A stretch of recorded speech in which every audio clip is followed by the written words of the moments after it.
Hey,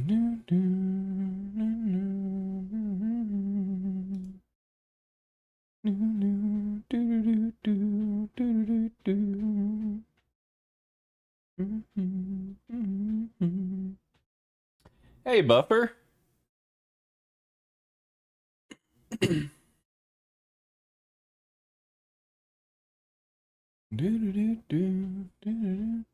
Happy Friday. I have today off work, which means a lot more time to work. Am I doing this wrong? I might be doing this wrong. Oh, I wanted to see if YouTube is finally doing 1440. I think I found my issue. I may have been giving it too many bits. Just way too many bits. What is it? Is it this one? Oh, except I don't think my phone can do 1440, so this is a bad example. Yep, bad example. I need to do this on the internet. Hello, Beam. How goes life out in the chat land? Let's see. Come on, give me some 1440 goodness. Oh, let's go.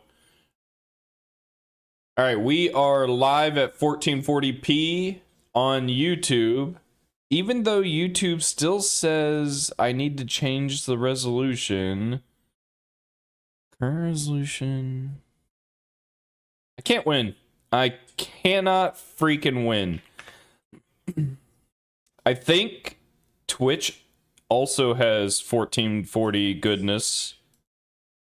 Yes. All right. We are 1440 everywhere. Chatland is winning the World Cup. USA winning games. We'll say the USA is winning games. But holy crap, was that not a red card? That was not a red card. I think everyone, at least online, now to be fair, online is made up of a lot of Americans, but I think a lot of people are agreeing it's not a red card. So, I'm inclined to agree. I might be biased. This is the best I've ever seen us play. The way we move the ball, those one-touch passes that like land at our feet into another one-touch pass that lands to our feet into some kind of through ball that, like, how the heck did they get that through there? It's just, we're like multi-dimensional, which is the first time ever. Usually we've been like one-dimensional over the years. Pass it, you know, trying to keep possession, transition plays, and then just through ball athleticism or over the top athleticism to try and beat our opponents, and that was it. Cross the ball in head. Like, we didn't, the way we're passing, I've never seen USA pass the ball like this. It's amazing. And obviously, from a ranking perspective, Belgium is going to be kind of our first real test, and we lost Balogun. I still think we can do it. I don't think Belgium has looked anything special, but it's going to be a tough game. It's going to be a tough game. And that is Monday. Actually, you know what? Depending on the time, I might not end up streaming Monday. World Cup. 8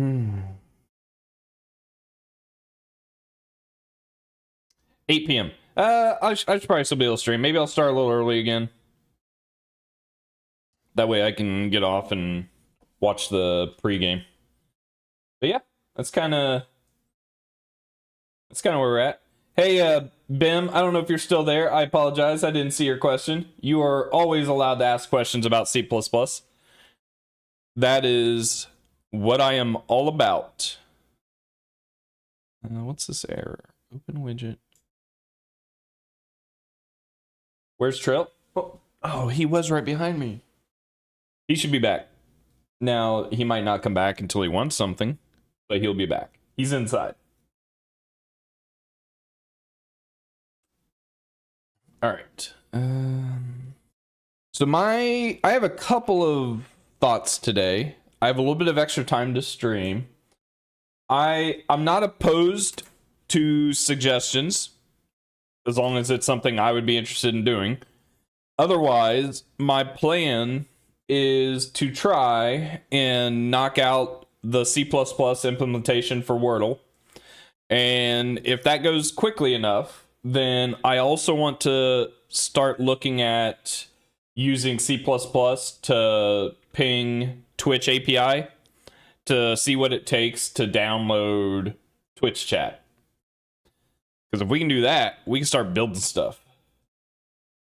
That's my current plan. So we'll see.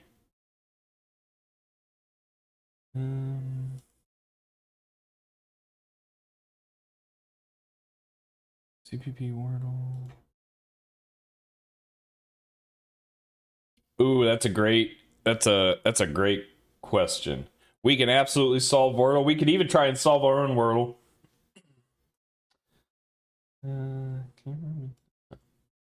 Wrong button. Oh, whoops. How'd that get there? That's not what I meant. There we go. I think we're good. All right. Let's get this party started with a little bit of Wordle.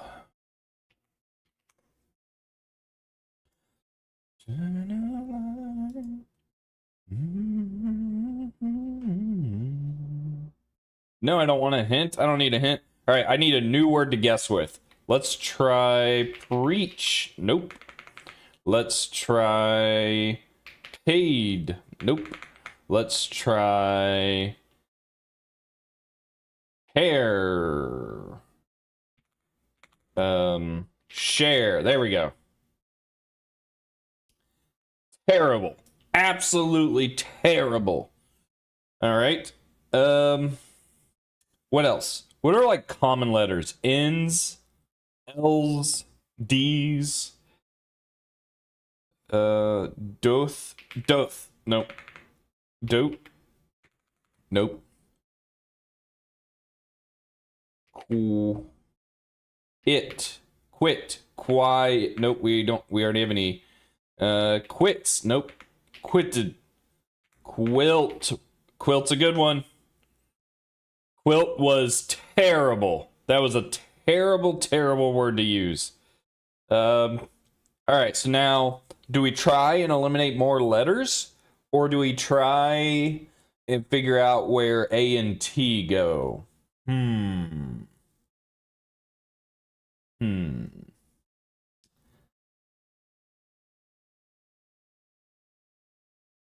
Gather, nope. Pat. Two yellows is vague. Unless there's not that many 5-letter words that have an A and T in it. After, nope.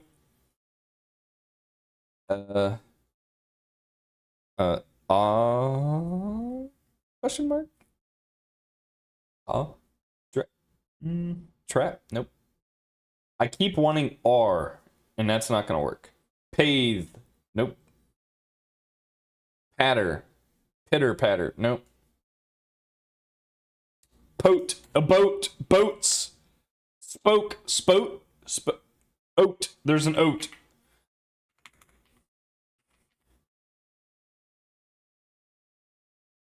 Nope, that won't work.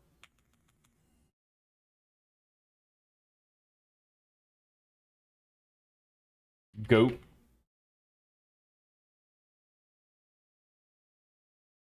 But we've already used S.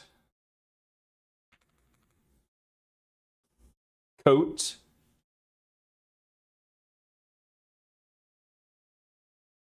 Skate. No, no T. Oh, hi, Trill. Trill's here. Moats. Goats. Okay, so I don't got an idea, so let's try and eliminate more letters.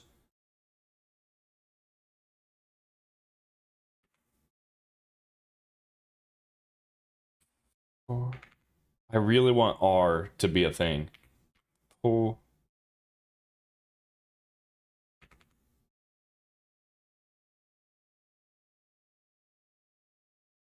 Fire, dry, wow.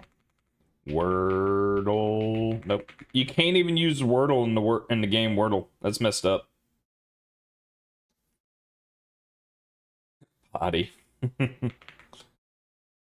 Spot. Spot. Spoke. Spotta. A spot. A spot.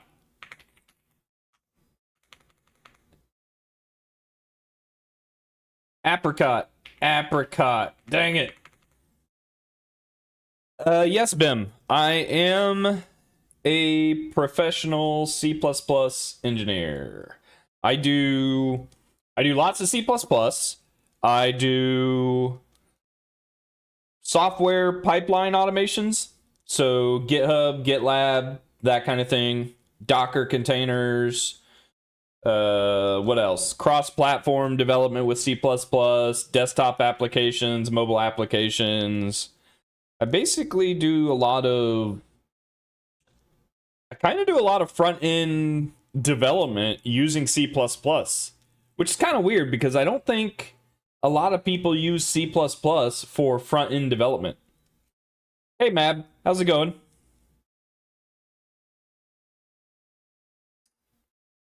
Forward, nope. Pow! I still want R. I still want R. Crowd, nope, that's an R. What? Why am I stuck on R? R. Pop.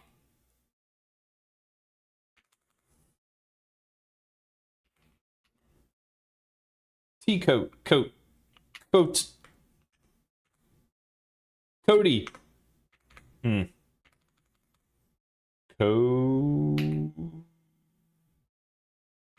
can't even, like, figure out a word to eliminate.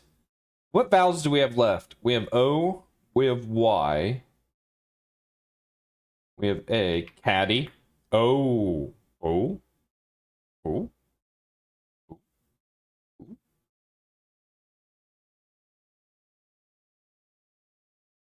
When amp is made with C++? I don't think I knew that. That's kind of cool. I mean, I guess it kind of makes sense because how old C++ is. It precedes a bunch of these front-end languages. And at least from the convenience and ease of doing front-end, object-oriented programming probably made that a lot easier. And especially when it was newer and everyone loved it or didn't understand the pitfalls, then yeah, that makes sense. You probably ended up with a lot of front-end applications in C++. I mean, hell, KDE. Linux KDE, right? That's C++, that's Qt. I'm going for it. Ooh. Oh, okay. I'll take that. I'll take that.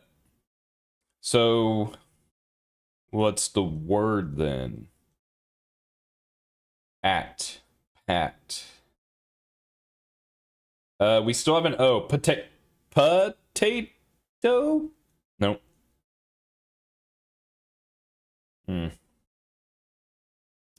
Dat.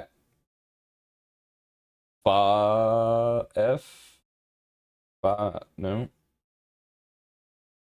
Why are all these words hard? This game makes me feel dumb.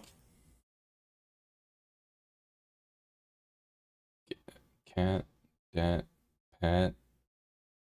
I need to eliminate more letters, dang it.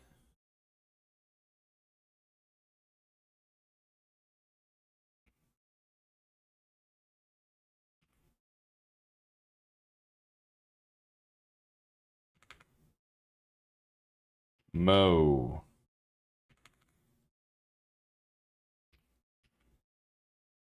Okay, there's not two T's.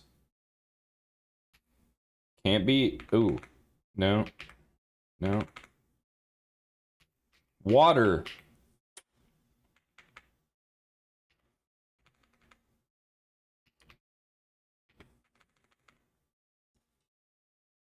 What is .h? That's just it's a header file. It stems from C. I don't know if C pulled it in from somewhere, so I don't know like the history. But with C style programming languages, which C++ is one, you have these code files that are used to declare. And with the C style coding language and the way the compilers work, before you can build the implementation of a function for say, the compiler has to know that function exists. So typically, you declare your code, your signatures, etc. in these header files that get included into source files. Now, what the compiler will end up doing is taking that header file and basically inlining it into the CPP file or the C file, the translation unit. And so that's part of just how the C++ whole code compilation process works. And header files is typically where you would just put your code declarations. Now, that being said, you end up with like header only libraries, which I'm not a huge fan of, mainly because I've ran into so many issues over the years with header only implementations. That's a whole other conversation. But the reason header only implementations exist is package management is so poor with C, C++, that it got to a point where people were just like, hey, define it in a single header and include it in your project, you're done. These days, more modern languages kind of do something like that just out of the box. But yeah, .h is a header file.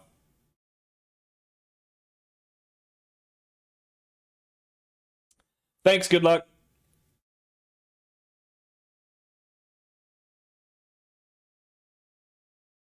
And I'll probably once I get past this stupid Wordle game, I'll go into a little bit more with the header file stuff and decide if I want to continue with modules or if I want to do header files for the Wordle project. I'm not sure. Not having the language service support has been kind of a pain in my butt. Okay, what are we doing here? Get at patio. Dang it.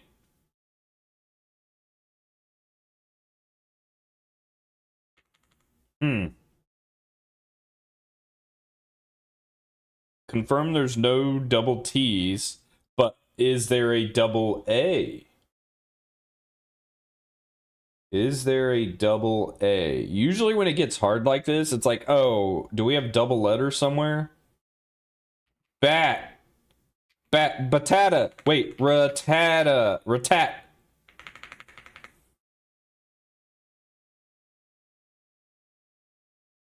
You want to build a calculator app. Ooh. Patent? Is that a word? Oh, thank God. That's a good guess. Ration? Nope. Ratten. You know what? I'm liking these. Patent. So if you hang on a sec, Augie, I'll show you how I would use a header file. Patio. Flamio, hot man. Catio. Oh wait, we can't use an I. Dang it. And C's already disqualified. I still okra? No.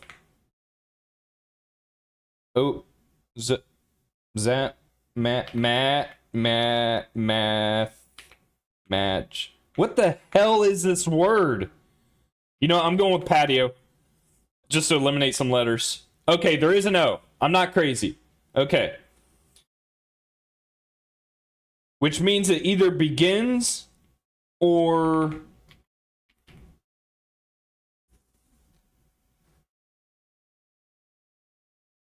tattoo. No, it can't be. It can't be an O. Can't be double T. Moat. Nope. Hmm.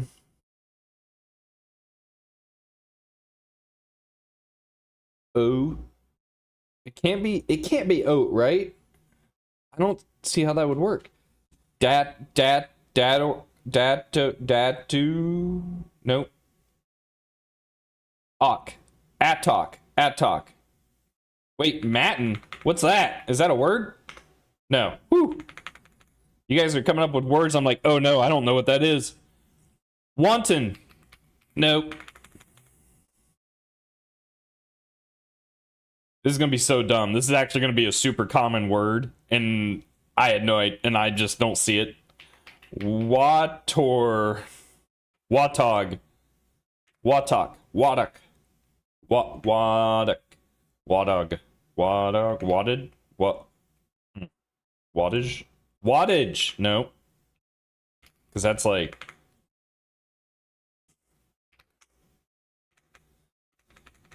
What in tarnations is this word?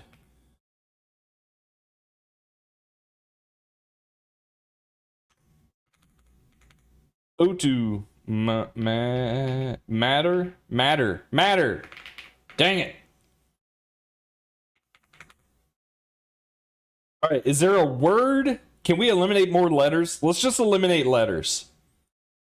Can we? What's the most letters we can eliminate here? We can reuse letters if we have to. So I'm thinking like fight would eliminate F, G.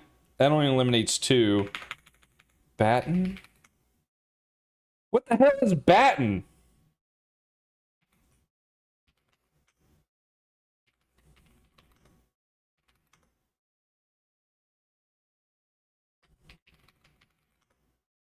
A batten is a small, lightweight stick or rod used in several specific contexts, most commonly representing a symbol of office, a tool for music conductors, or a passing object in track relay. Oh, that makes sense. Baton. Come on, guys. Dang it. No. I know what a baton is. I know what a baton is. Don't laugh at me. Don't laugh at me.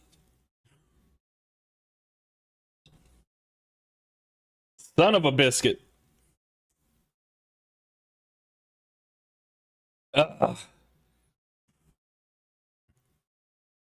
Baton. Jesus.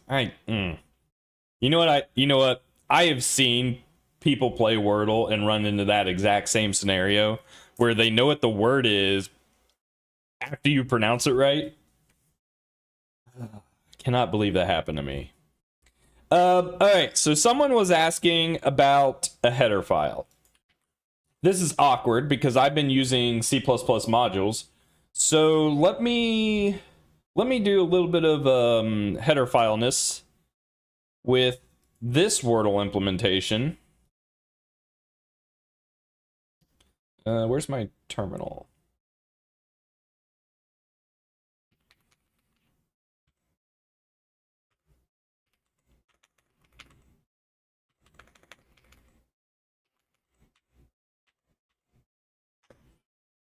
So this is mine, right? Pragma once all the freaking way. Now I acknowledge there are some super small edge cases where the header guards protect some stuff, but header guards are so much more error prone from a human. And I've even seen it recommended that you use both, which there's probably code bases where you would need to do that. Just not any I've had to work on. I've always been pretty good about keeping. I think the big issue with Pragma once, I'd have to look it up to be sure, but my understanding is it runs into problems with symbolic links when you're including headers. So if you have like a header file that is also symbolically linked somewhere else, then Pragma once doesn't protect against that, where header guards would. But I mean, why is symbolic links being used in your code base? At least these days. The only thing I could think where something like that would appear is like the Linux kernel itself. Because I don't, that just seems like a recipe for disaster. But that's my understanding. It doesn't account for that. And it's also technically not officially part of the language standard. It's just that all the main compilers support it. So if you have an argument for only using what is standardized, then I guess you wouldn't use Pragma once for that. Yeah, it's just a very small use case where that would be a problem. It's not a problem for me because my personal projects aren't going to be so complex that I need to symbolically link my header files. It's just kind of crazy. So that's just me. But yes, I'm a Pragma once guy through and through. I haven't had to write a include guard myself in probably 10 years. In fact, gosh, I think I've been fortunate in my career that I've had a team lead, and at least until I became my own team lead, where the decisions being made was to use more modern language features and techniques, that kind of thing. So I've never really had to deal with like legacy C++. All right, my cat is... Hey, you want to say hi? Huh? What? I know what you want. You want out in the garage. It's freaking hot out. You're going to melt. Okay, so header file. Let's do this. Instead of using modules for this project, I don't think I have an issue using header files because honestly, the not having the language server supporting it very well is kind of a pain in the butt and slowing me down a little. So let's fix that. I don't want to just delete though. Let's do, I think I just rename, right? How's the text size? Are we good on text size? Is this readable? There. I'm making it a little bit more readable. And there's also one thing you'll see is H versus HPP. You'll find this a lot where projects are intermixing C and C++ code.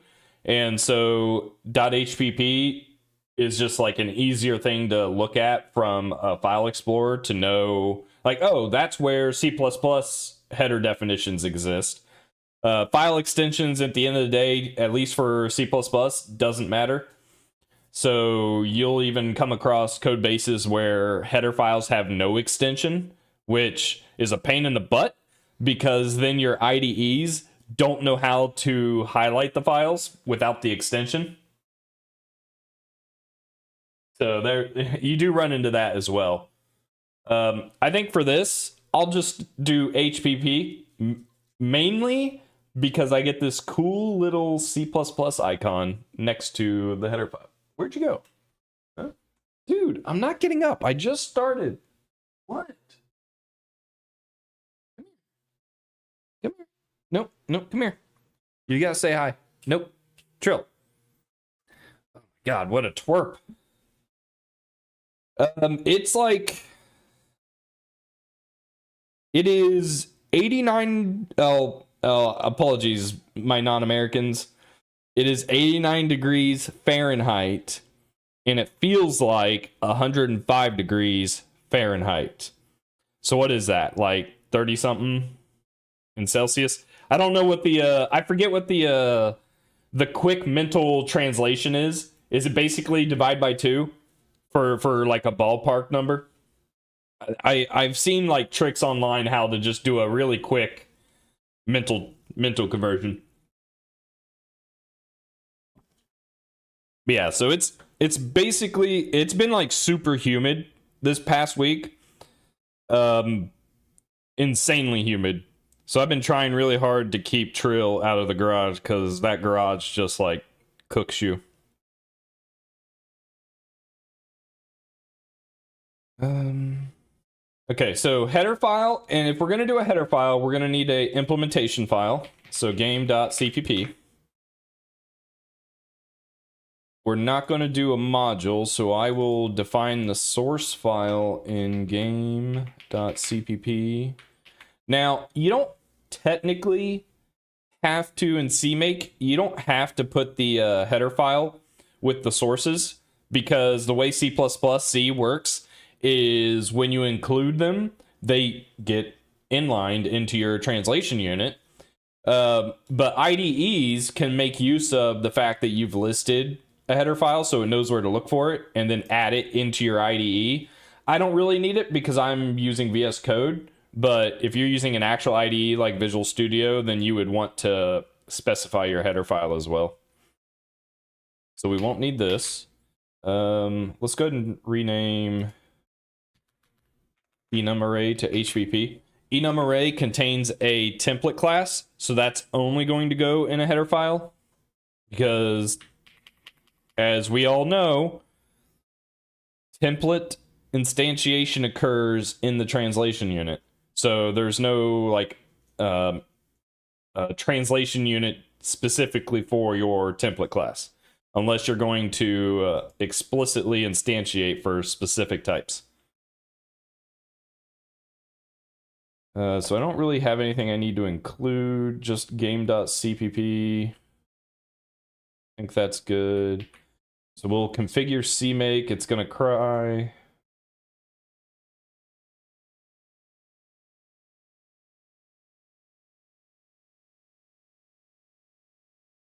Oh, it didn't cry, it's because I didn't compile it.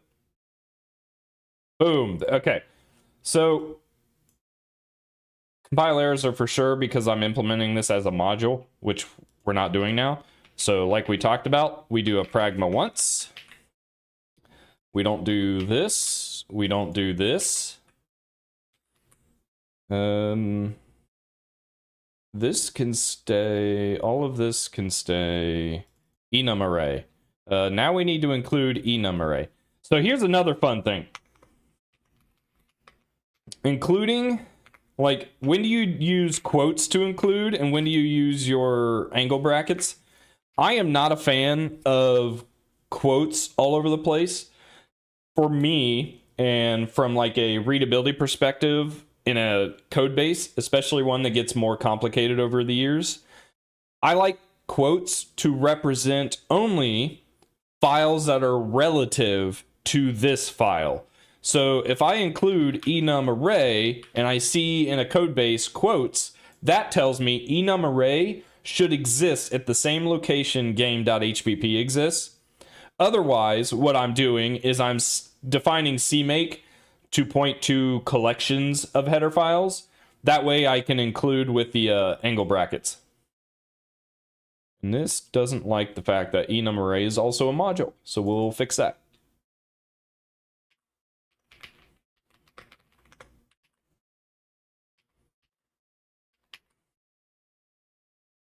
And I think that's about it, right? And then in main, I just need to include, again, local to this file, game.hpp. It doesn't like something. Let's build. See what happens. Very early stream, Jan. I got today off because it is America's weekend of freedom, if you will. We're as free as we can be. Okay, so that built. Okay, my cat. I apologize, guys. He's starting to scratch stuff to get my attention. I'll be right back.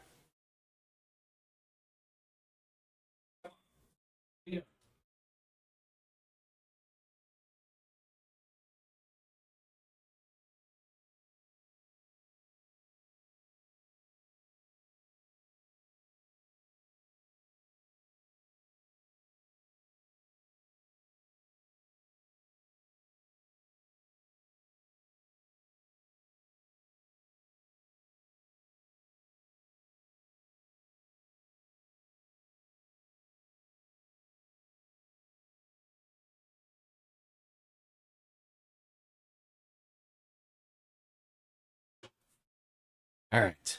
Jesus. That cat. Ridiculous.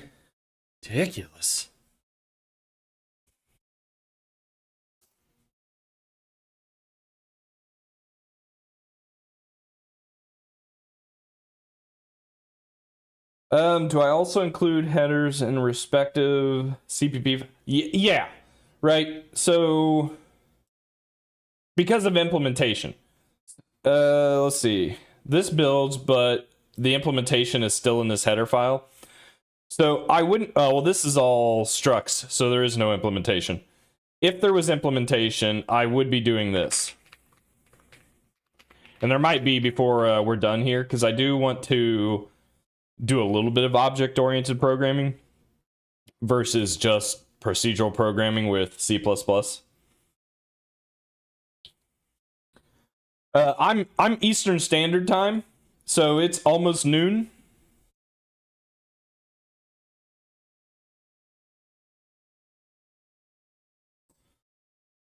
So let's make sure this builds. Make sure we're at a good starting point. I also should probably initialize this sooner than later so that I can undo changes and stage changes, all that fun stuff. ./build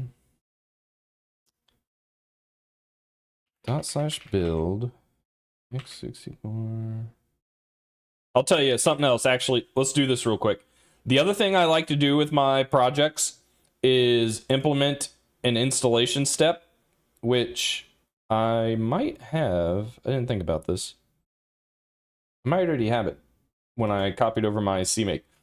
So I specify an install target. That way, when I build, it will, I don't know if you guys can see this, installing into build installed /bin. Because I like to, when I'm developing a project, I like to test it against how the project would sit on someone else's machine with everything in like, let's see, binaries, DLL, like dynamic libraries on Windows at least, executables in a bin folder. On Linux, a lib folder with SO, shared objects, a share folder for any kind of configuration, documentation kind of thing. So I like to basically get all that up and running if I'm building like a significantly complex enough project and not just like a single file kind of thing. As far as I know, yes, import standard is still experimental. I've tried it. The biggest issue I have run into is third-party libraries. I am a big fan of using third-party libraries and not reinventing the wheel. But with modules, to use import standard, as far as I know, third-party libraries that you pull in also need to be using import standard. And some libraries are starting to do it. They give you like a macro switch or just like a check if modules are turned on or something, and they'll either do import standard or they will have their include headers in their header file. It just depends. We're just not quite there. Alwyn, which is what I'm using, I mean, it's using modules. It fairly just fine.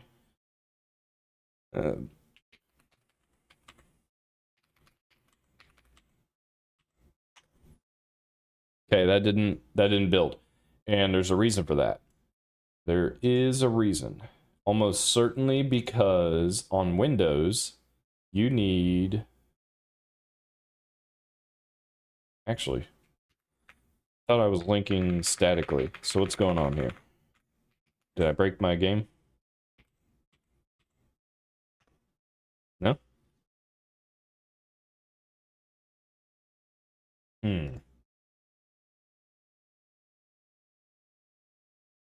Yeah, DLLs.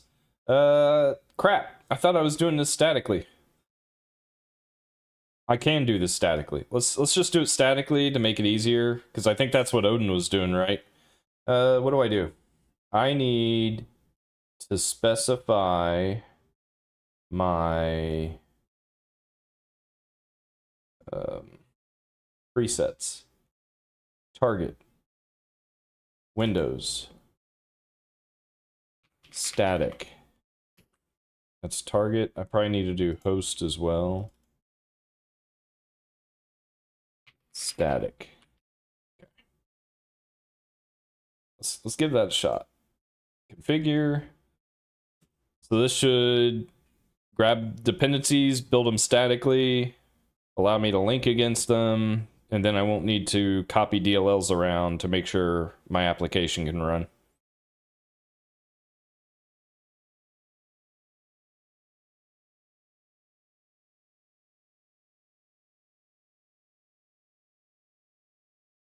Ooh. Or not. What do we not like? Unresolved external symbol. Ooh, this is a fun one. So,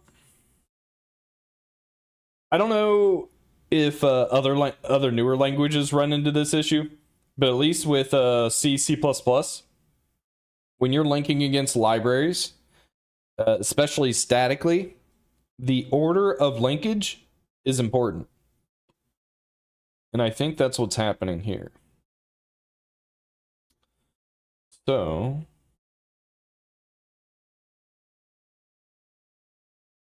I gotta make sure. So we have to make sure basically that our highest order of dependency, which should be raylib, is linked first.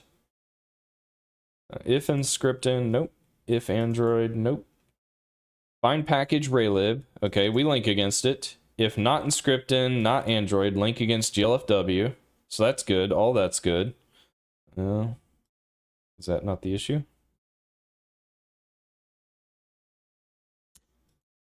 Oh. Is this a Windows, raylib needing a Windows dependency? Because I'm not using raylib 6. I think raylib 6 got rid of the Windows dependency, but raylib 5.5 or whatever didn't. Now they might, I may have seen that raylib is on 6.1 now, but I don't know if VC package is updated to use it.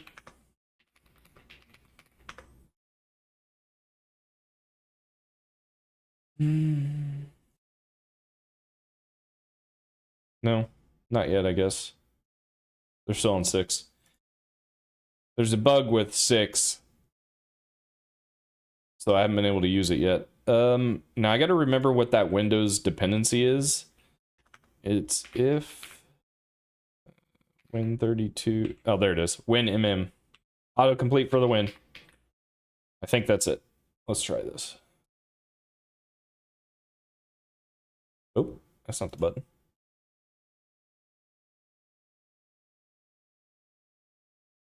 Booyah. Okay.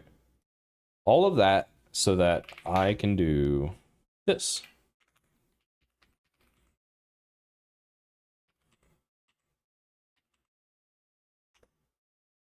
Perfect.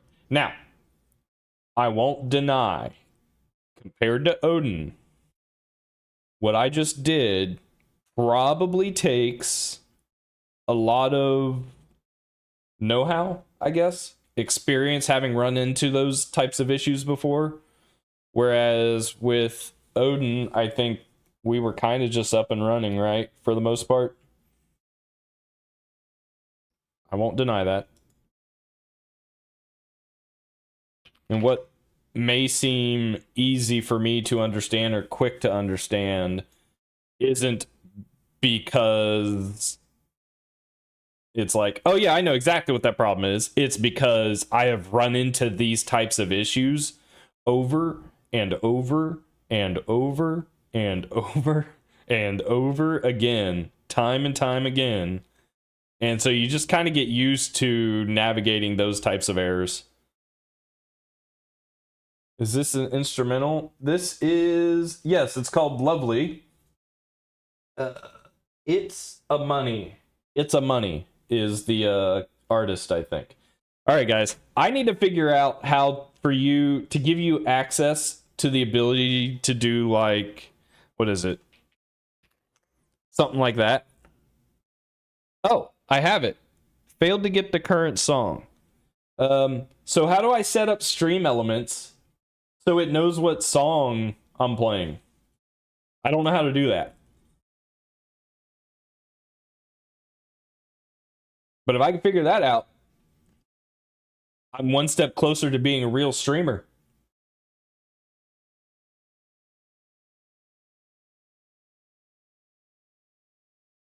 Spotify, that makes sense. I'm a YouTube music guy. I pay for YouTube Premium, so I have all that rolled in together.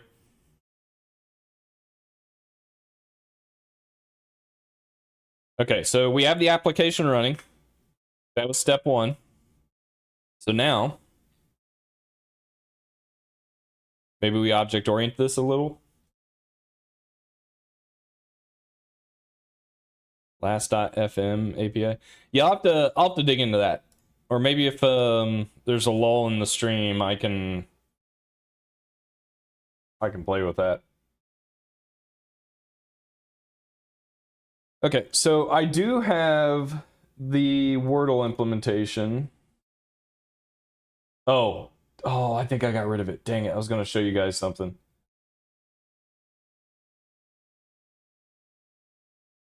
I'm just going to hide this behind chat here.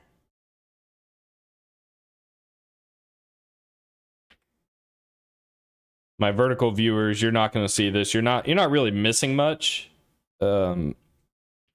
It's just the Wordle implementation from using Odin, which is right here. So this is only a handful of words that we can use here. What? Oh no. Fable, Eagle. What else could it be? I forget. It's not Banjo, it's not Crane. Delta. It's not Delta. Crap. Oh, Apple. Yeah, thank you. All right. Woo! We got there. I'm terrible at my own implementation of Wordle. So, this is written in Odin, if anyone's new to the stream. And I spent last week, and I think the week before, learning Odin and getting this implemented. So now I'm just wanting to do a side-by-side with C++. So I have a little bit of a comparison at the end.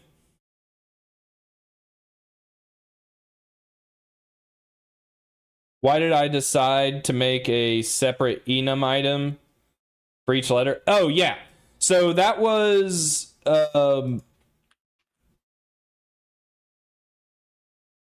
not a lot of thought put into it, but my reasoning was I didn't want to work with actual strings. And when I'm writing code in general, if I can avoid it, I am always going to try and avoid using strings or chars, characters, because they are error prone from the perspective of a human. Now, a lot of the stuff I talk about and recommend and suggest is coming from the perspective of bigger projects with multiple developers and the issues that I've had to deal with over the years of, someone has a function that takes a string and they pass in hello to perform work on that string, or another person will pass in hello, right? Or another one will do hello. I mean, heck, even right now, you guys saw this real time. I meant for this E to be a capital letter and that be the error. I wasn't paying attention and I wrote 0 as my O. That was not my intention to add the error to that line. I was trying to do it for the third line.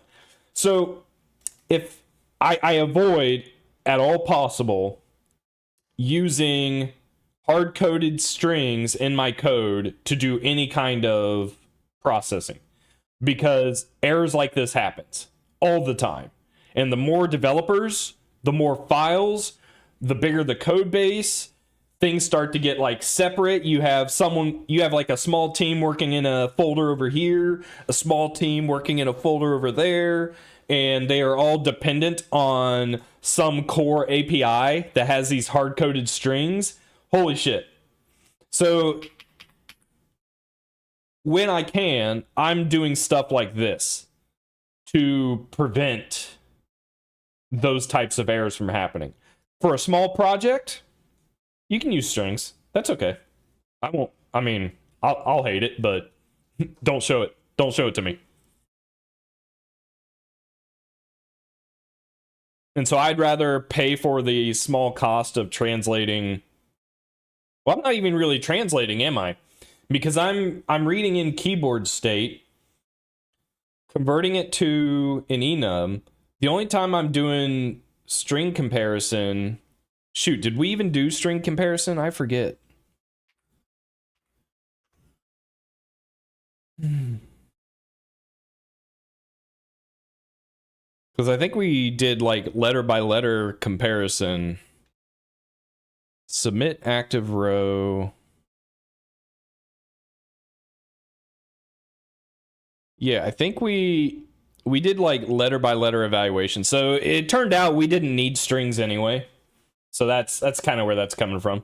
But yeah, basically in code, if you're ever finding that you're writing strings to do, I don't know, pattern matching, API lookups, that kind of thing, just have a warning bell in your head to be like, oh, hey, if someone else tries to use this, will they get that string correct?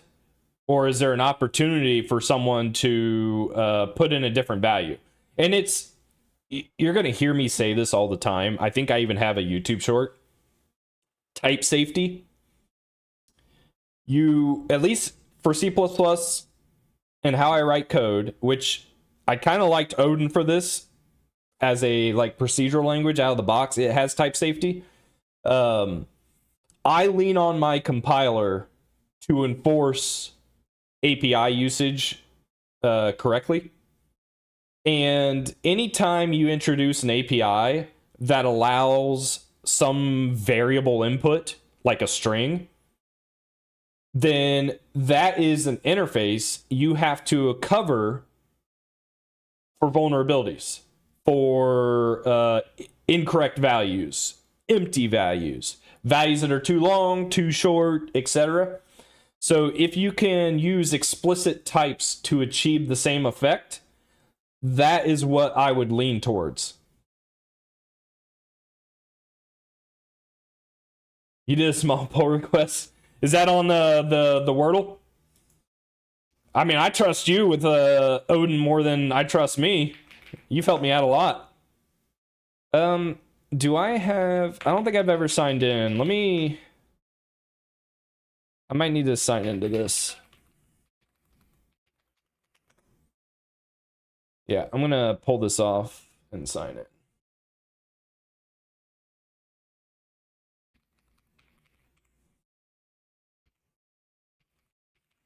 Ooh, I don't know if I remember my password. Oh, I think I got it in one. I do have to use an authenticator.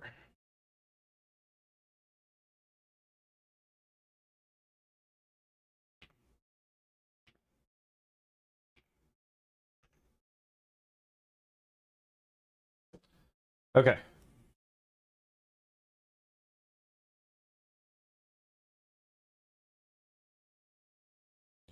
Ooh, we do have a pull request. Look at this.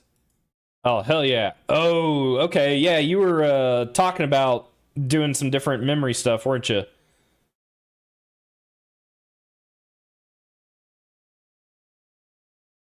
One of the ideas in Odin memory management is to just not allocate memory unless you need to, and it tries to make it easy for you to do this.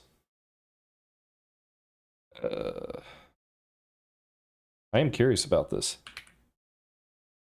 Max messages. Oh, okay, I see what you're saying. So instead of doing dynamic allocation, just like predefine a max amount. Yeah, I'm always... I've always been curious about this. Is this generally how procedural development works? Do you just pre-allocate like worst case scenario? Because obviously, with Wordle, I'm not reaching 25, especially with like a 1 second delay. There's no way I'm ever getting to 25 like printed messages on screen.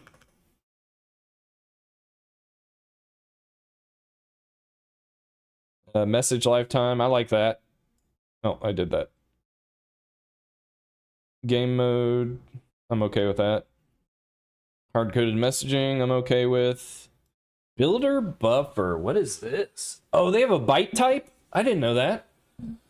Okay, so the buffer builder now has a static array, so need to free it. You should never need more than word length 5.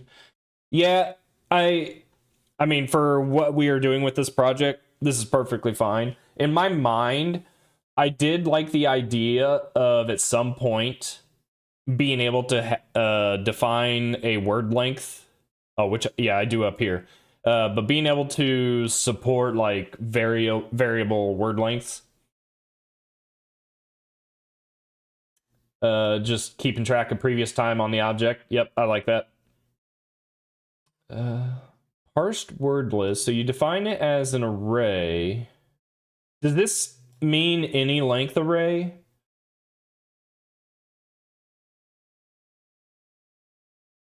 Okay, so you're just... Ooh, what is this? Using state struct?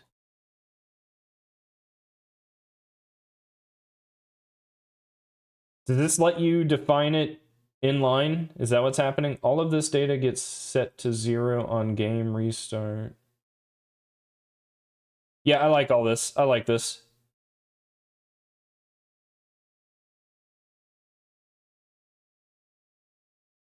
Reset game. Okay. Okay. Oh, okay. That makes sense. So instead of reallocating, copying, you're just taking the existing struct and resetting it. That makes sense. So then the first time we start the game, we can just call reset, I'm assuming.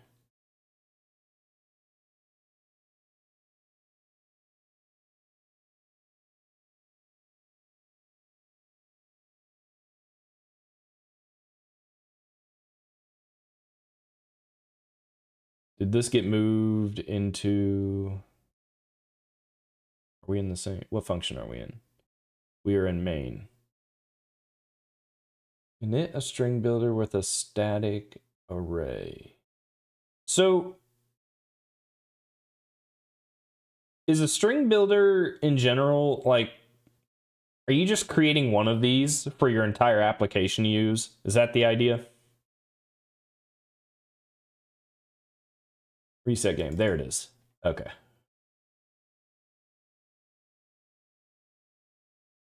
Previous time, all that makes sense. Now we don't have to... Okay, so now we don't need to free it because we never init it. Which was also, I think, a pattern I wasn't using. I think you would like typically create the object and then call an init function on it, and then you would free it at the end. Does that make sense? This is awesome. I really appreciate this. I like it. How do I merge it? No. I think it's in here. Merge. You are an official contributor to the Odin Wordle. I appreciate it. Thank you, Dow.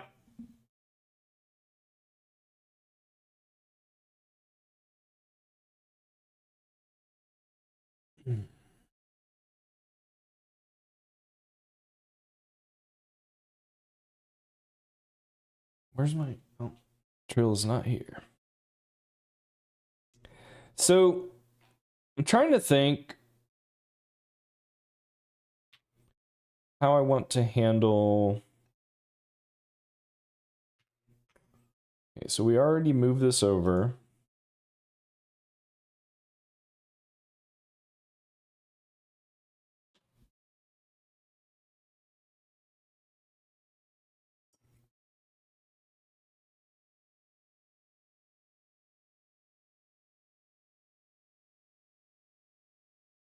I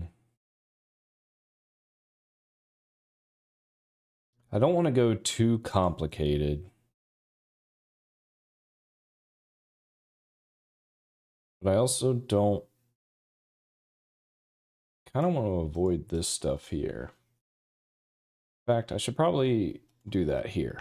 So these are going to be like dynamic configurations for X.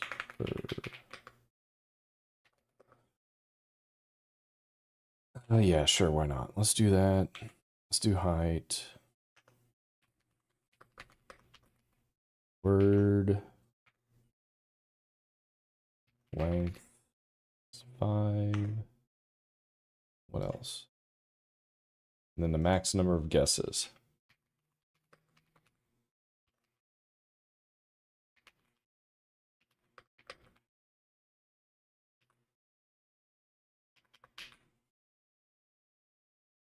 So I'm not going to use... I don't think I'm going to use static arrays here.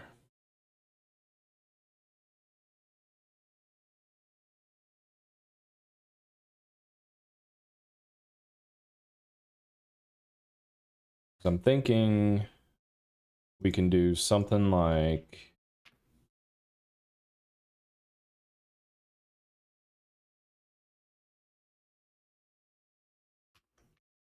max guesses... word length. So that would define the game API.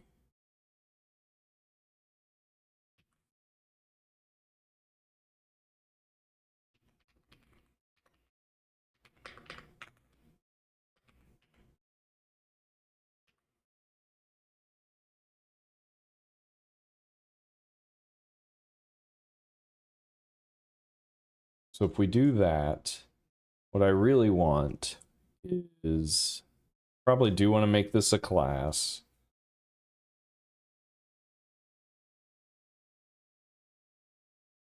Tile size, spacing, that's going to be rendering. We don't need that for game logic. So I kind of want to do, we have game. I also want and I separated this in the Odin implementation as well. So I guess I'll try and keep it somewhat one-to-one.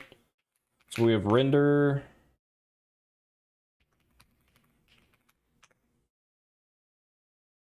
Which means anything that deals with rendering doesn't belong in game logic. Tile size, spacing.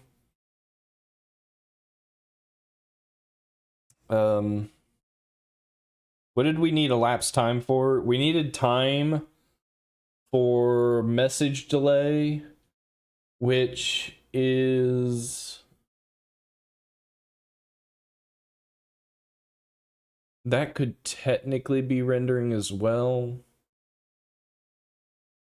I can always move it back. I'm not too worried. Okay, so yeah, the only reason we were doing strings was for the dictionary.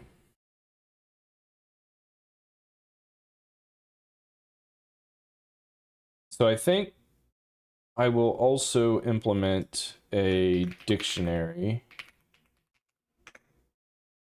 That might just be, honestly, that just might be a vector of strings.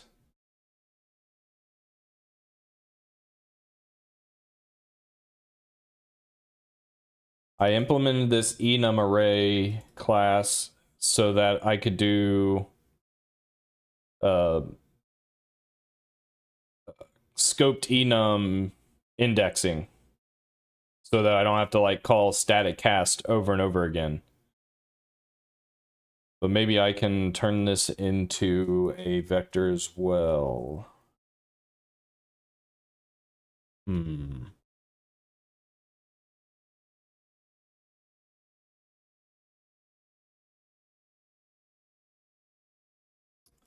We have vector of messages. So the messages is going to be like logging. I think I can...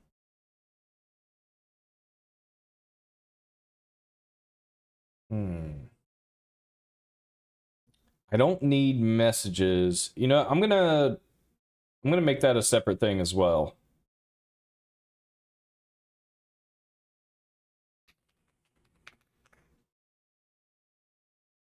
Because we don't need this for game processing. We need active row. We need the number of guess attempts, which is our rows. We need to track the state of the keyboard.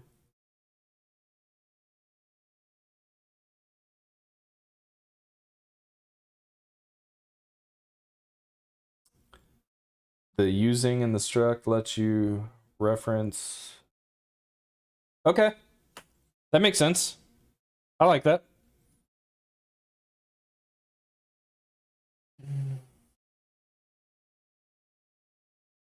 Yeah, I want to make this a vector, make it dynamic.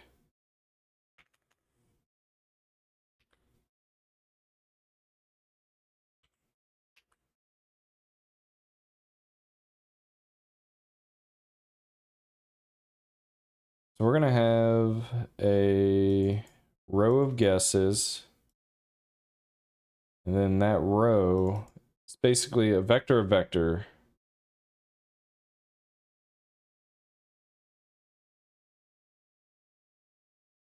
I appreciate it, Dal. That was really cool.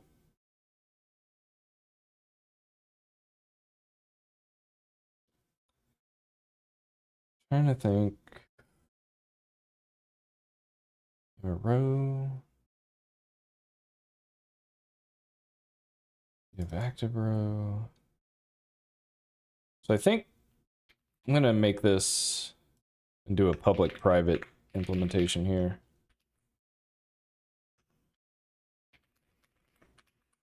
And only expose APIs that we need. Because the user is going to, and we kind of did this with Odin over here on the left, the user is going to submit a key input. And that key input is going to be a letter. Where did we do this? Process key, passing in a letter. So we're going to need an API for like submit letter or process. Yeah.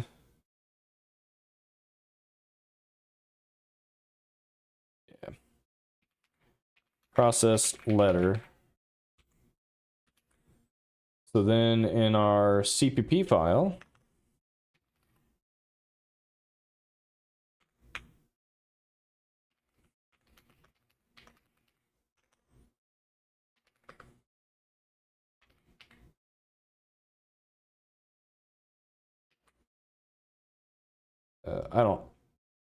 we don't know if this is right yet. So when a user will enter a keyboard key, we will have this process letter function. This will set the value of the current row.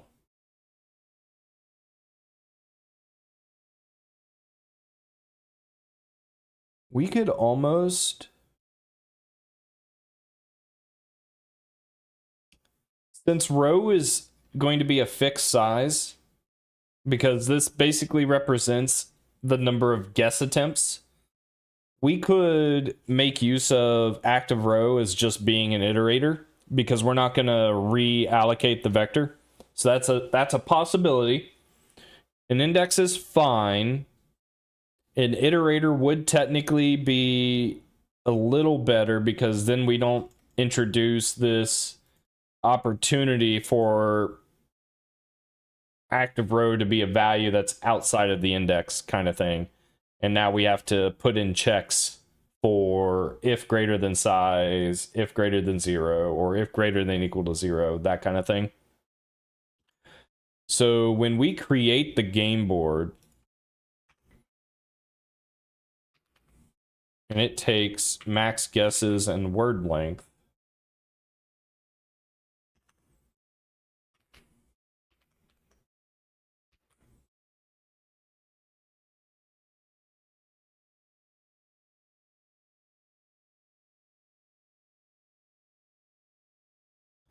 we can, ooh, I've not tried this before. Can I do this?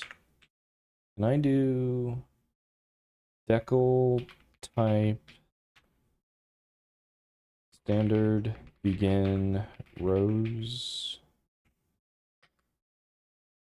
active row? Is that allowed?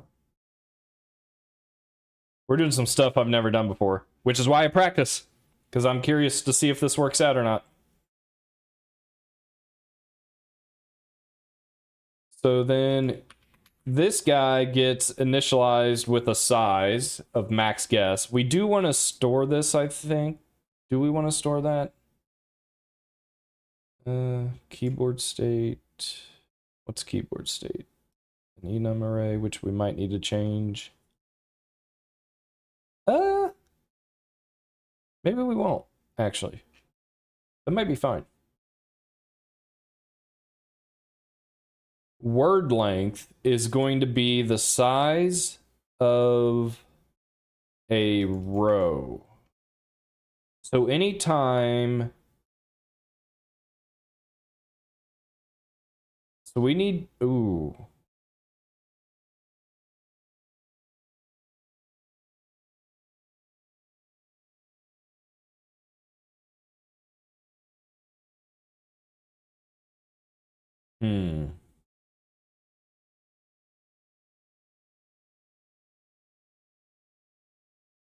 So this is going to pre-allocate.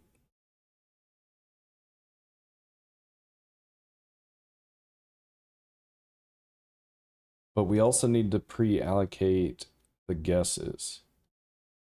And I don't know if I can do... It's going to be like...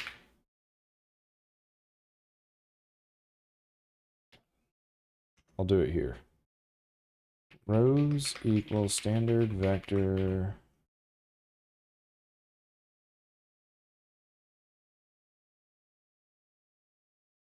row. Is it this? No. Max guesses.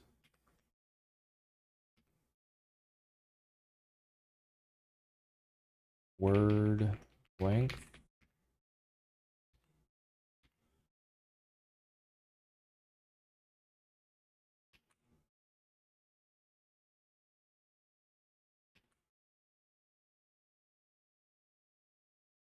Not viable, cannot convert initializer list.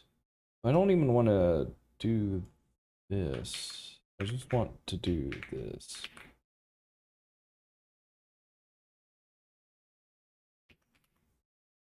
This probably doesn't work because I need to do like dot guesses equals word length.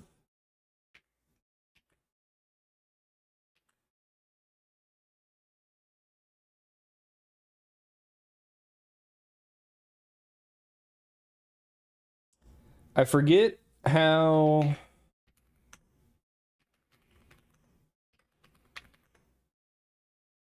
Maybe it's on the left side.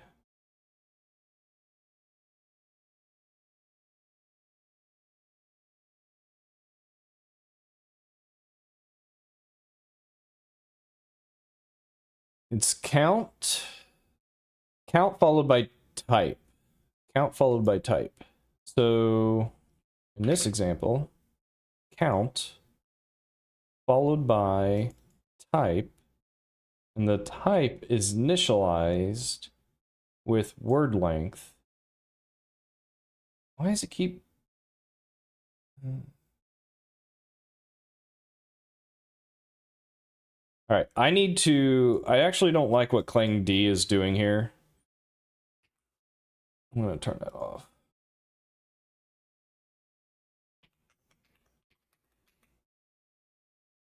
I forget what it's called.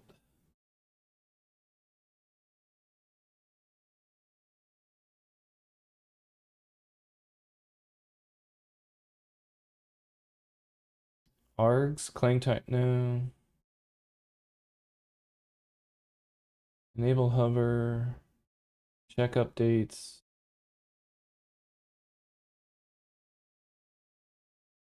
'Cause it trace? What's trace? Oh yeah, it's object oriented, man. Encapsulation. You should not expose variables that can be individually changed by a user of your API. So that's where I'm coming from.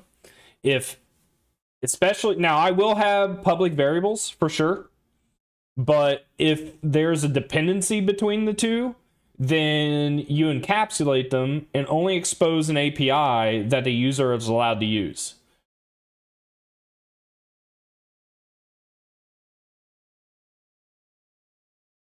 Oh my god, what is this called? How do I disable this stupid inline? Like, this would be fine if I had the full width of my monitor, but I need vertical use.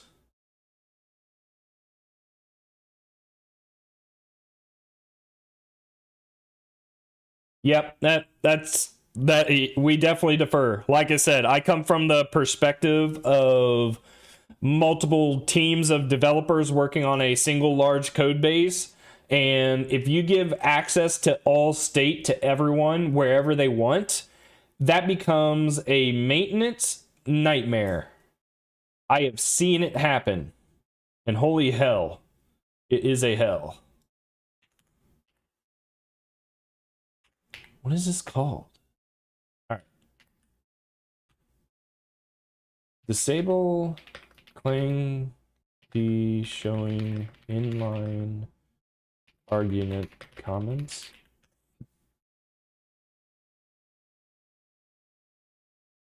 Inlay hints? Is that right? Parameter hints? I don't know if that's right. Nope, it might be. Nope. Nope. Got it wrong. Let's do Sonnet. This isn't working. I need the inline hints disabled.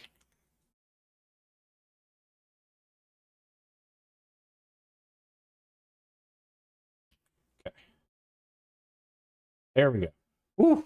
That was a pain. Okay. So I need this gone.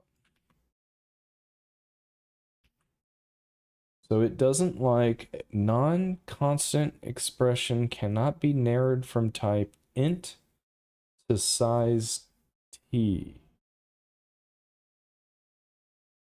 So I need, that's fair.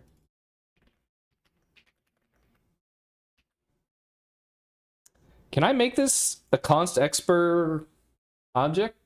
That'd be kind of freaking cool.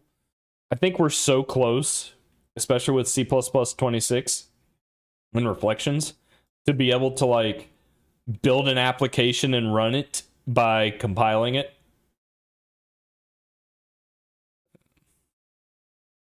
So I pass in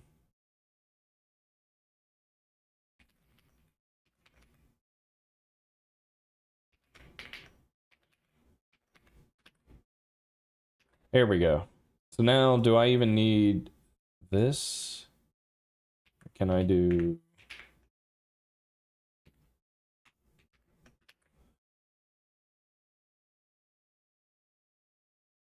dang.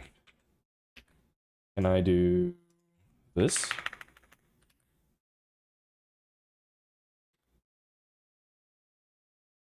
No, okay, that's fair.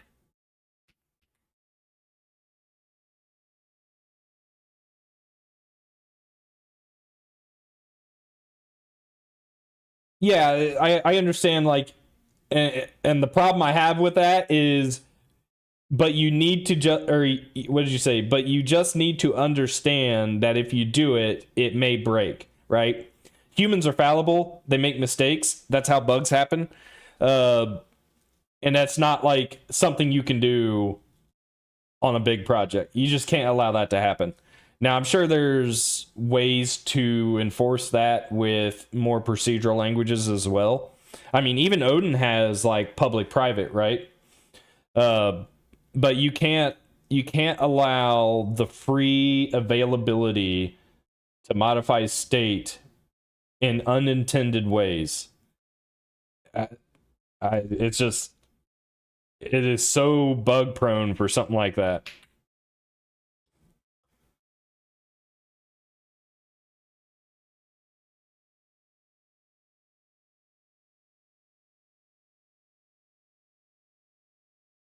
Now, if you're just writing your own project, I mean, by all means, you do what you got to do. You're the only one touching the code. Data oriented programming where you use plain old data separate. I like it. I think it's a lot harder to build complex software architectures and projects using data oriented design. You really have to you have to plan everything ahead of time, right? For data orientedness. Whereas just doing a good generic implementation allows for a flexibility and extensibility. There's trade-offs. There's always going to be trade-offs for whatever approach you take. Um, I think for smaller projects, data oriented is definitely the way to go when you don't have to stress about making the code last and have multiple people working on it at the same time. Then yeah, and it also makes code a little easier and simpler to read. You don't have to bounce between a bunch of APIs to figure out what's going on. But the bigger and the more complex your project grows, at least from what I have seen, I can only talk from my own personal experience. Data oriented is a lot harder because if you didn't plan correctly, you now have to go back and refactor a bunch. But who's to say you're not refactoring anyway? So I don't know. But it's not something I have really used professionally, not in a complex manner, but for small project. I mean, hell, even Odin for the most part was kept fairly simple the way we implemented.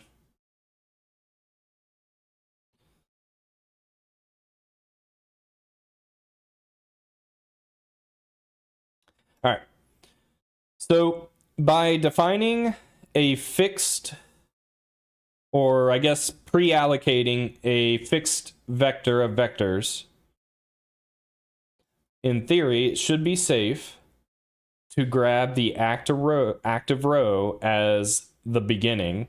And then anytime we iterate, we just do row plus plus. Now we'll still have to check that we didn't go past the end. There's also, I don't think I have it yet. I think it's in C++ 26. There's a new vector.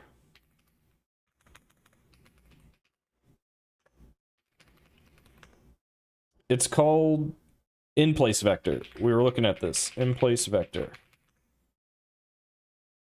Which is basically a stack allocated vector. Yeah. Where you predefine a size. So that's kind of freaking cool. I don't think it'd be hard to implement. I think the hardest part about implementing this is making sure it works with all of the STL algorithms. But that's coming.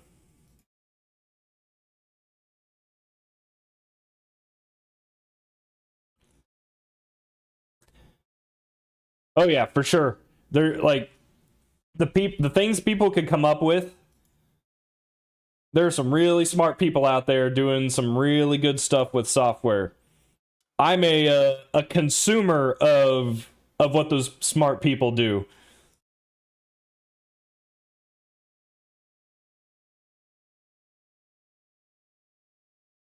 Max guesses, word length. That pre-sizes our rows. So I should be able to do... Can I do this? Yeah, okay. So then I should be able to do...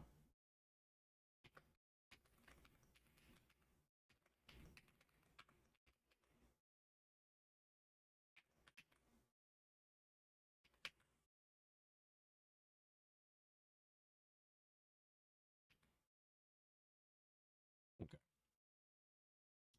So that gives us our rows. And by making them private, no one's allowed to manually change these on me. And now I can safely assume this will be the state I initialized it with. Because otherwise, I would not be allowed to do this active row iterator thing. Because if this got resized on me without me knowing it, then that iterator becomes invalid.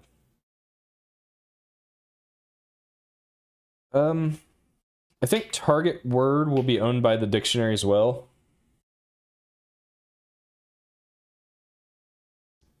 So then this guy is going to handle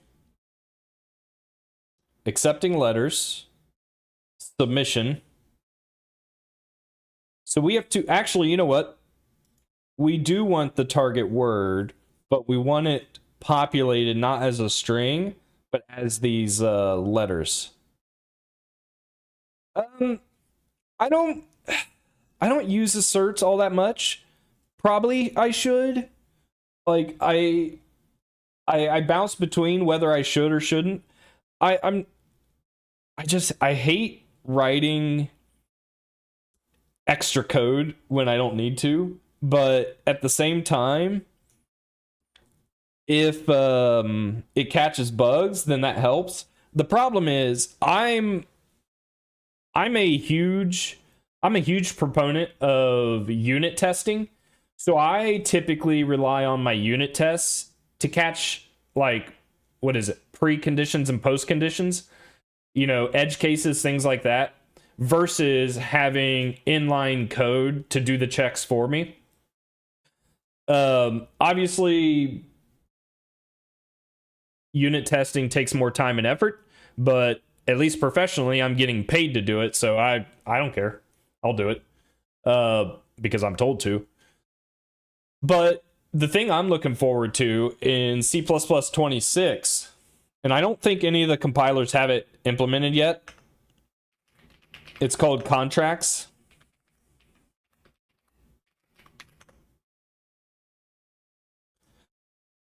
So it will allow you to kind of like asserts, but like build it as part of your API. So increment of num might not occur even if a checking semantic is used. So you're going to be able to define like pre and post conditions for your APIs to ensure, like, I think at compile time that this behavior can't happen. I think. I haven't dug into this too much. I just know it's another attempt at making sure the behavior of your function is as expected. So I might look into doing this at some point. But I mean I've seen the arguments for assert, and I don't necessarily disagree with them, but it's just not something I've done.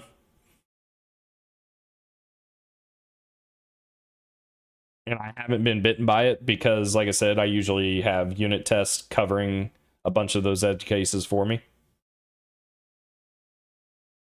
What was I doing?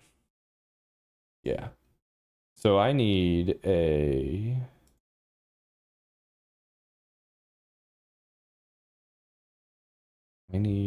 vector...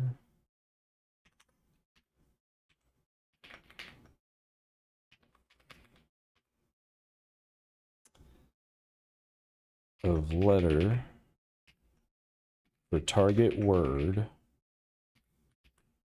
And then this is going to get pre-sized as well with the word length. Target word.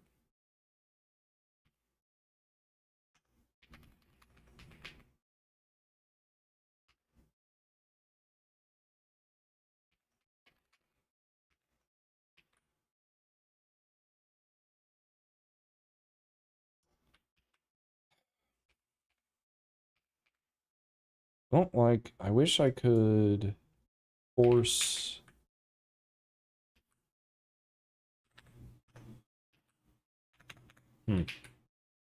Oh, I don't have, that's what's going on. I don't have, oh, I do have cling format. Dang it. Why is this not behaving? I think it's because I'm zoomed in.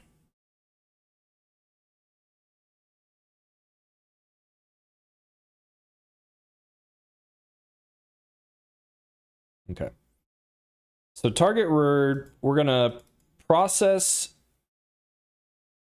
our letter.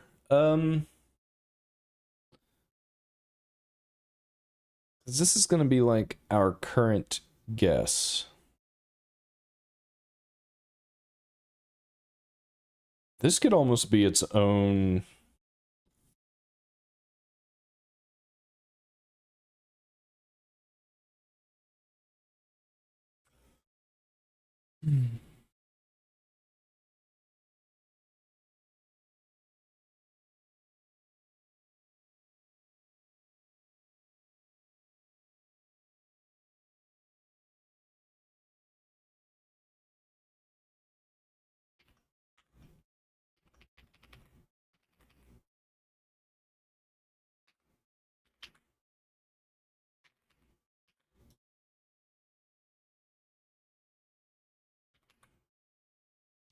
See how cool that is? I changed the type of this vector, but I didn't have to touch the type for this iterator because I did this. Guess. Can I not really not do this?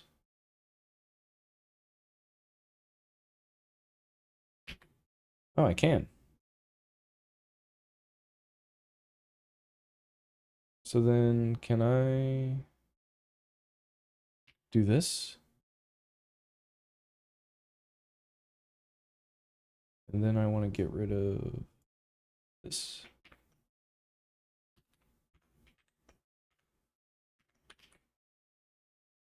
Come on. I thought there was a way to do this. Not viable, cannot. Just one?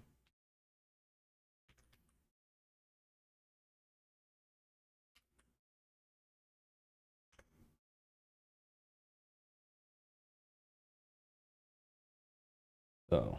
No. You're just being dumb. But yes.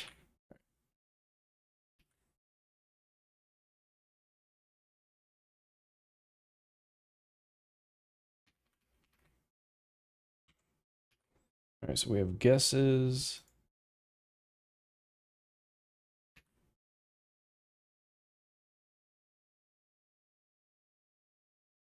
This is more like add letter guess.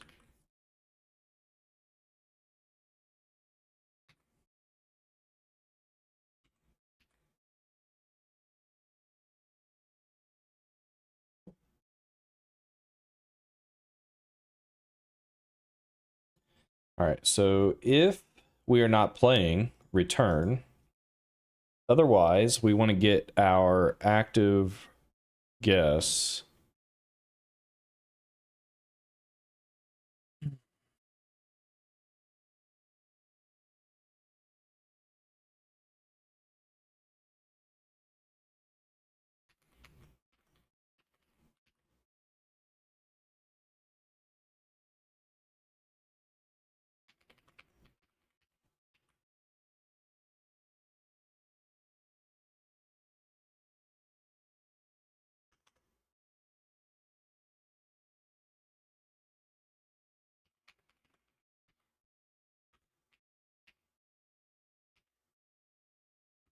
No, we have our active guess.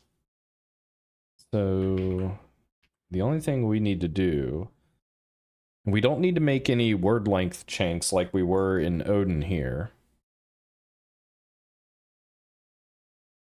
Because we're working off of fixed length size. So that's kind of nice. Don't have to do any of this.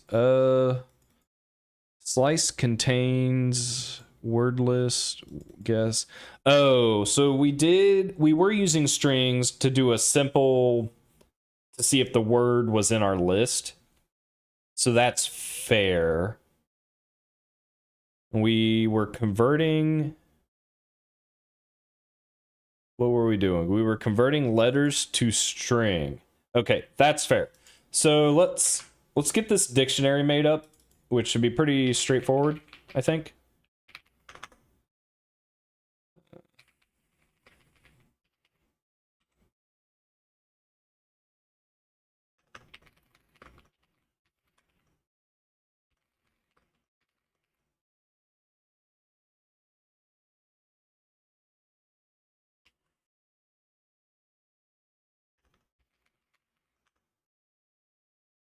So we're going to have words.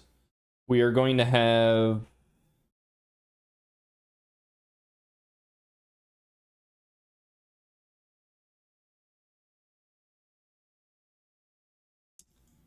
I guess I don't know if I want this. I don't know why it's suggesting that. I just want like target word. I think on initialization of the dictionary, we build the word list and calculate the target word. So that way, all I have to do is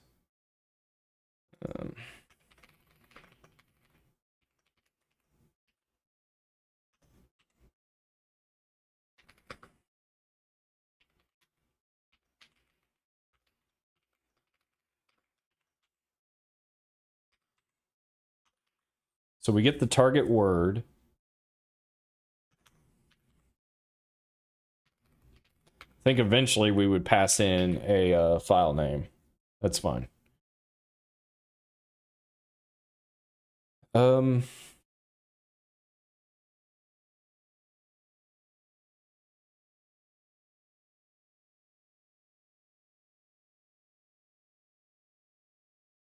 think that's all we need for now. Thunder. Thunder.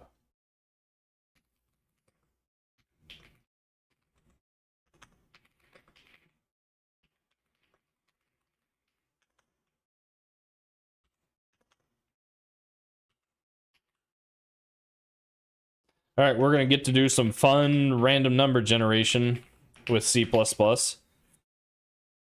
Kind of ridiculous stuff here. We want to store target.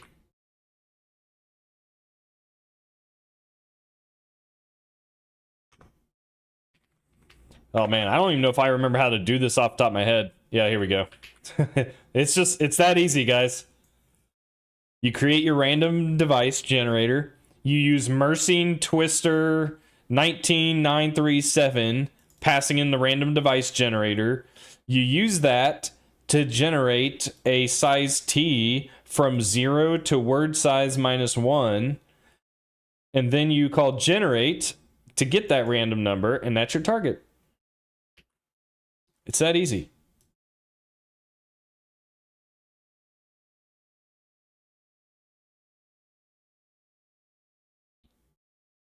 I don't need that. Okay, so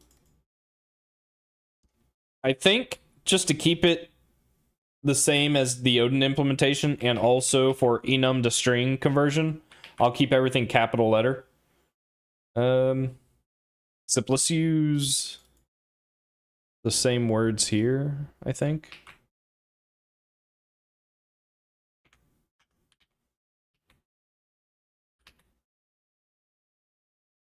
Okay. All right, so that gives us a dictionary.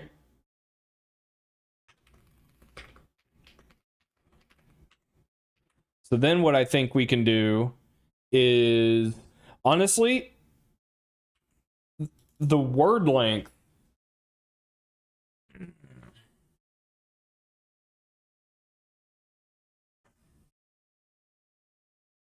The word length could almost go on the dictionary object. Because, like, I could foresee a situation where we would eventually want to support variable word lengths. And so you pass it into the dictionary plus a database of all the words, and it filters through only words of a certain length. So that value would stick to the dictionary, and then that dictionary would inform the game. It would also ensure that the target length would be the same. Now, the question is there a way I can guarantee I could do an array? I could do a pointer to an array, which is what a string is. But this doesn't guarantee the size. I guess pointer to the array doesn't either, because you gotta have the size of compile time. So the only real way I could think to do that is I could make dictionary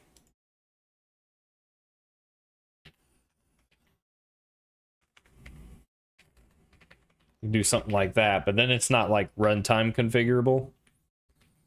So I think it's just a matter of passing in the same word length and making sure everyone behaves. So I think that's what I'll do.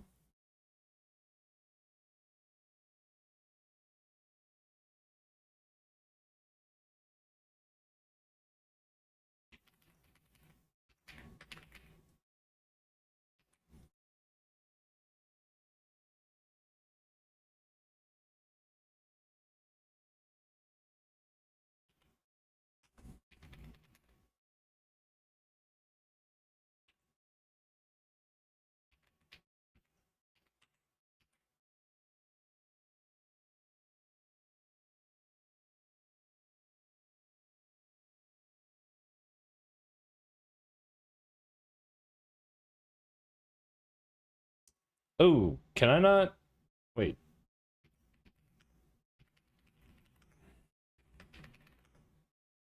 Can I not pre-size?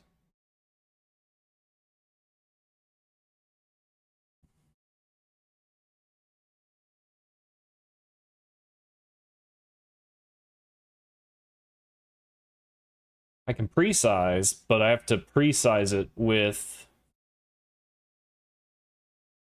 a value, it looks like.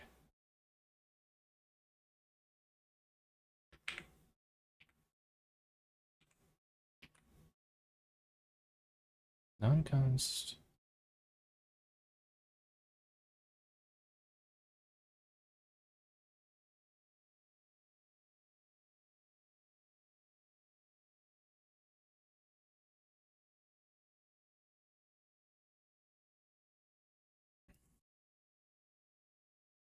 Why the hell is this not working? Since C++ 20. I'm pretty sure I have this set to 23. I can specify a count and a char type.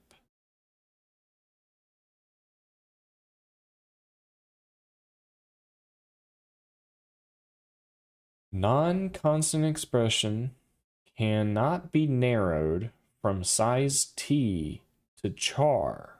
This should work. Think the curly braces are causing me a problem?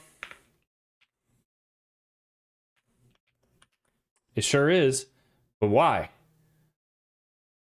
I should be using the correct type. Like, the curly braces helps call that out when I'm not using the right type. But I thought I was using the right type.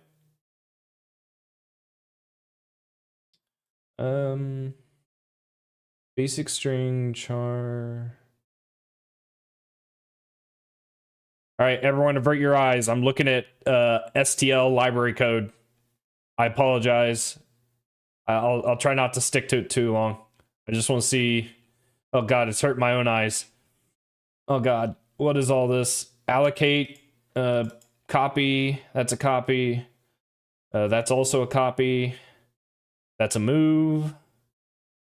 That's a move. Avert your eyes. Avert your eyes. I apologize. Here, right here. What's this? Nope, nope. That's a pointer. Oh god. Oh, it just keeps going. It keeps going. Oh, here it is. Here it is. Right here. Oh, it takes a const. Because it guards an overflow. What's that macro do? Oh god, it just gets worse. I'm sorry. I shouldn't have done that. I should not have done that. All right. So I think. That's crazy. I need it to... Is that real? I don't think I've ever ran into this. If I make this const...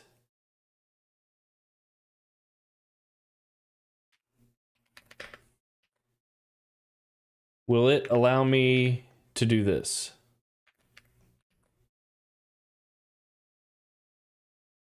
I don't... Does it need to be const expr?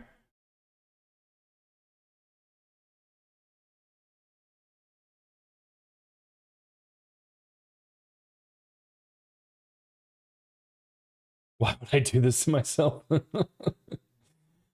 Look, at the end of the day, I am a C++ developer. If I can't read this, am I even trying? I signed myself. Well, actually, is it my fault if I'm a C++ developer because it happened to be the internship I landed? And then that was the experience I gained, so I had to keep going that route. Like, is that my fault? Oh. Fair. That's fair. This is interesting. All right. Like, there's a reason I like doing brace initialization, but it's not going to let me. So we're going to move on. I'm going to have to read up on that. That's something I've not run into before. But to be fair, I'm also never pre-allocating these objects like this. Okay, so that'll give me a target. So here, this actually... No, I don't want this to be a public variable either. Because again, I don't want anyone modifying this. So they're only going to get a view of it, or a slice for you Odin heads. Take responsibility. But it was the environment I was raised in. Did I have a choice? I still don't have a choice. I haven't retired yet. If I can retire sooner than later, then maybe I move on from C++.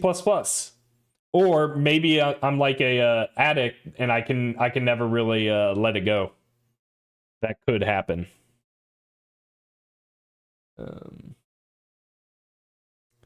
Lost track of what I was doing. Dictionary. Okay, so I have a dictionary. It gets populated with words. Eventually, we would load a file, a JSON file probably. That's going to have the target word. So now game, ABC.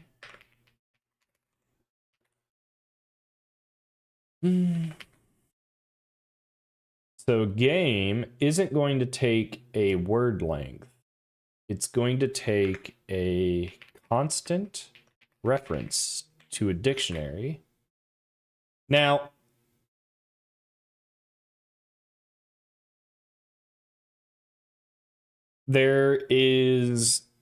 I'm going to do something. Nah, never mind.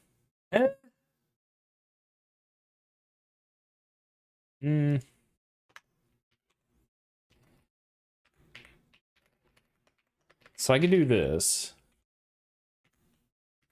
Now, this is something, at least for C++, you have to consider when you're developing your classes. Do you go with a pointer, or do you go with a reference? And it matters. Ideally, I would want to do this because it means I don't have to check for null. This cannot be assigned an invalid state when it's initialized. So I won't have to check for null. But you run into issues, of course, not counting the issues of keeping references that could go out of scope. But just the effect that this has on your class. As a C++ developer, you're developing a class, an object. That object by default is copyable, movable, swappable, etc. But as soon as you introduce this reference, you completely throw all that out the window. And now you have to define all of this yourself. And now you have to come up with a plan for the rest of your code base on how you want to handle things like this. Now, you could do a pointer, and that would be good too. A pointer is copyable, is movable, so the default implementation of this should still work. But the problem is a pointer can be null. So now I've got to check for null. And that's not fun either. There exists, and this is in the CPP core guidelines, there exists the concept of a not null, which is essentially a pointer that cannot be initialized with null, but is still copyable, movable, you're still observing a reference kind of thing. And that would really be the way to go, because then I don't need to do if checks all the time, because I'm guaranteed the object was never initialized with null. So that would be what I do, but I don't want to pull in a bunch more dependencies implementation. So what I'm really going to do is just keep track of this pointer and not check for null. And you guys are going to shut your mouth and not say anything about it. Deal?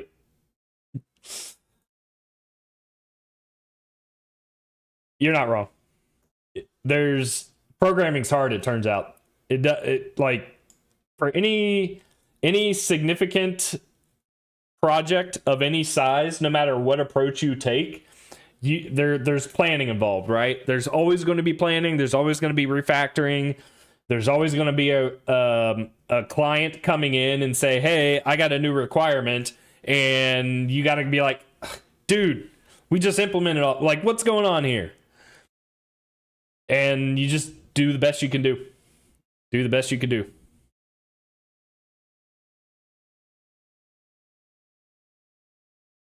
Yeah, this is why you get paid. You get paid when you acknowledge all of the pitfalls and then you jump right in. That's how you get paid. Like, oh, there's a pit trap we're walking straight into. Yep. We're going in head first. All right, with that sentiment, I'll be right back. I'm going to use the bathroom.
All right.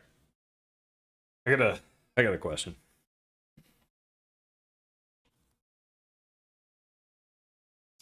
How bad is it to down a monster back to back? I mean, it's good, right?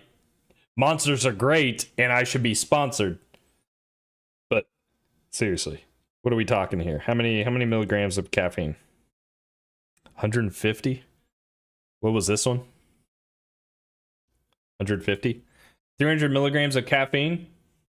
What if I sip? I'll just sip on it.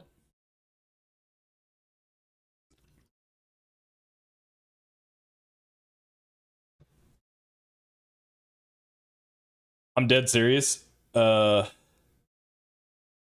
is it? This is going to keep me up at night. This thing right here. I want to find a way to brace initialize it. So I'm going to have to read up and figure out what I'm doing wrong. Or what understanding I'm missing. And for those who are looking to learn, that's how you learn. Right there. I've been doing this for 15 years. And I mean, to be fair, C++ is insane on the scale of how big and complex it can be. And all the little like nuances. So I constantly run into stuff like this, which maybe I don't run into on the job because I'm working on a fairly stable code base and I'm just maintaining it kind of thing. So by trying new stuff, you get an opportunity to run into things you've not seen before. So I'll definitely be looking this up. Okay. Dictionary, game.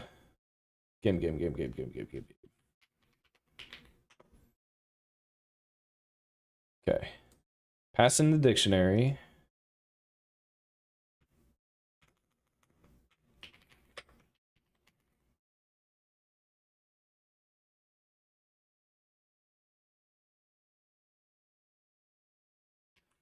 Oh, that makes sense, Oscar. It explicitly handles brace initialization. That makes sense. Interesting. And annoying.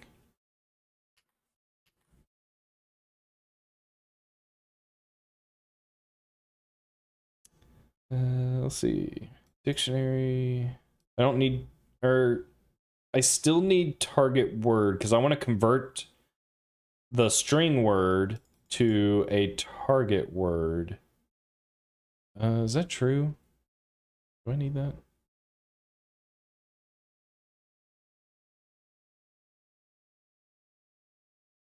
Which skills would you consider for a junior intern to have to be takeable for a company or an entry position for C++? Okay. I think for intern / junior, for one, the intern, I would expect to have to know what C++ is, right?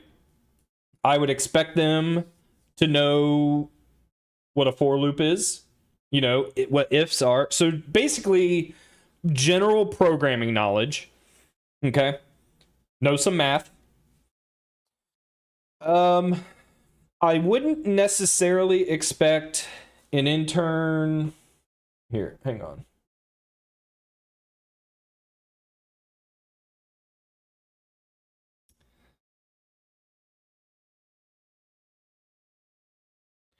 I wouldn't expect an intern to, you know esoteric C++ knowledge.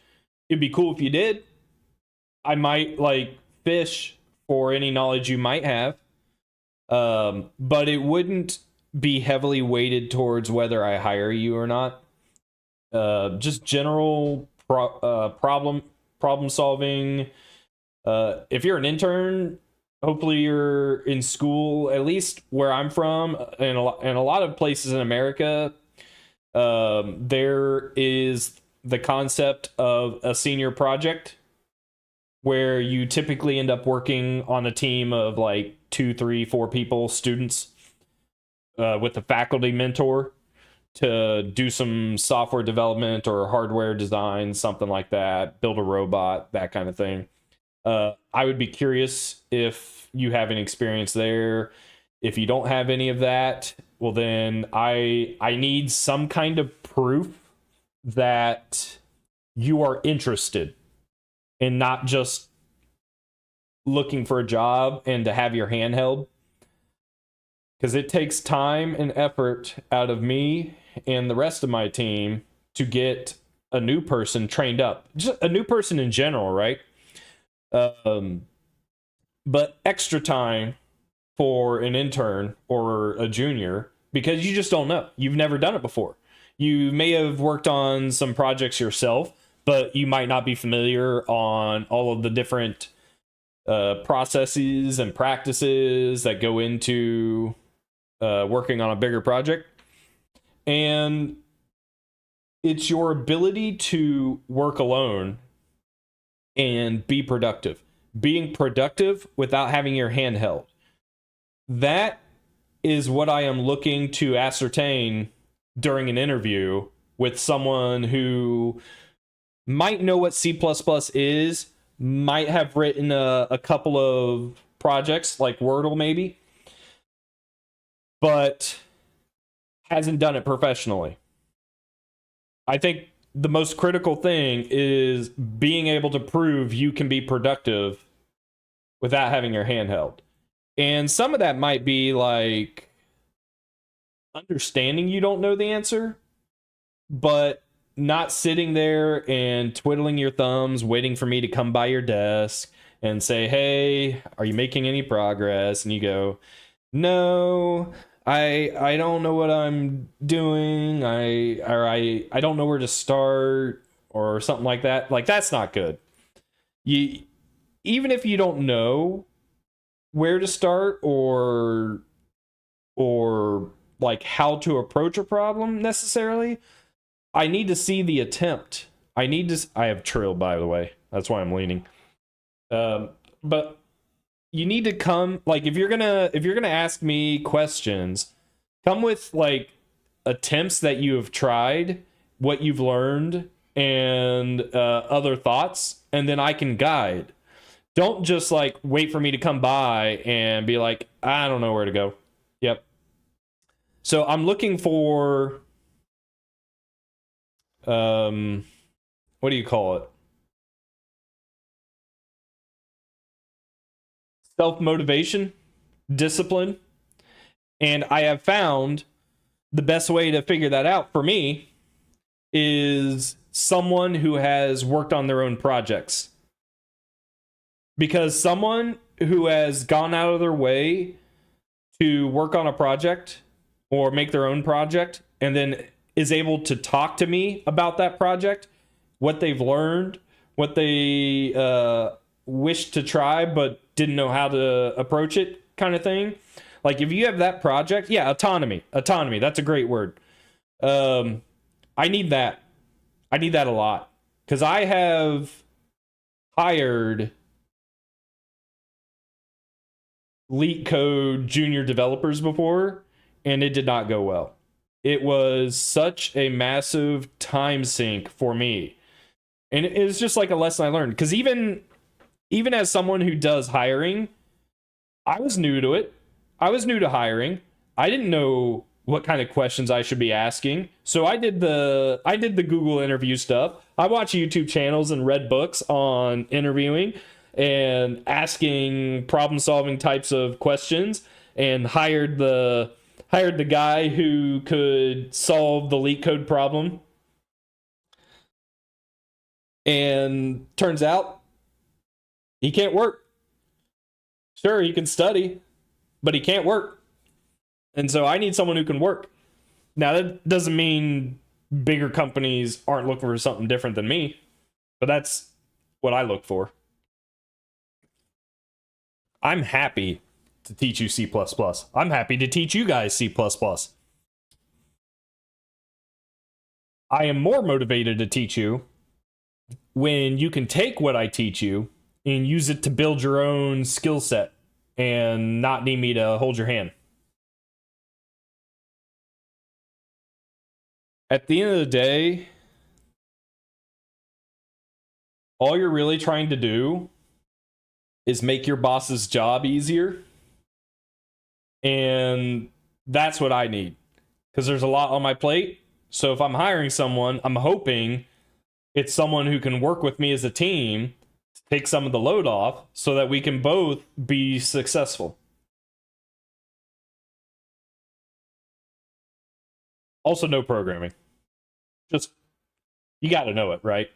You can't just show up and not know how to do a for loop, or your solution to solving a multi-branching problem is 300 if statements, right? That typically you learn from a couple of intro classes.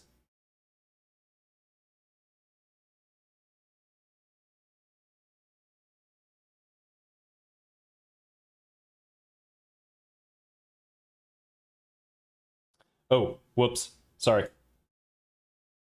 Hit the wrong scene. It's my bad.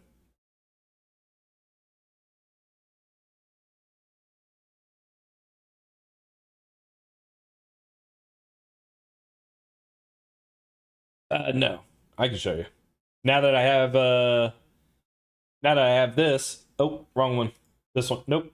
Wrong one. This one. Now that I have this, right? Ooh, let me get this out of the way. What I mean is I call it leak code, but this came before leak code. So I'm trying to think. I used to have one I would ask juniors. I'm trying to remember what it was. It was something like, here, I'm going to draw some lines here so I know that this fits vertically. Is okay, I can go a little bit past that. Let's do right here. I'm just going to draw a line so I know where my drawing space is. Yeah, okay, there we go. All right, so as long as I draw within these lines, I should be good.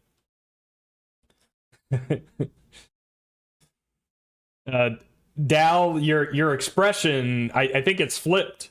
I think you meant to turn it, just turn it completely around. Okay. Man, I used to love this one. Can I remember it? So you're given, God, what was it? I think it's like an intersection test almost. You could tell it's been years. I actually haven't had to hire anyone in a couple of years, just because I've been working with different companies. Let's see. You got 0, like 1, 1, 2, and then you have, I don't remember. I don't think I remember what this is. 0, 1, 2, 3. And I mean, honestly, we can just turn this into any problem we want, right? So, like, given a list of integers, can you determine if, I don't know, something simple, right? Is this sum to 8? Right? Or is there a sequence of integers in the list that sum to 8? And then be able to work through the problem. So this is kind of what I mean by leak code. I would expect, and I still ask these types of questions, but I don't put all the weight of hiring decision on this. I am mostly looking for your ability to communicate and thought process. Can we talk about algorithmic complexity? That kind of thing. But I have hired juniors who could solve these types of problems like that. Like, you could tell they've practiced, right? And they sucked at their job. They made my life a living hell because they didn't know how to problem solve. Even though this question is about problem solving, it turns out they didn't know how to problem solve. They knew how to memorize different patterns. And somewhat useful, but it's not everything. Not for me. I need to be like, what's a real problem? Well, how about this? Hey, intern A, I need you to go, like, because so as a senior engineer, generally speaking, I have a broad idea of how I want to tackle solving problems, but I might not know the specifics or the implementation details, and I don't have enough time in the day to go research and explore myself. So I might have, let's call him intern A, right? I might be like, hey, I need you to go research an API. You know what? I think we can solve this front end by using OpenGL. So what I need from you, intern, is what does it take to render a triangle?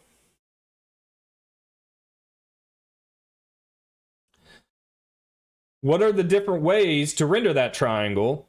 What do I need to use fixed function pipelines? Do I need to use the more modern like memory buffer pipelines for rendering the triangle? What are the pros and cons?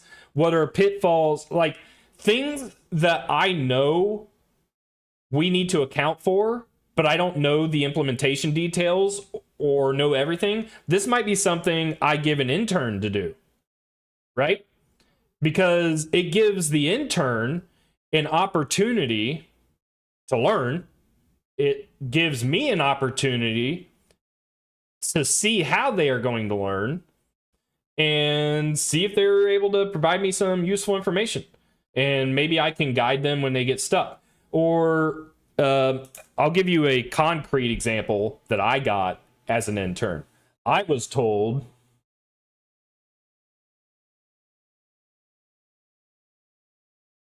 let's see, except I have Super Saiyan.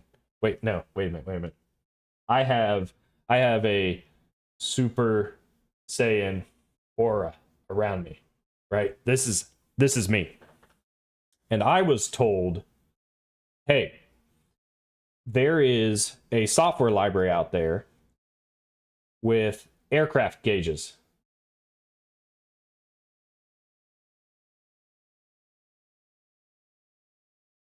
Now, as an intern, I did not know what OpenGL was.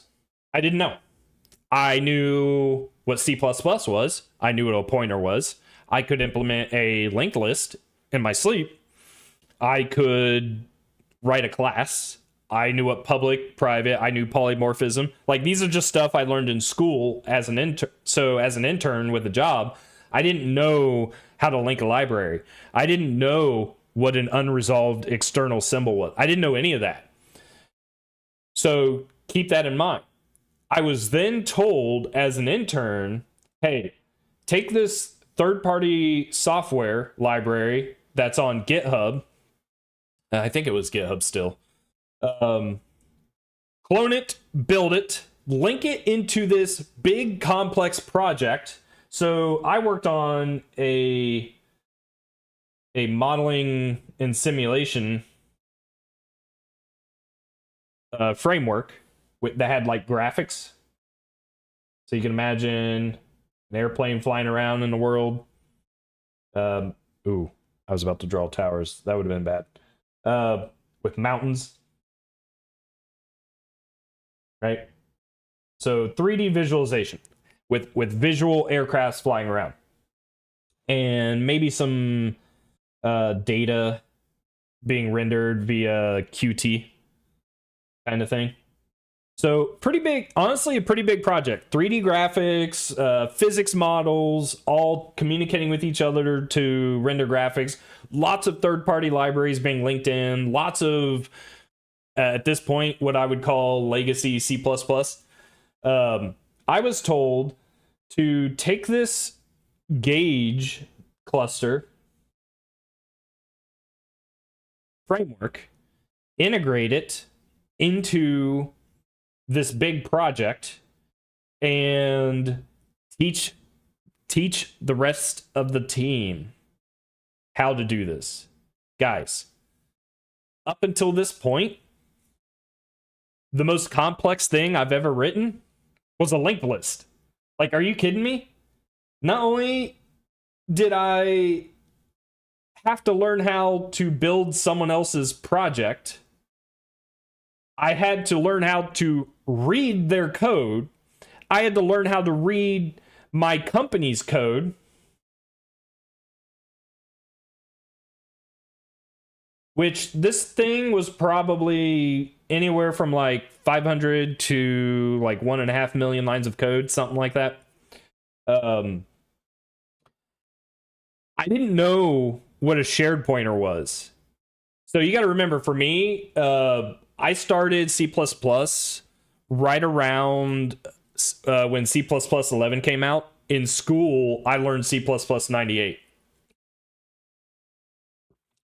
So I didn't know what any of that stuff was.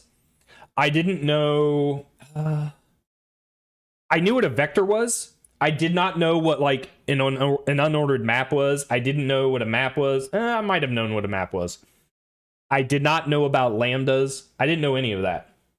And I was told to learn how to build this project, get it integrated with how the modeling and simulation handled data,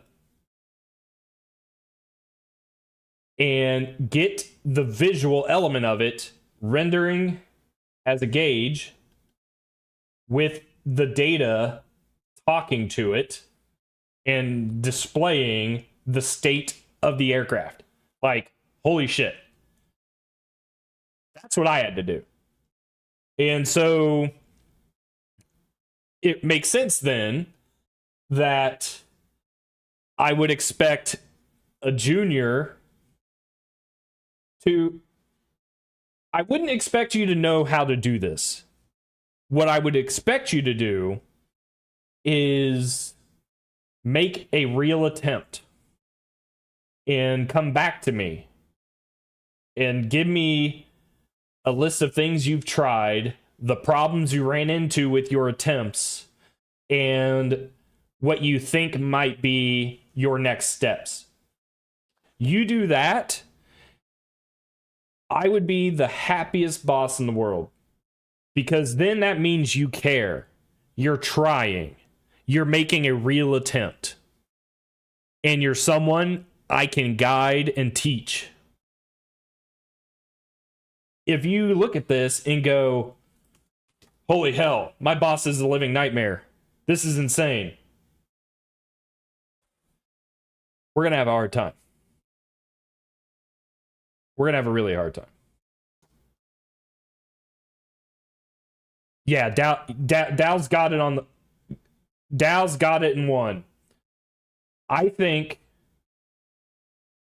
the big thing I've learned over the years, because at the end of the day, like you eventually get to a point with programming where you're not going to know everything, but you will recognize the patterns. You'll see.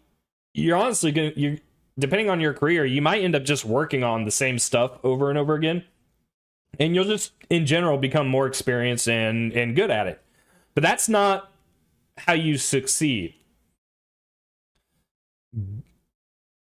Learning how to solve problems you don't know how to solve.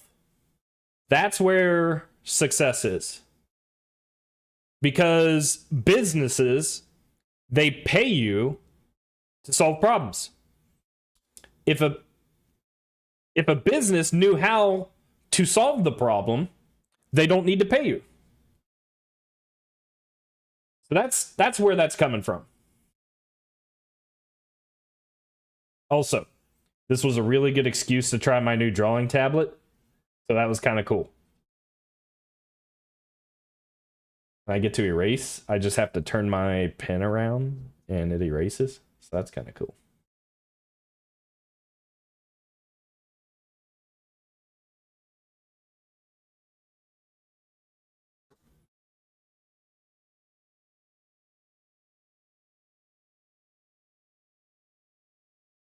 where the API is clean at least. I mean, honestly, thinking about it, because I've seen a bunch of APIs at this point, they weren't terrible. I have seen some pretty bad APIs. They weren't terrible. They were the best they could be during the time that they existed in.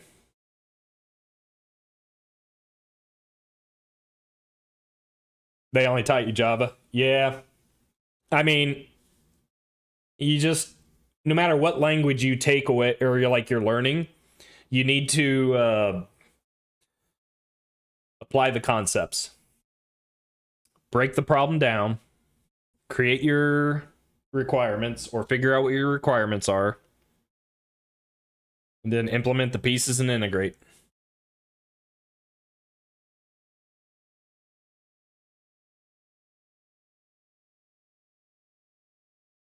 Yeah, I've done that too, Harvey. What did I do? I learned I did, I don't know if it was Udemy, but I did a course for Unreal, also doing the whole copy and paste thing, and I didn't learn anything. All right. Hey, Trill, you want to say hi?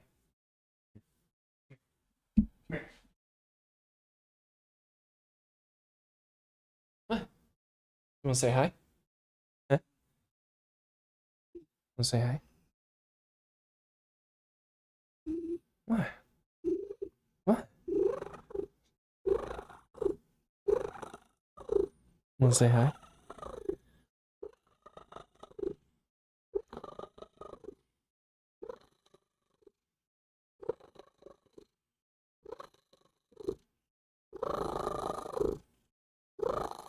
You're so loud. What's going on? Hmm?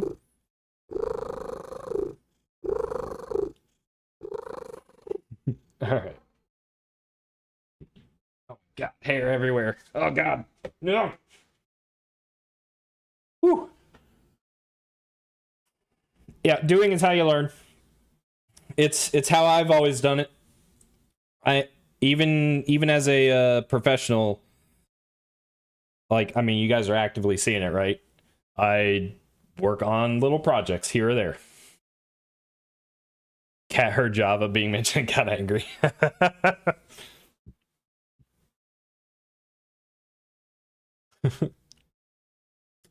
I have OLED monitors, and they have a tendency to auto dim really dark unless I like resize or get the window to redraw or something so it can re-brighten.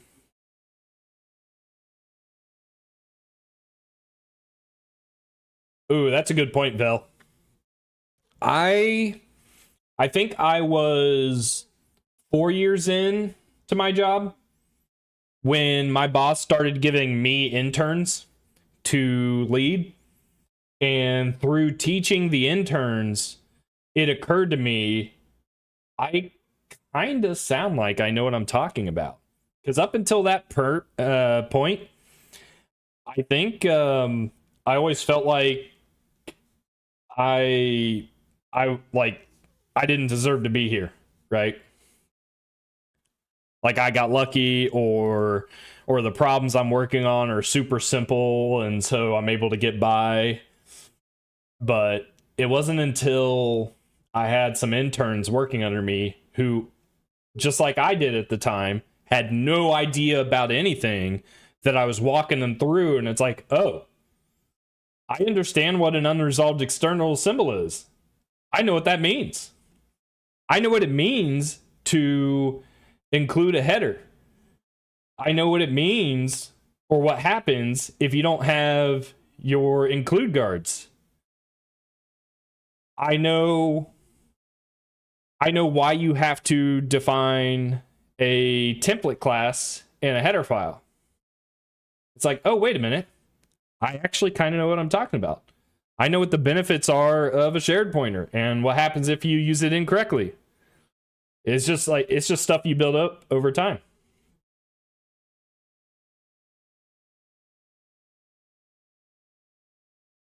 Oh, that's fair too. Like if someone asks you a question where they're expecting you to know the answer, and it's like, uh.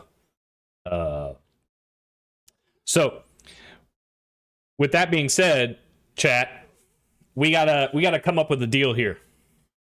You need to ask questions that I can answer and make me look good. Don't ask me questions I don't know the answer to. And then we'll be good. We'll be on good speaking terms. Have I used a handle map?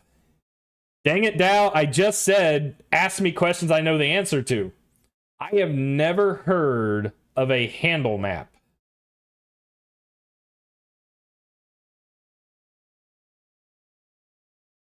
Jan, you're testing me.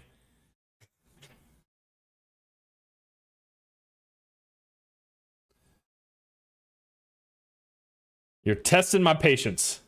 All right. I'm starting to get hungry, and my cat is nonstop bothering me. What? I got distracted. What was I doing? I was yelling at my initialization. I got the active guess iterator. We're adding a letter guess. I'm trying to figure out. Dude, what do you want? You've been fed. Trill gets a little bitey. He will start gnawing on my feet or tearing at my rug. What? Oh, ridiculous.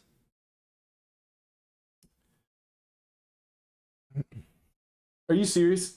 Can you guys see him? Oh, you can't see him. All right. I'll be right back, guys. I apologize. Come on, dude.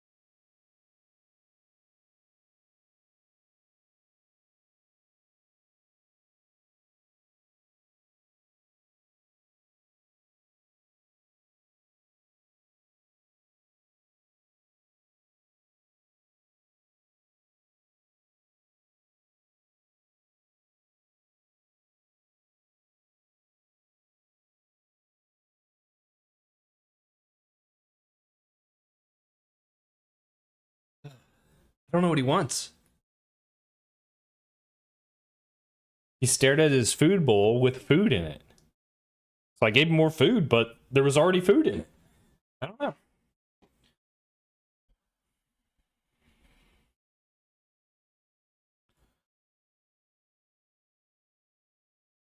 Okay.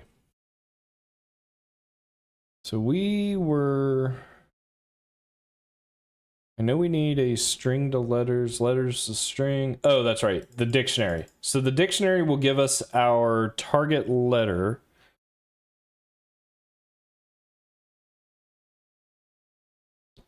We need letter state. No, we don't need letter state here. We just need to calculate whether we are adding or removing a letter based on our inputs.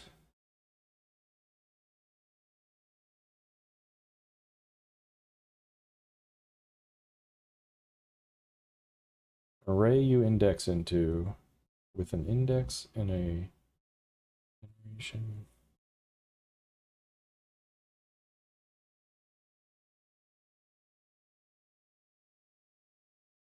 Oh, okay. That makes sense.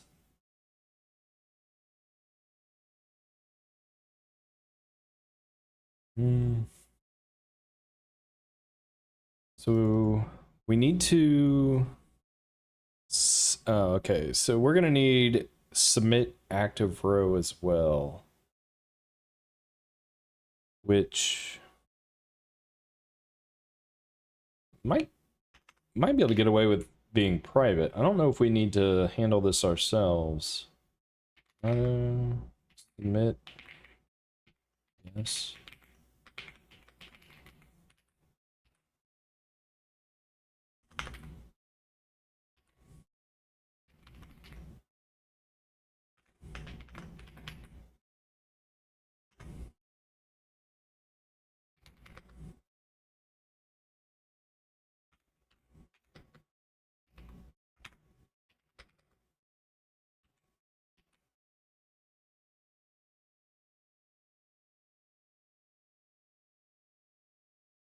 And then we're also going to need...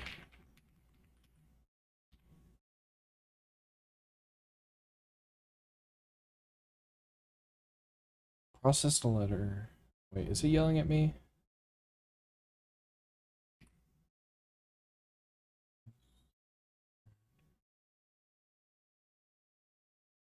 Why the hell is he yelling at me about this?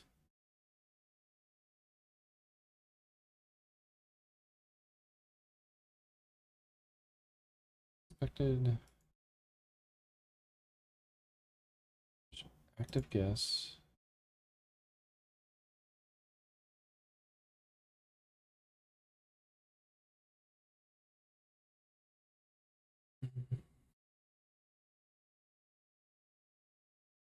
We're doing a letters to string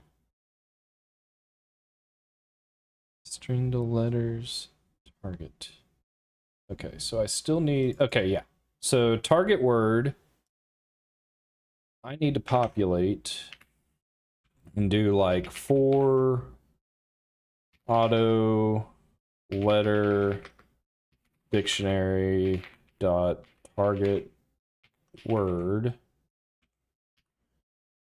Except here, we don't do it this way. What we can do is magic enum, which I have not included.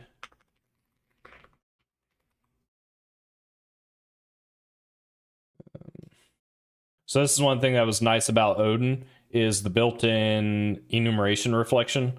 I do have to lean on a open source library to do this for me.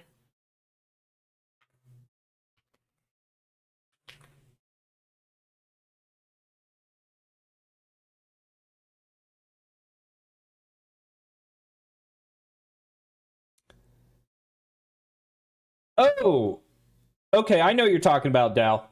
I do know what you're talking about. I don't think I knew it was called a handle map, but that makes sense. I have seen that before.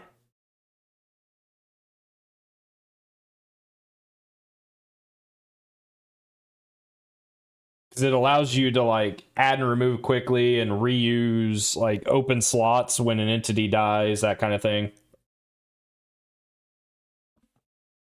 Even like Flex and ENTT open source libraries, they're like entity component systems.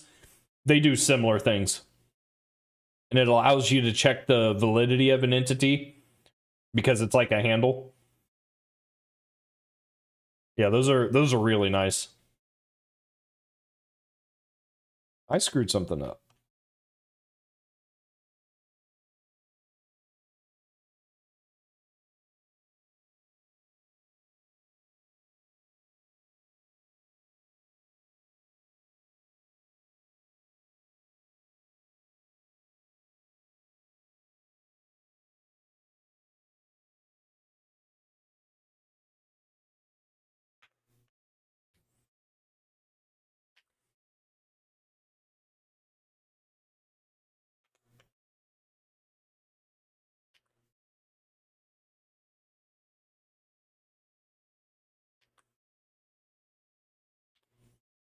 There we go. And this stuff isn't, yeah, that makes sense. So dictionary, word length.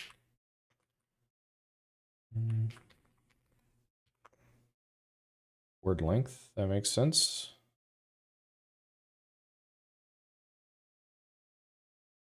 Unknown type, dictionary.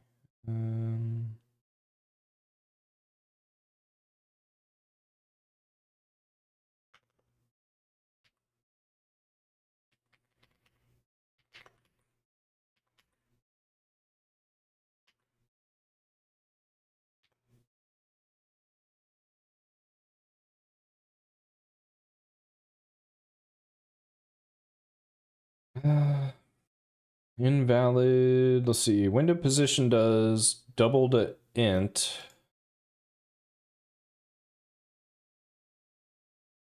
Wait, it takes an int. Is it saying this is a double? No. Takes an int. Window width is an int. Oh.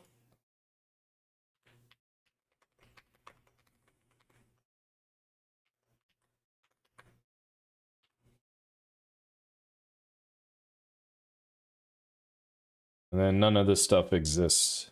So I'm going to comment that out. Just want to make sure everything is compiling.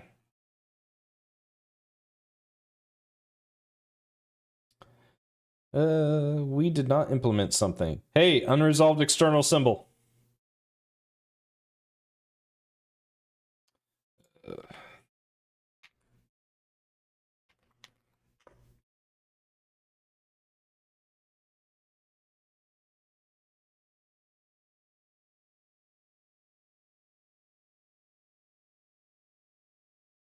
Oh.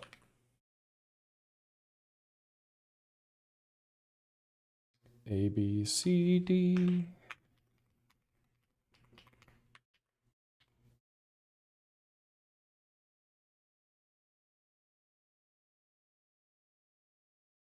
There we go.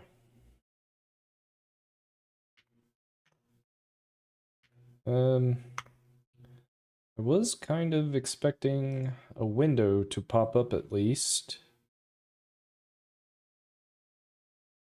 We throw an exception that I don't know of. I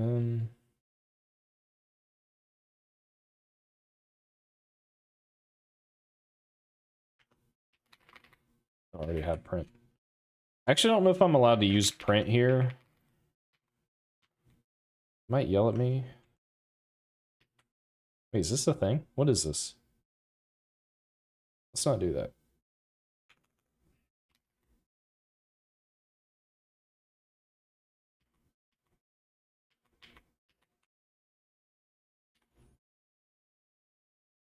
Okay, good.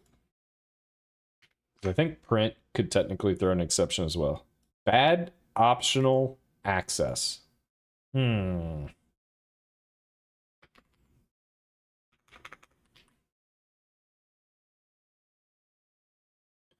using an optional?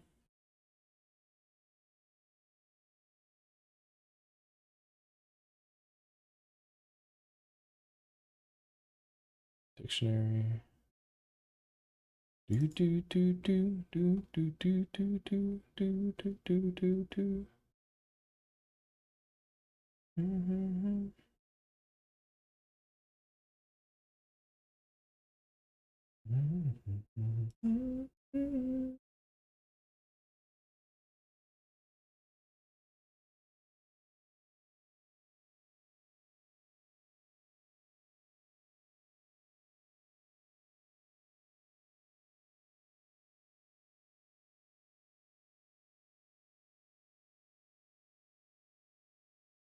Oh, does it not?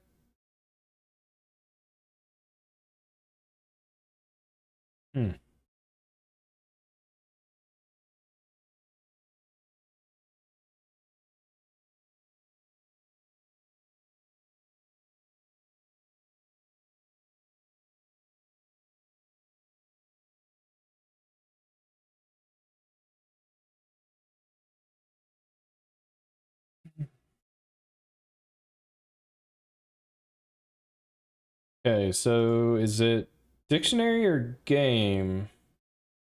It's crying. Okay, we're at dictionary. We step over game. Okay, so it's in game.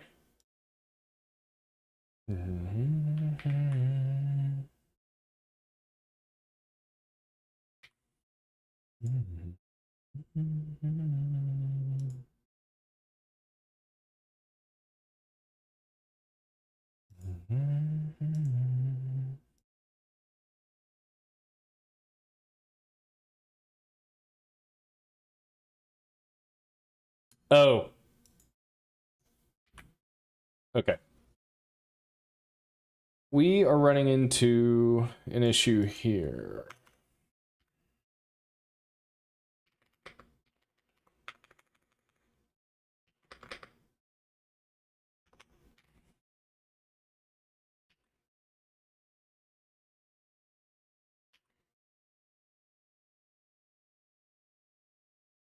Okay, so why? Okay, because these cannot be converted to a letter. But I was hoping... Enumcast...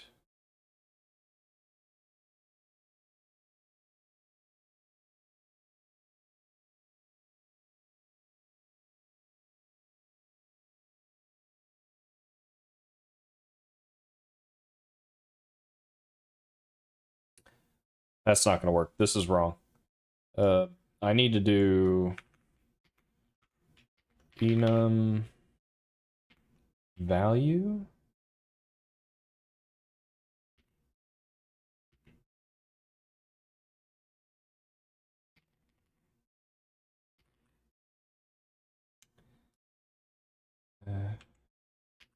So this.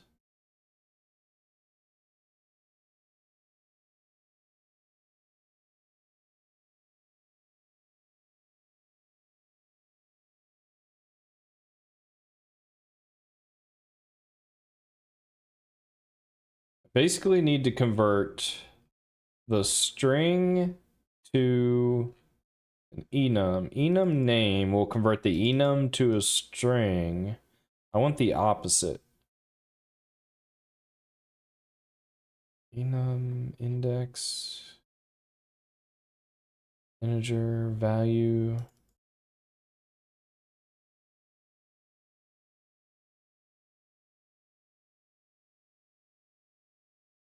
Enum name. I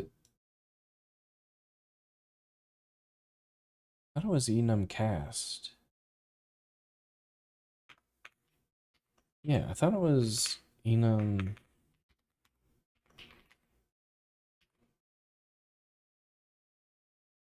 But this only takes an underlying type, not a string.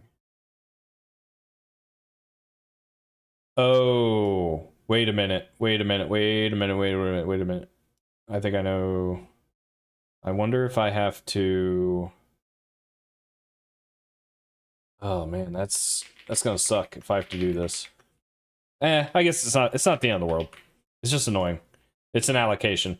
I have to basically convert the integer letter, a char, to an actual string type so it can...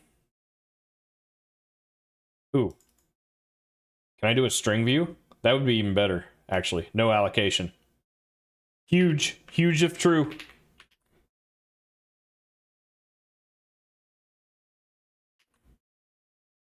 There. No allocation. I think this is the issue.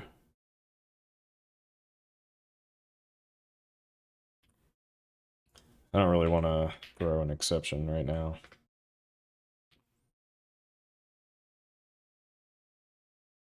All right, let's run the debug to make sure I'm not crazy.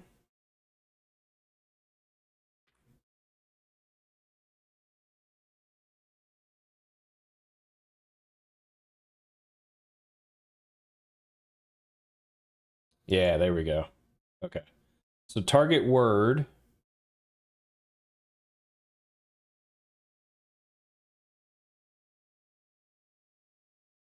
has capacity 1 with letter F.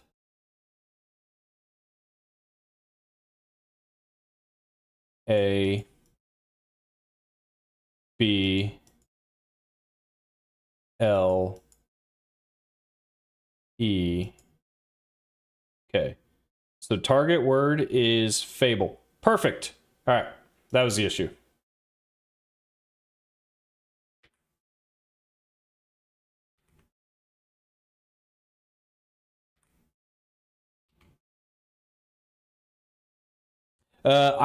I actually prefer errors by value personally. C++ has exceptions by default unless you turn them off with the compiler. So at a bare minimum, one of the things I will always do is wrap main in a catch-all try-catch for logging purposes. But in my own code, if I can, I am doing error handling by value. And with C++ 23, we can do that with standard expected.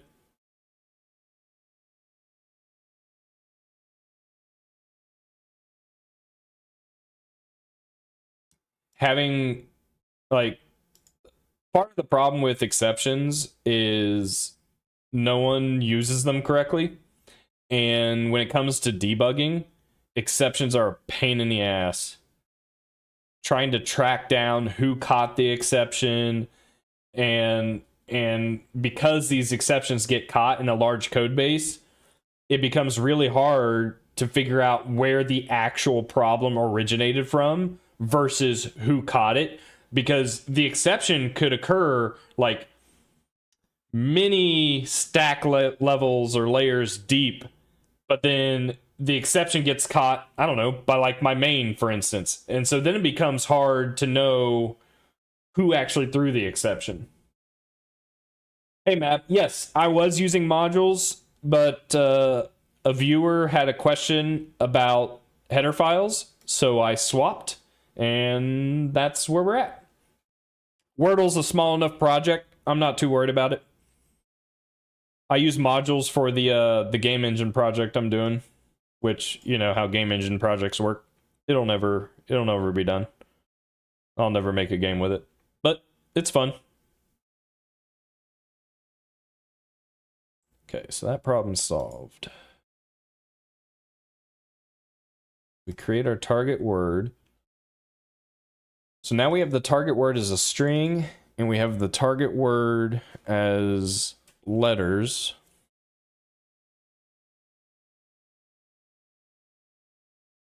Yeah, exceptions are a pain. To be fair, I bet if I found a code base that used exceptions well, maybe I would change my opinion. But it's just so easy to be like, we'll just throw an exception because of an error. Not because it's like an exceptional error, but because it's an error. Like, yeah, we'll just throw an error. We'll catch it up above. Not a big deal. Yeah, that's a big deal.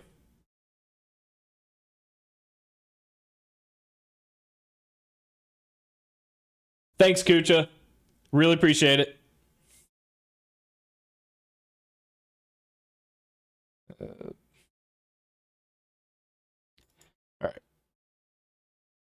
So string to letters. So now I don't have to do this every frame. It's already been done. So as a user, we enter a letter. A letter would be anything on the keyboard, an enter, or a delete. If it's none, I don't think we do anything. I think we just continue. Is that how we did it with Odin? Where was that? Yeah, if it's not none. Now that I'm seeing this probably could have been cleaned up a little better. But what I would do is, if state is not playing, or, did you guys know this? I've never done this professionally, but we're going to do it for this project, because I've always been curious if I would like it better or not. If letter is none, C++ supports using English for your ands and ors versus this.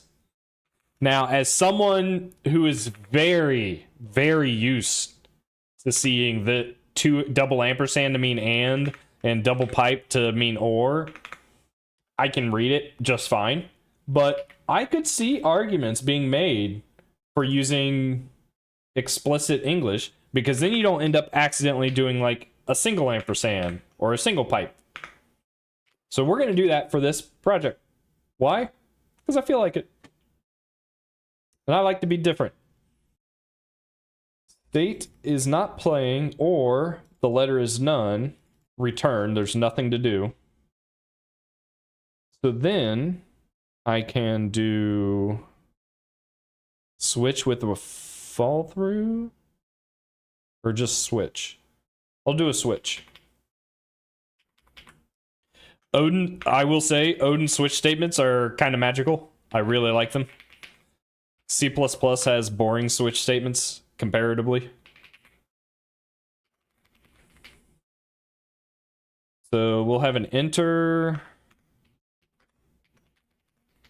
a delete. It's almost like these aren't letters. It's almost like they're commands. And then we'll do a default.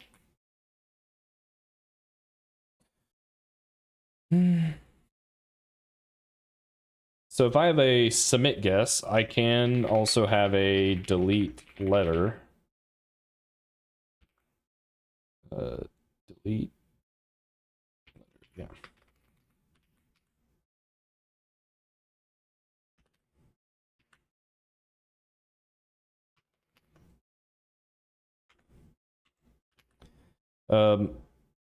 Another thing Odin did really cool is, you guys can't really see it because it's behind chat, but it has this like hashtag reverse you can put next to a for loop to do reverse iteration. With C++, we can do that too, but we have to use ranges. And I don't remember which header file it's in. Let's see, if not... Oh, I didn't even know not was a thing. Holy crap. If not empty, pop back.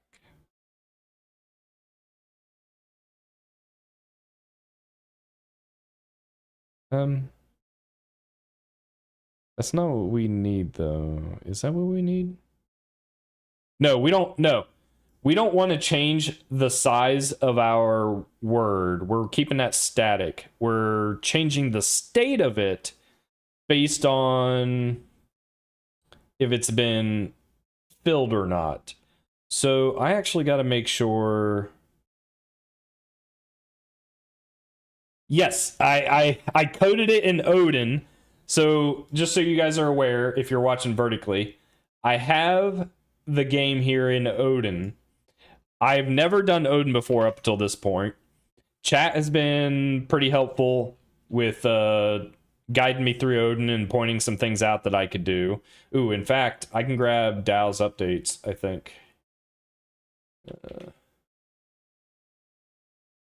And I'm sure there will be no bugs and it will still run just fine. Right, Dow?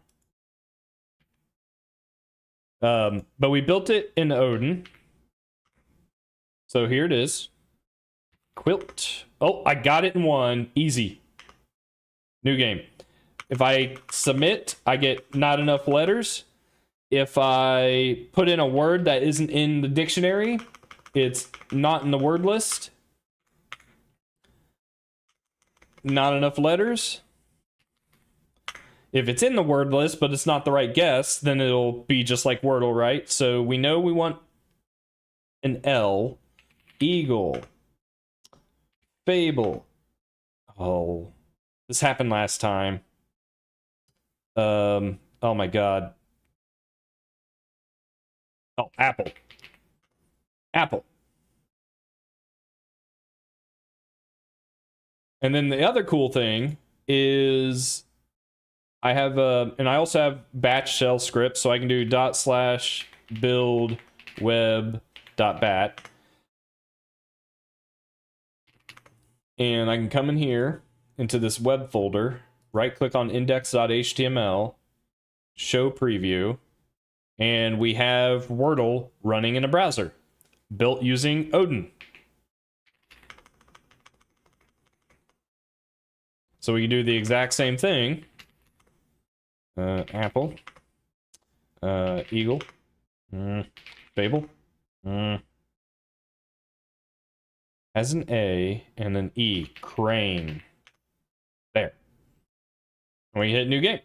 And all of that is populated via this JSON file. So we can add more words here to make the game more complicated. It's still 5-letter expectation. But yeah, I'm doing it in reverse. The C++ guy built it in Odin first. Now I'm porting it over to C++.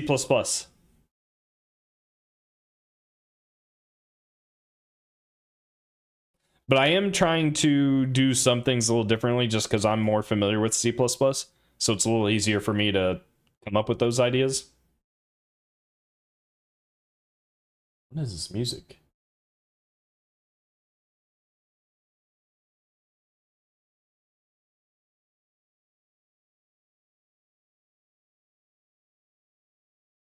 Yeah, it's very similar, I think. I think they have very similar ideas. Which kind of makes sense. A lot of these new languages are trying to fix problems older languages have, right? So it makes sense that, like, oh yeah, it's kind of nice. And I'll probably do Zig at some point. I'll probably do Rust at some point. C3 is on my list. Carbon as the C++ evolution is definitely on my list. All kinds of stuff we'll eventually try. I haven't done Zig since 0.12. And even then, I only did like some of the, what is it called? Ziglings and Hello Triangle. That's about all I've done. I've used Zig as a replacement for CMake for C++. I have done that before. Oh, that reminds me. With Zig, the big thing I had an issue with using it as a CMake replacement for C++ is it didn't support compile commands. I think I read it supports it now.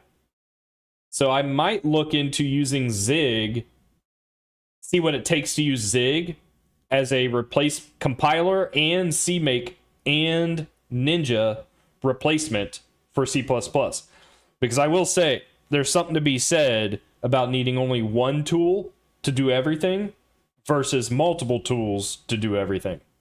So I will look into that at some point.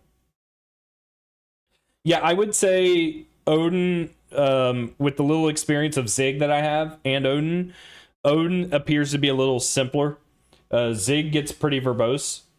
Odin has some nice to haves when it comes to dealing with allocators, where you don't have to like pass it through everything. Now Zig may have changed since then. I don't know.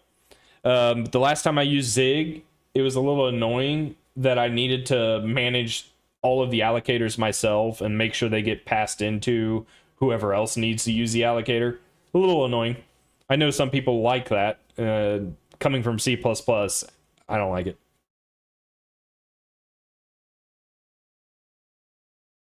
Yeah, I definitely want to try and use Zig as a CMake replacement again. I'll make another attempt at it.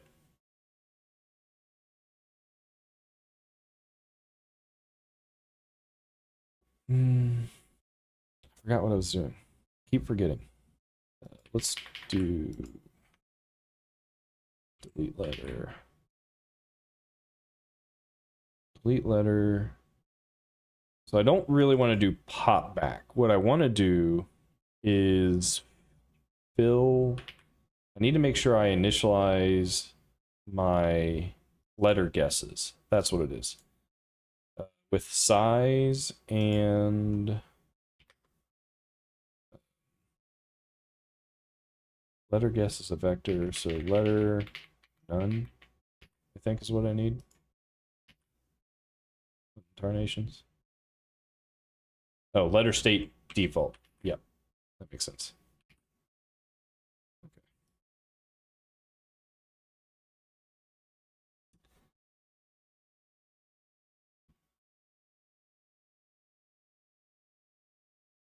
What setup do I use for for this specific C++?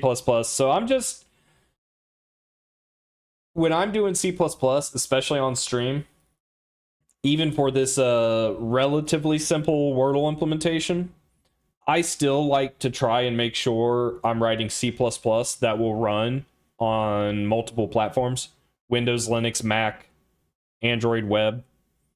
And so the way I achieve that is, first of all, whatever compiler your system is using, Ninja for the build system, CMake for your project configuration. And so between those three, I can basically build for any target. Emscripten for WebAssembly. And then I also make use of VC package for my package manager. That way, in this JSON file, I just specify a dependency I need, like raylib, for instance, and I get that. So you'll see that's typically my workflow. Now, maybe if Zig has improved a lot, maybe we can do away with CMake entirely and Ninja and platform specific compiler. Maybe. That'd be kind of cool. Because then I just download Zig and write C++. I don't know. I don't know what kind of effort that would take, how much learning that would take.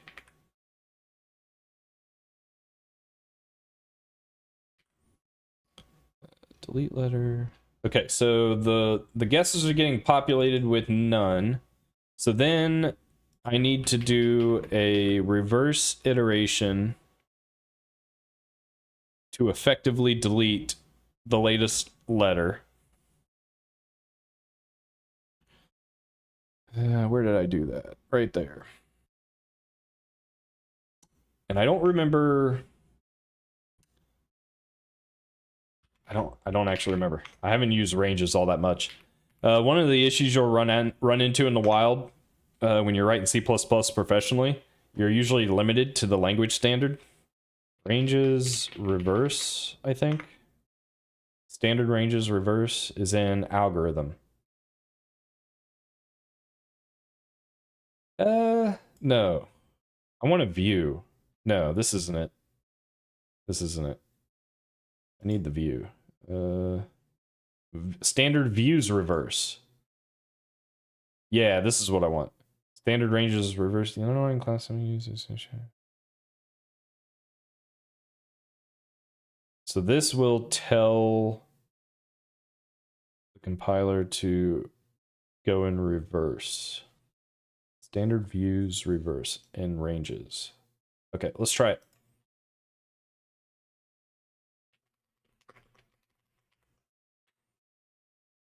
So in here, 4. So it's trying to autocomplete. So this, honestly, this is how I used to do reverse iteration. Actually, probably still how I do it until I learn how to do it with these ranges.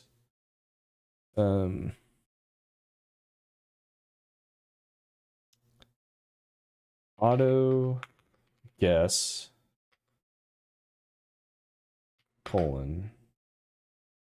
We do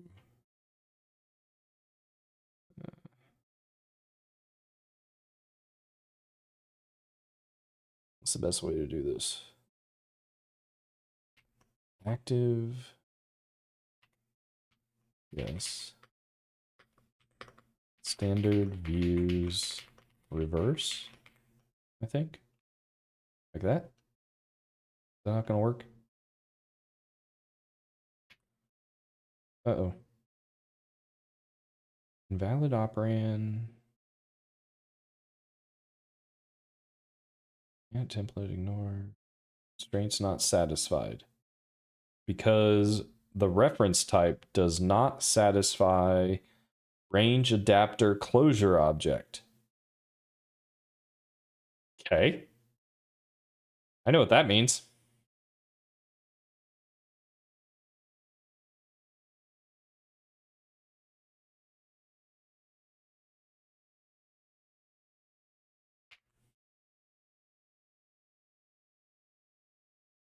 Fix. Oh. That's on me. Because I actually wanted to iterate over the... Yes. Yeah, that's on me. All right.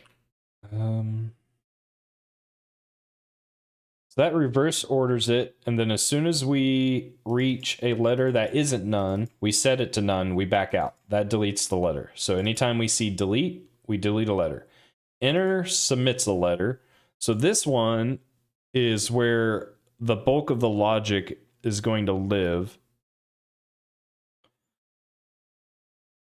And we need to basically, how did we do this? S exact matches. String to letters. So we have that. We have our target. Actually, I don't even need that. We just have target word.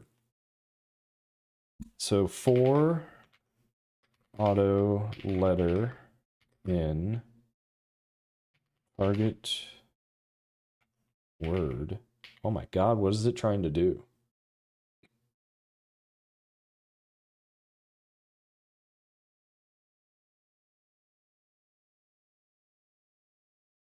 If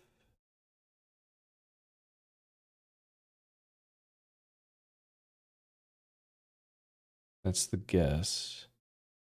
Oh, oh, duh.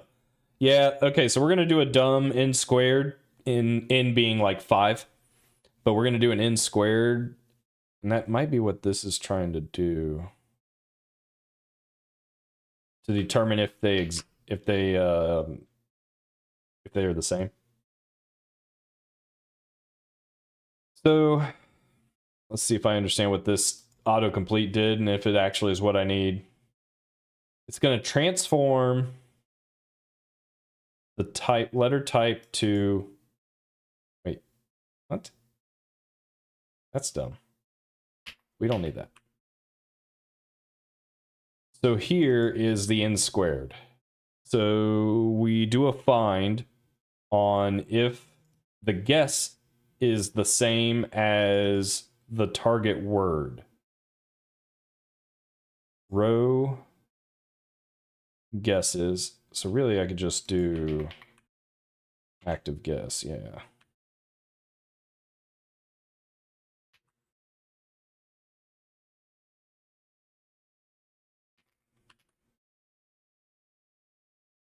If they are the same, then they have been found. If they have been found, it becomes correct. And then we also want to track. See, this is something I think Odin does really, really well. Is these enumeration based objects. I need to do. Can I use my array to do this? Enum array letter int letter counts unused.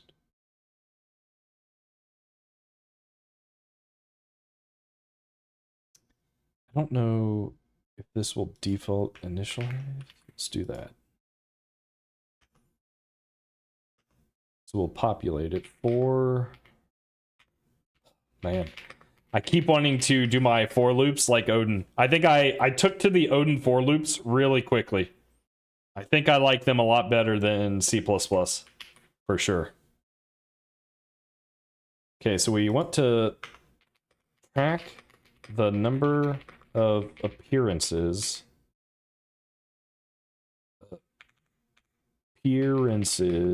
of each letter in target word, yes. We're going to need that in order to know if we should render 2 letters with a yellow or 1 letter with a yellow. And so then, as we find these letters, we will decrement.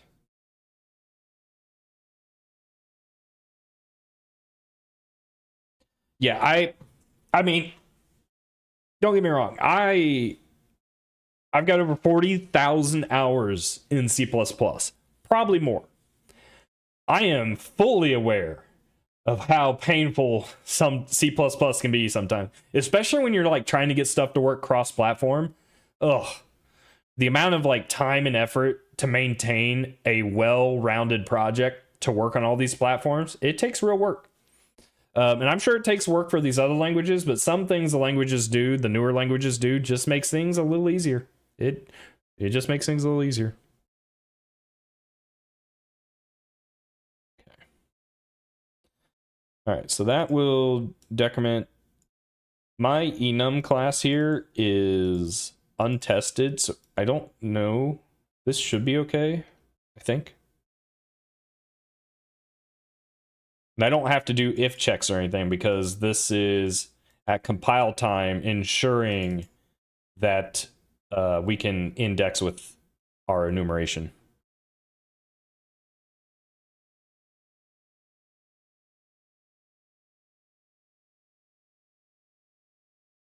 Okay. So that will set our... Oh. Is this able to know? No way. So we loop over our guess. If it's correct or none, go to the next letter. Okay, so we are begin word validation, I think. So if it's correct or none, move on. Otherwise, if we have counts remaining for the letter, then it's present. Otherwise, it's absent. Is that true? So what we did originally was set everything to absent. Then if the letter is in the word, it's marked correct, which we've already done. We did that up here. Oh, I'm reading the wrong line. Okay, yeah. So if the letter is not correct, we're doing work, which is basically what this is saying. If greater than, we set to present, decrement the count, otherwise set it to absent. So I actually, this is just finding, am I doing this wrong? I'm doing this wrong.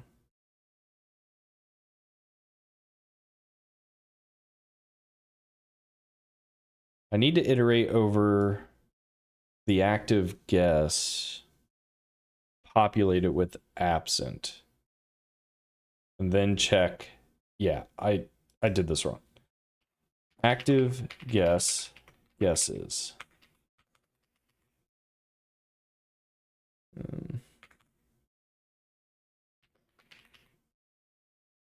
This needs to be target.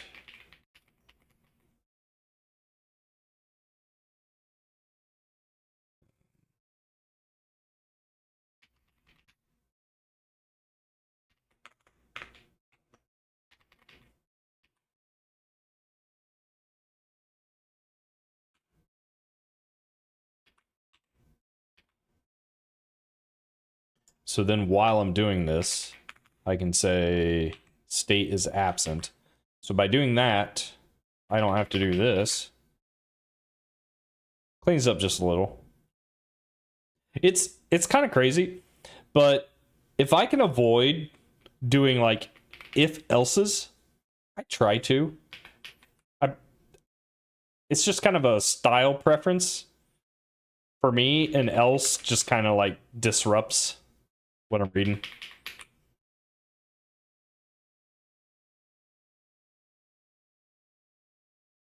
Okay, so we populate our guess, we initialize our guess basically with all absent. Then, if our letter is in the word or at the same location, ooh, is that actually what this is doing? It's only correct if it's at the same location. This isn't right.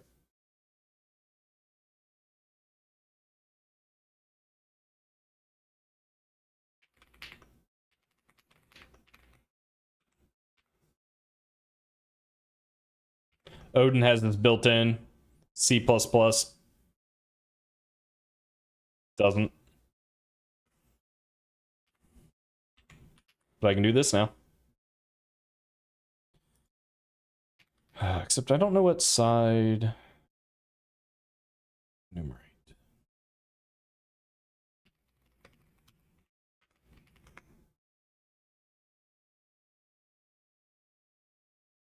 Index is on the left.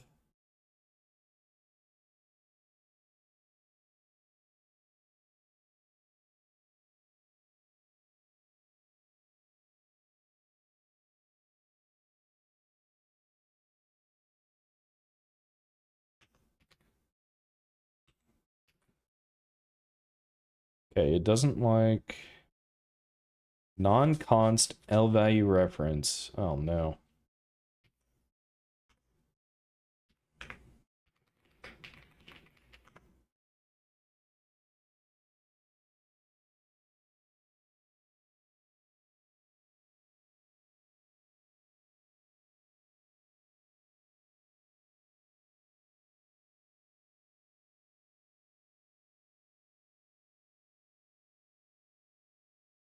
Hmm.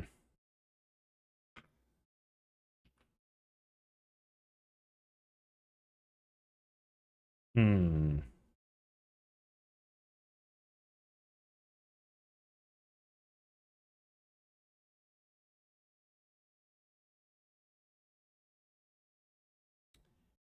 It's definitely it's definitely different. I like just the short time I was using Odin, like it feels different. Um this is gonna be a problem. Can I not use enumerate with a reference type? I can make it const. Like it's not mutable. I mean, I'm new to some of this as well, which is kind of why I'm doing it. I don't get to use a lot of these features in my code bases professionally. So I've never, like, I've used enumerate before, but it looks like it won't let me do a reference, which means I can't modify this here. So I think what I need to do is modify it, like, update it first. I can, honestly, I could do, like, standard, fill. Ooh, is there a ranges fill? Ranges fill. Active guess.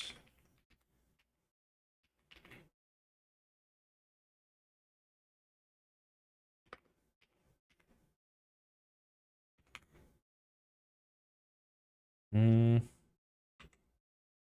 Is that right? That doesn't seem right.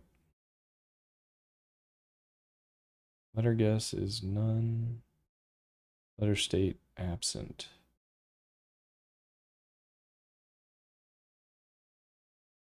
Maybe it is transform.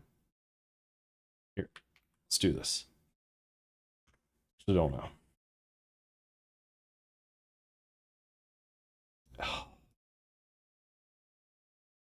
Can I not do ranges fill? Is that not a thing?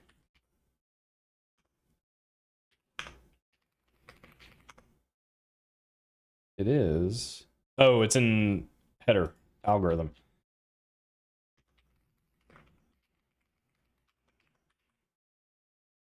Okay. So now I should be able to do ranges fill, not need the iterators. Okay. So that will initialize the guess with none. No. Absent. No. I don't want to do that. Do I want to do that?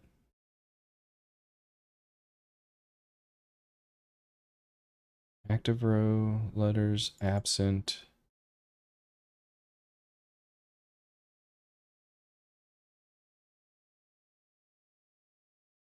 Where do I set the letter guess?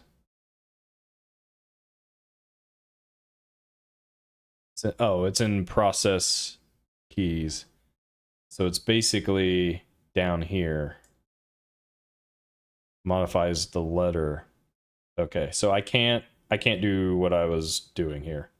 I wonder, is there a, does this take a predicate or a lambda? Takes a value, value. I want like a fill if, but maybe transform is what I need.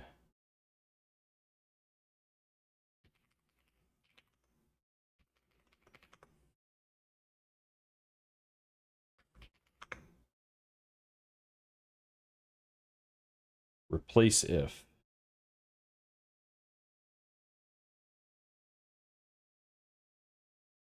Copy if. Maybe it's transform.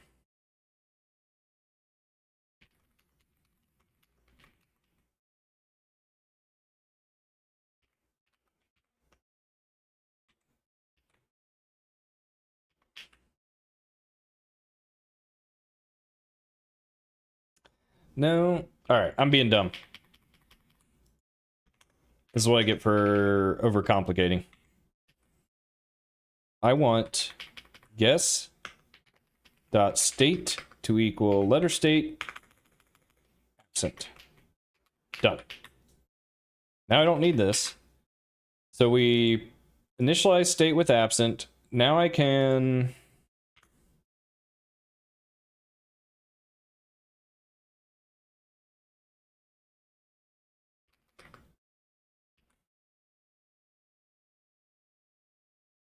probably can't do this anyway. So let's just do a regular roll for, unfortunately. For okay. Guess letter equals target letter correct subtract. We're not modifying, so we can do const. So that works. We can go even crazier here. We're about to do something crazy.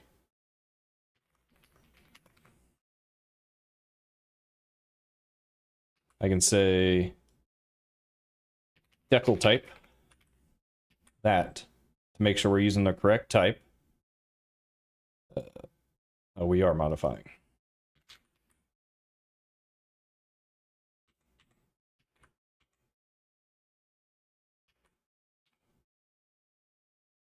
Do I use header files as documentation? Yes. If I'm putting code documentation in, I'm doing it in header files. A lot of code bases do it that way, and that's kind of just what I'm familiar with and comfortable with. And I use Doxygen, a tool that will parse your source files and generate like HTML documentation out of it. So that's generally my approach.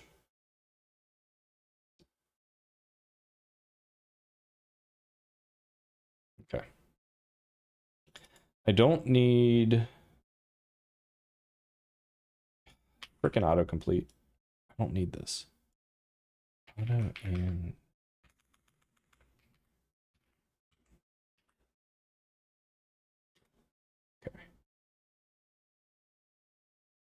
okay. Initialize state to absent, pre-initialize state.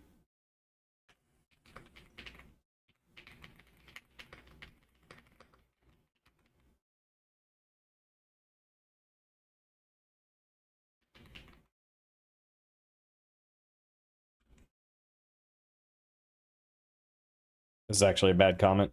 I don't like comments that just describe exactly what the code's doing. I can read your code. Discord link's invalid. What? Someone else joined. Where are you getting the link from? Someone joined at 1 p.m. an hour ago, so they must have found it. I wonder where you're getting it from. How do I? I'm gonna copy the link in the description on YouTube. Okay, let me check. That's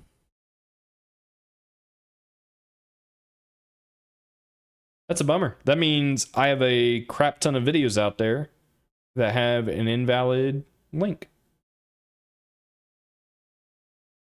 Edit. Oh, it sure is invalid.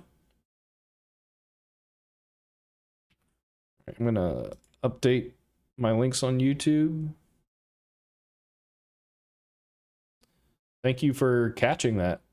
I wonder how I got that wrong. What have I been linking to?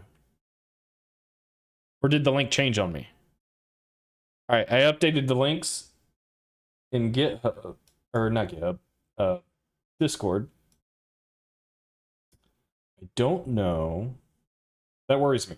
I think I just need to break down and buy whatever you need to buy in Discord to get a static link. Do like discord.gg/fun and software. I think it's like 25 bucks a month, something like that. Okay. Well, this is a bummer. I didn't want to write code like this. Standard enumerate, really not mutable? Ranges enumerate mutable.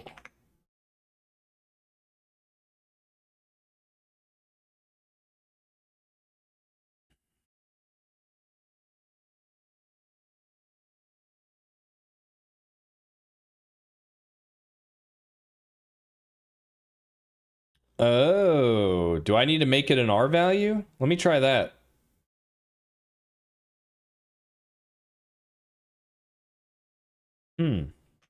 For auto I comma guess active guess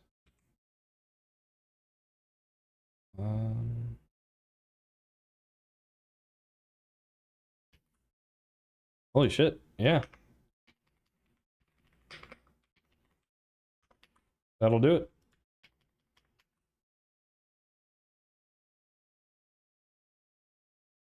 I'm still learning, always learning. Okay, is that build?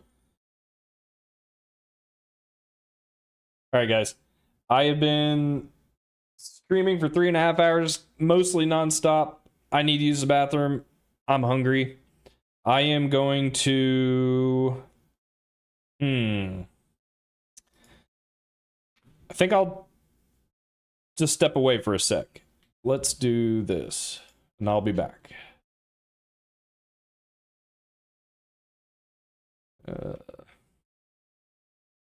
Heating up food. Be right back.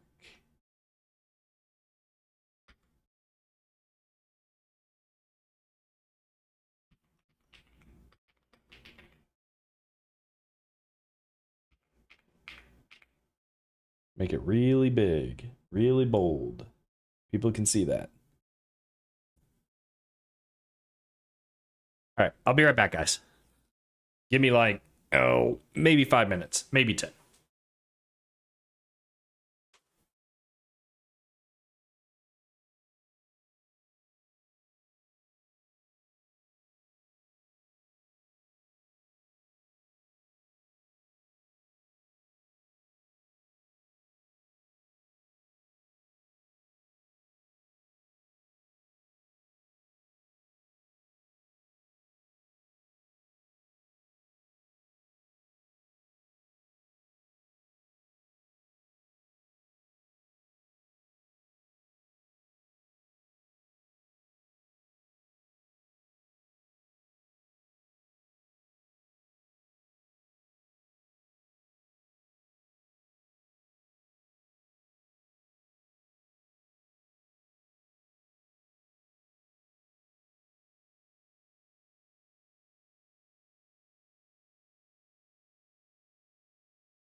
Whew.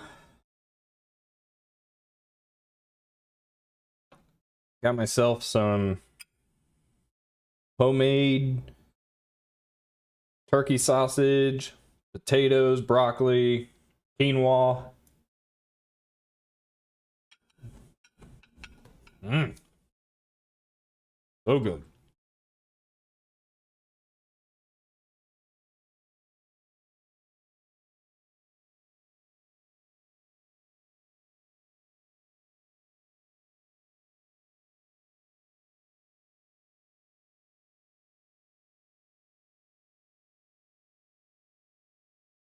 Let's get rid of you.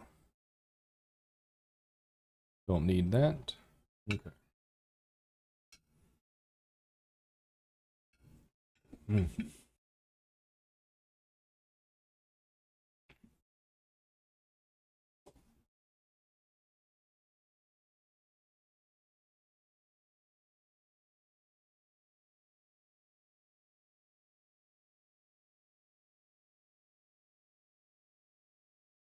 Okay, so submit guess.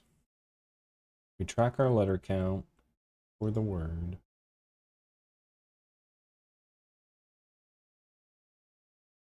If the letter is at the same location as the word,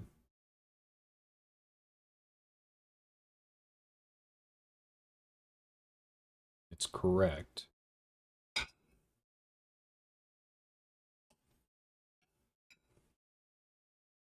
Otherwise,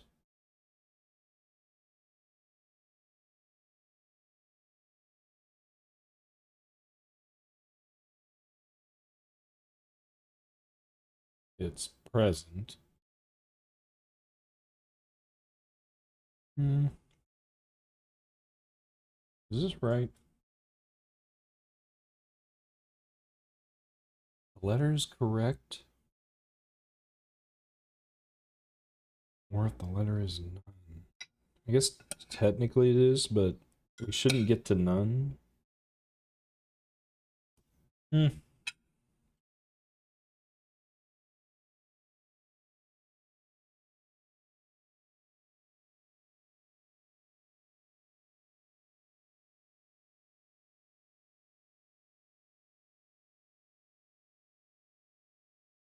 it's correct or none, continue otherwise. We might be okay.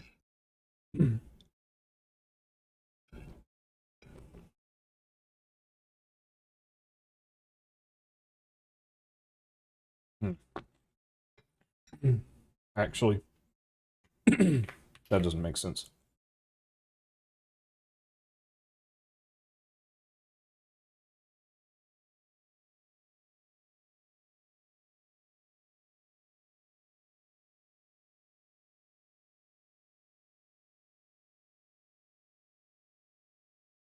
Update the keyboard state. Okay, so we haven't done keyboard state yet,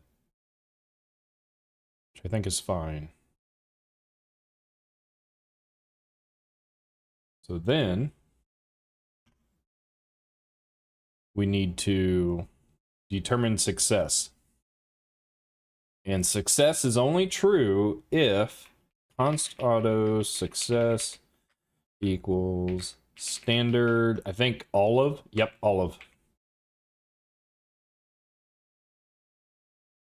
If all of the letters are correct, then we have successfully guessed the word.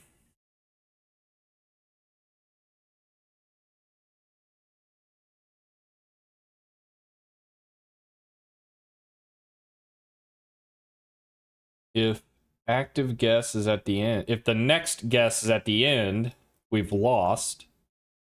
Otherwise, increment the guess. Cool. And now the last piece of this is if we are enter, delete, otherwise we fill our letter with our word with the guess. The guessed letter.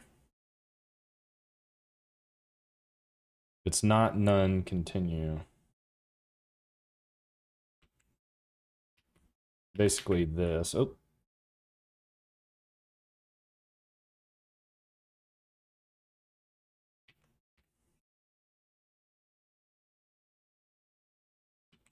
No. Not doing that.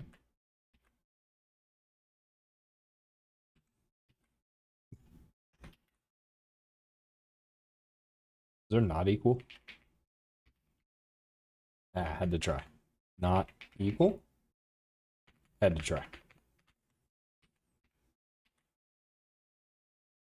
Alright, so that'll fill the guess.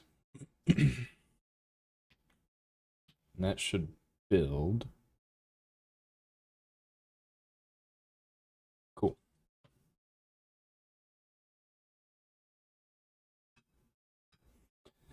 Trill is laying on the floor right behind me.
So now I have to get the keyboard inputs from Raylib, submit them as a letter guess.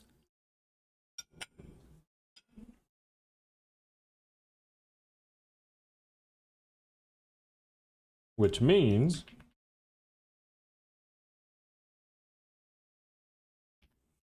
I need a conversion.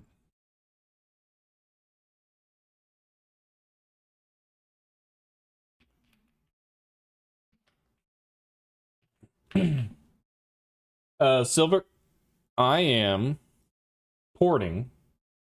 So this is kind of finishing up a series I was doing on stream the past 2 weeks. I implemented Wordle in Odin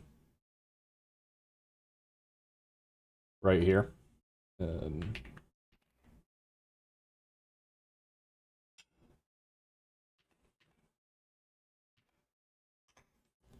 I've got a little bit of Wordle going.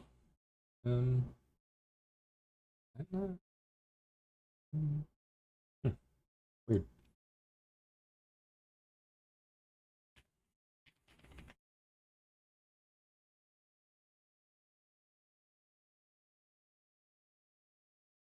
Got Wordle that works on the desktop and wait for it, and in the browser.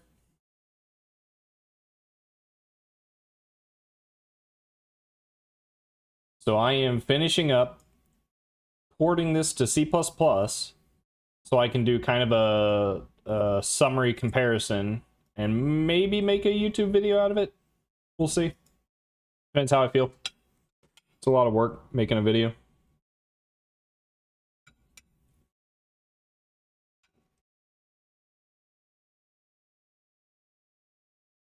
Thank you, Silver. I appreciate it. Programming is fun, if that's what you're into, but it's also pretty difficult.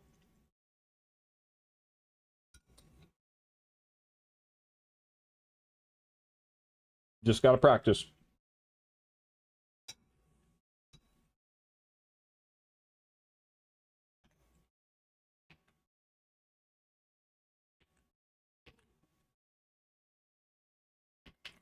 Yeah, it's not really what I want right now.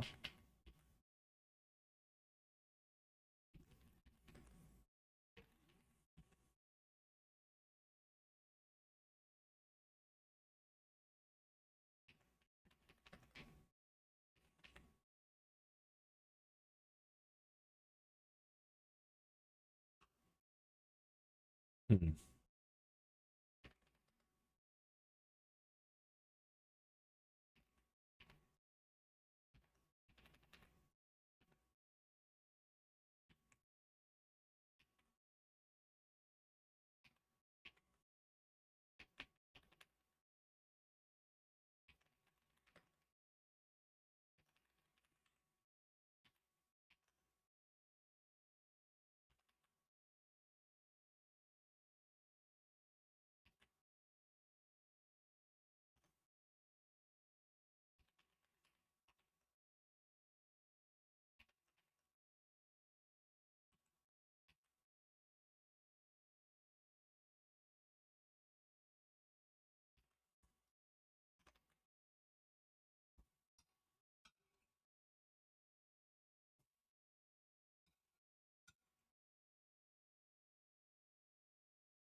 So it's bath time.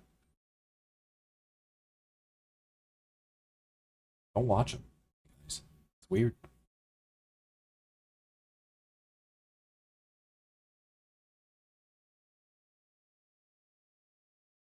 All right. Here's what I don't know about Raylib. What do I do?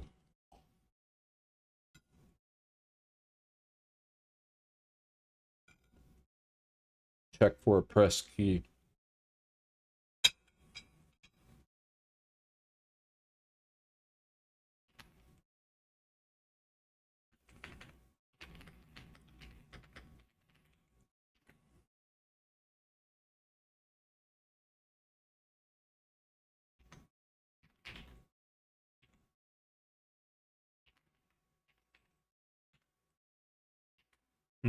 Maybe that's it.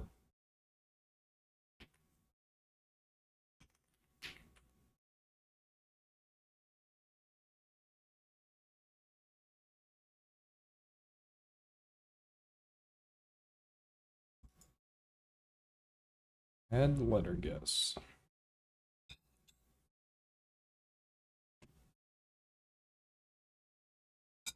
Hmm.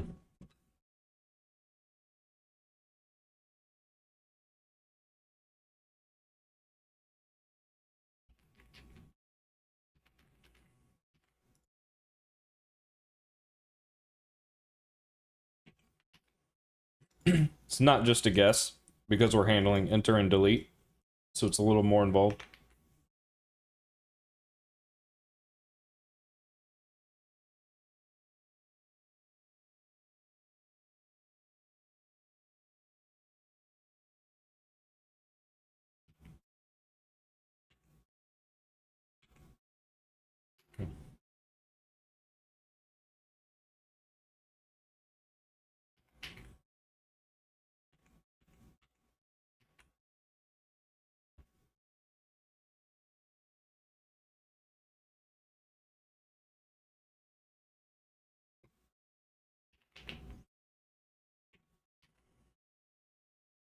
Okay. We get the key press, we process it, it gets added to the guess, or submitted.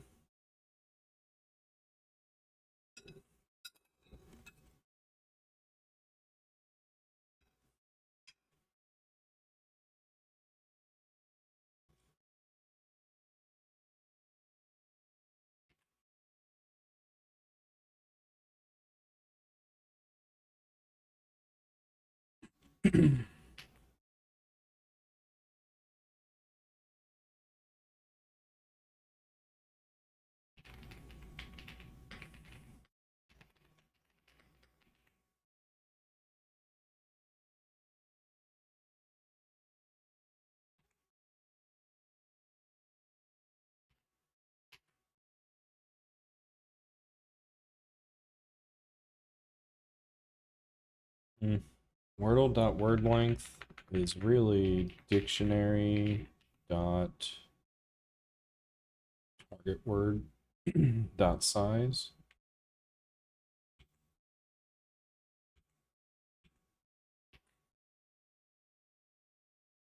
Game dot rows is game dot guesses.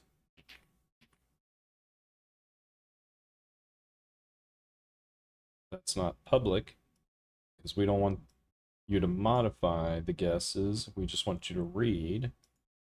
So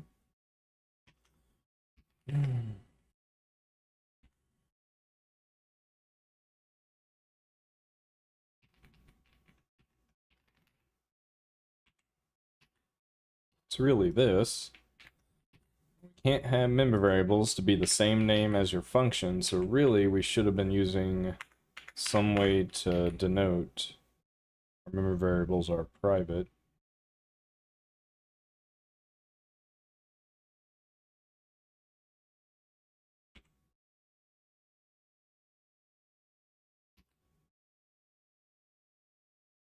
Everything.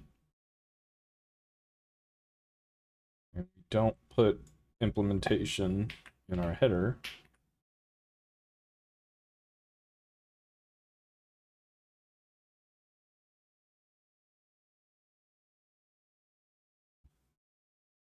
Put it here. Oop. We'll do that.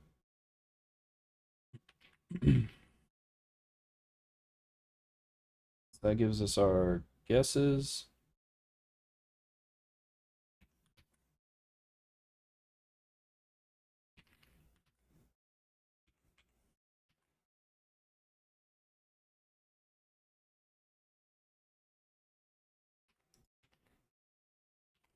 And if all goes well, oh,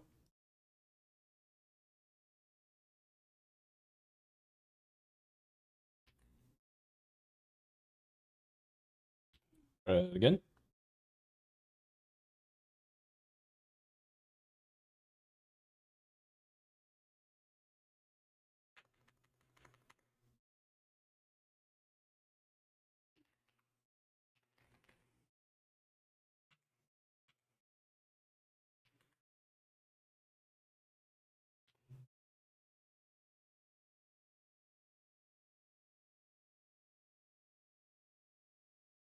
I think this has to be a float.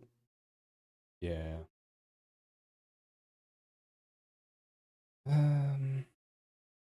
Size type.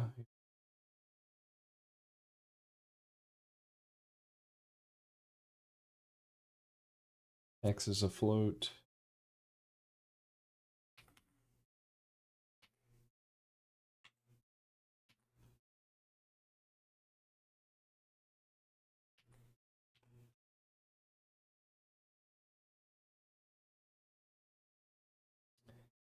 Int to float. Int to float. What are we doing here? These not floats? X and Y and int? I think it is.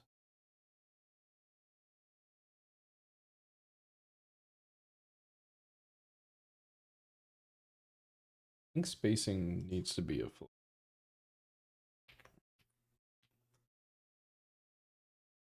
There we go. All right. First try. Success. Okay.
Trying to decide.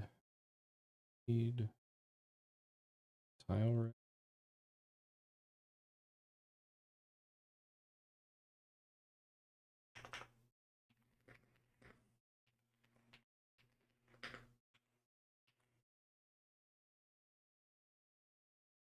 Holy moly.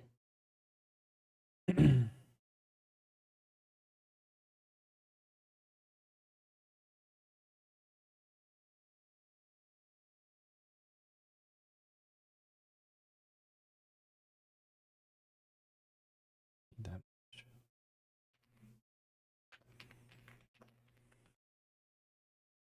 text font size. That's all I need.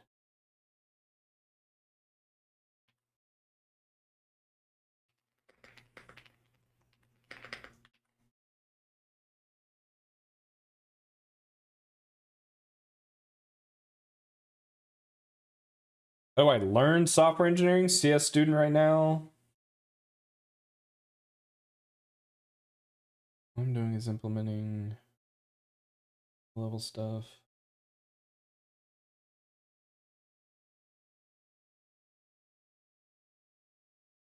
Yeah, no, that's fair. Good versus bad API design. That's it's kind of subjective, but it's also like at the end of the day, one thing you should always have in your head, especially when you're building an API,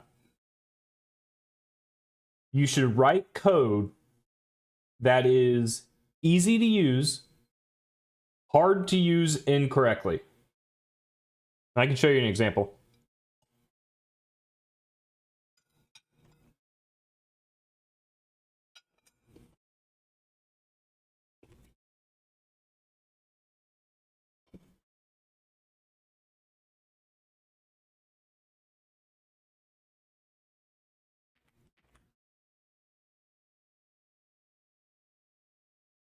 So I got that idea, that design principle, from a book.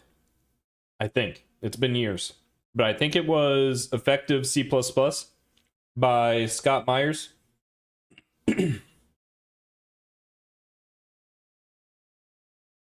And the general idea is how do I show you this? If I recall, the example he gave was like storing data for day, month, year, for instance. So you might have a class called date.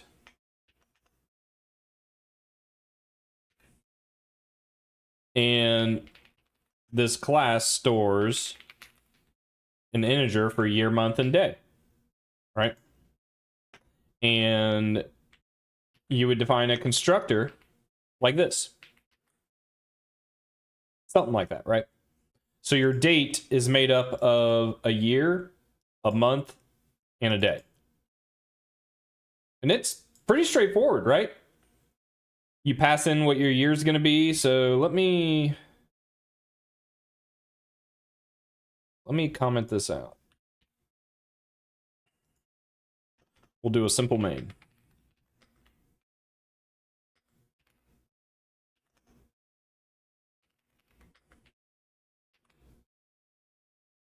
We'll create a date. And maybe you have a print.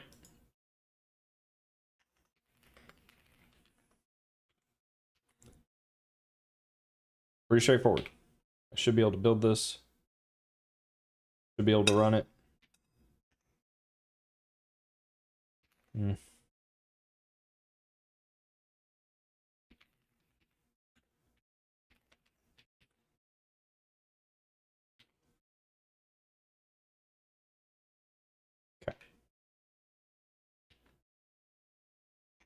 And it prints. Date 2024 6/5.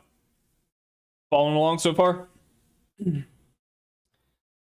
And it's type safe. So anytime you want to manage a date, you can pass in this object and you have a date.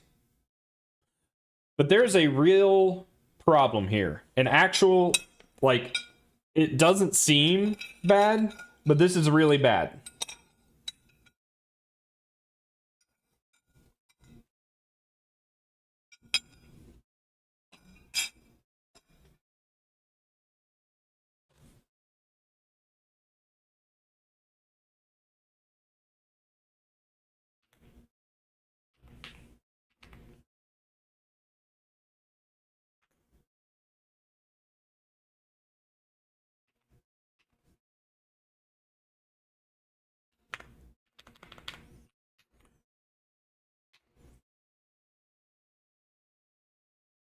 That compiled, it runs, and it's wrong. So, our API design, what did we do? We made code that I would argue is Pretty easy to use. You instantiate a data object, you call .print, done. Easy. We also made code that is very easy to use incorrectly. So what do?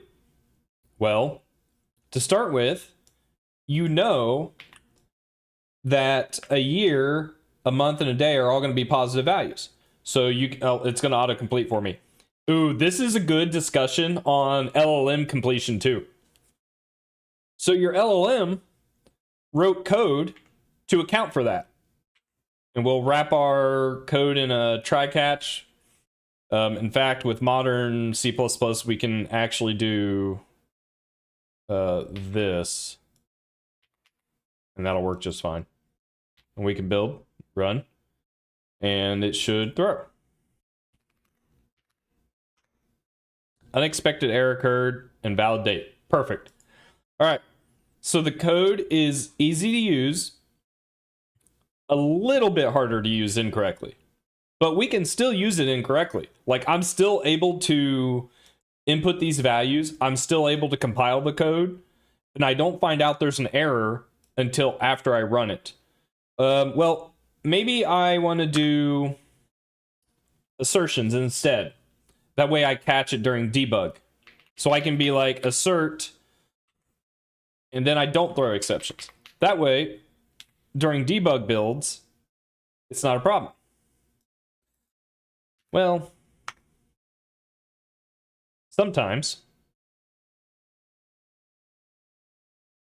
these assertions don't get handled. They don't get addressed. You know, code builds, your project grows, you have multiple people working on it, everyone's doing things slightly differently, and some of this stuff gets lost in the weeds. And we had a conversation about this earlier, but it's why I don't typically use asserts, is because I'm writing unit tests to account for all of this. So anytime I'm doing software development, I have a software pipeline that automatically runs and tests my code to make sure all of this is getting accounted for. I have tools that will also catch if I leave code untested. So it just depends on the scale that you're working at. But this is a problem because you're still allowed to enter any invalid number you can. At least with C++, and honestly, any language that will let you, you should be writing your API to basically describe exactly what kind of inputs it can take. If you don't want a date that supports an integer, which is valid from like what, -2 million to +2 million, something like that, well, then you need to be more explicit. So now you could do something like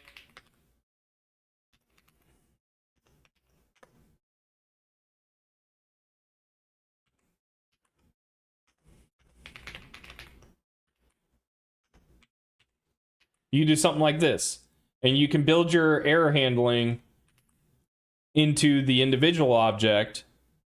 You can use a different integer type to do like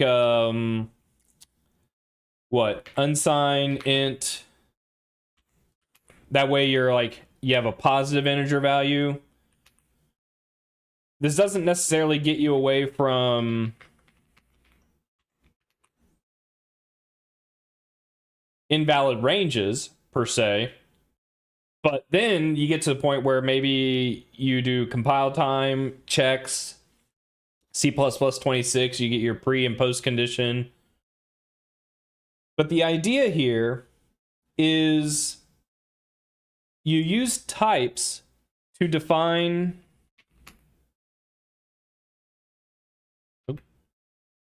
We're not quite there yet. But you use these types to make it more explicit about what your API is intended to be used and how it's to be used.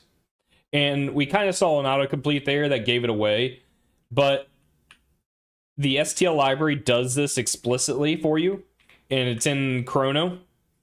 And so if I include chrono gives us standard chrono. I forget what it's called actually. Is it day, year, month, day? Turns out chrono gives us those explicit types. That way, we rely on the compiler to call us out when we're using invalid values or invalid inputs. Basically what I'm saying, code, easy to use, hard to use incorrectly. And sometimes it might even mean forcing your APIs to handle return values. So in my code here, I have a return value called guesses. Now, depending on my compiler flags, I might already be handling this. But if I uncomment this,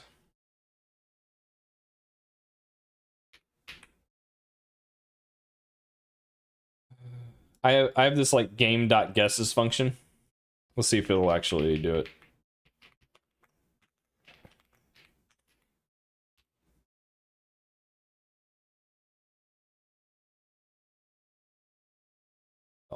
Let's comment this out.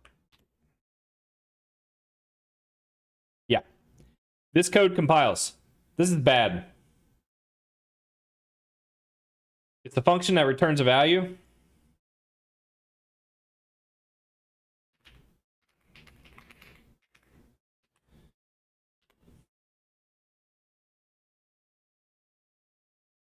Now I have a compile error that says the following warning is treated as an error, discarding return value of function with no discard right here.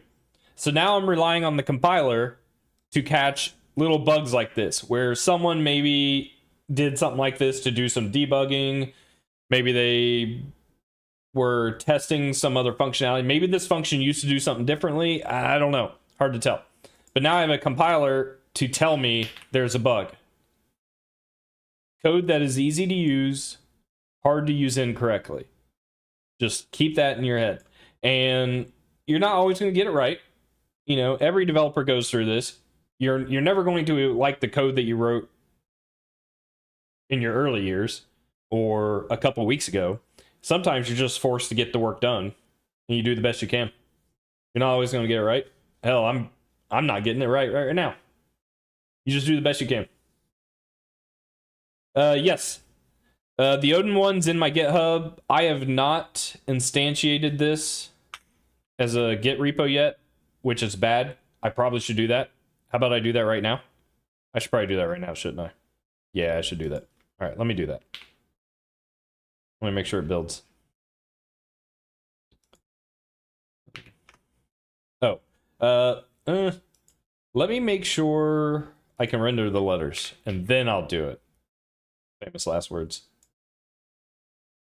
So we measured the text. I need to calculate the... because text is rendered in the top left. So I'm rendering it inside a rectangle. So I need the size of the rectangle minus the size of the text divided by 2 to center it. And this is the tile rect. I can just do...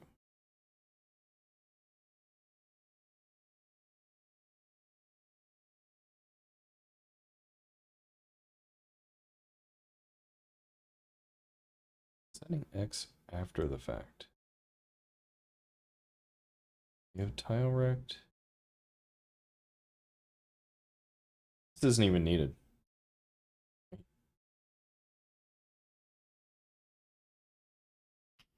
don't think that's needed.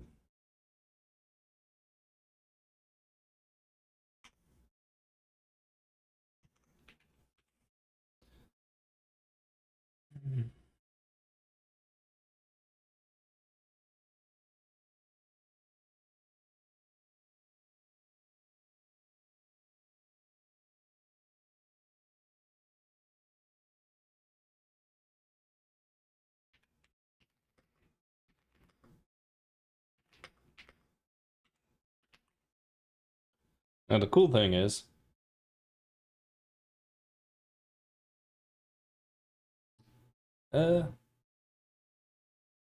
maybe not that cool. I don't think it did it right. Wait, does Rayload types support this? Can I do a vec minus a vec? That doesn't look right. Something's not right here. Tile size. No, this is no, I got it wrong. This is wrong.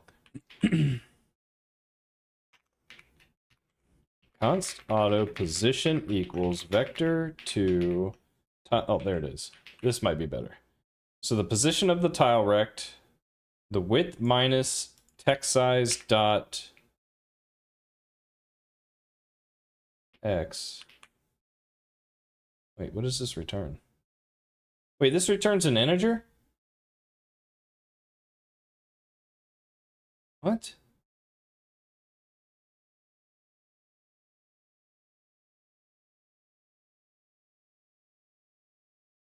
Crap. I need to use measure text.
I got it in none. I'm actually like, do as I say, not as I do, right? I'm usually pretty good about getting Git up and running. I just, because I've been streaming, I just haven't gotten around to doing it. But I usually start a project by creating a Git repo online for backup and then working through it that way. It just saves, it's just so useful. So useful.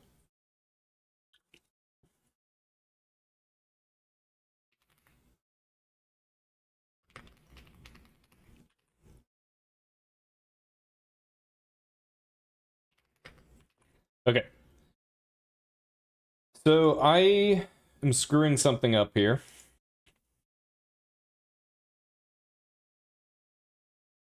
And it's almost certainly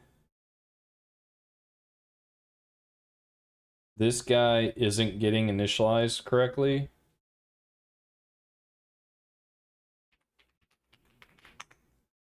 Like I thought he would.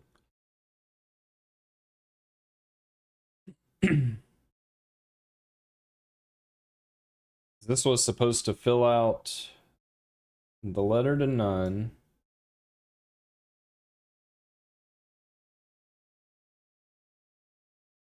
Of size 5.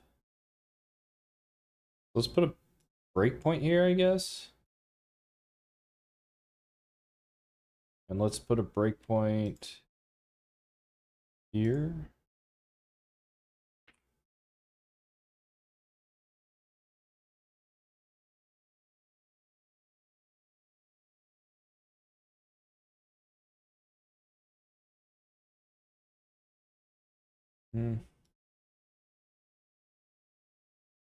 Okay, so dictionary should contain words. Its target is peeve, which should be size 5. So then after we pass over guesses, which is size 0, it should get filled with 6 rows of 5 letters. So I step over. We get 6 rows of size 5. So that worked. That looks good. Oh, you know what? I bet I'm not incrementing. Oh, do I need that X after all? I think that's what it was. Hang on. I think I know what's going on.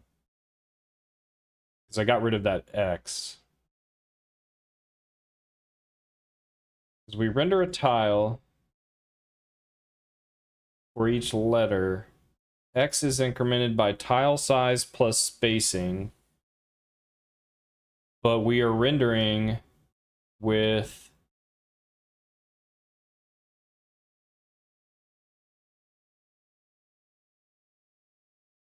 position equaling tile rect, which is the same tile. Yeah, that's what it is. So this needs to be X, I think. X. And then this can be Y.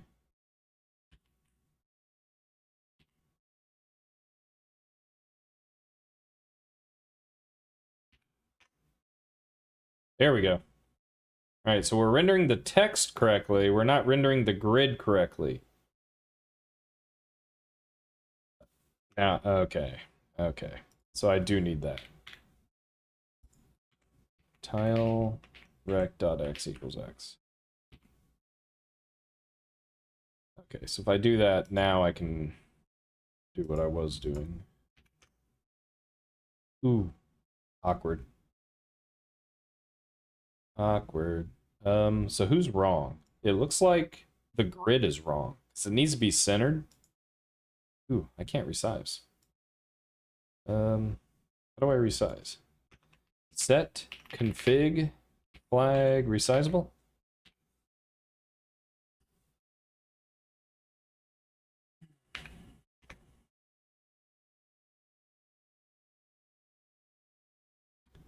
Ooh, this logic is all kinds of wrong.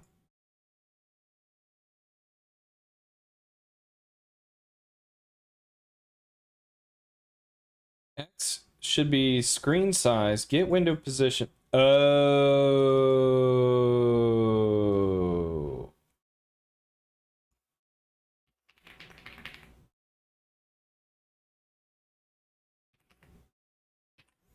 Is there not a get window size? Is window resized?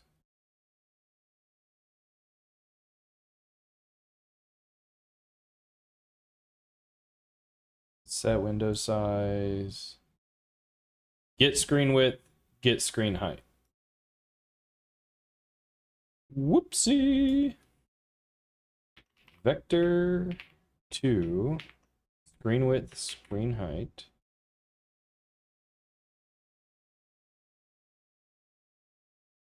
Okay, let's try it again.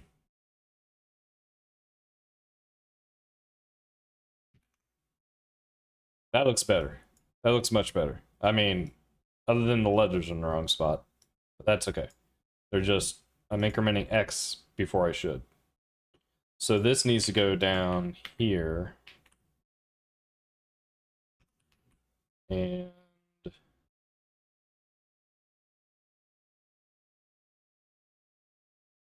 we should still use tile rect.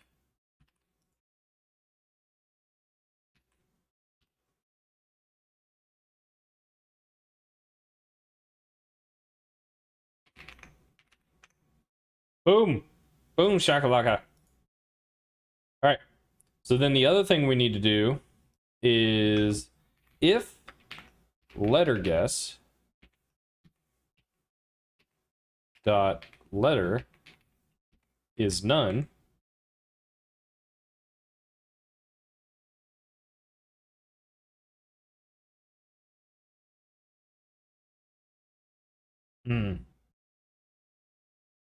How did I do this before?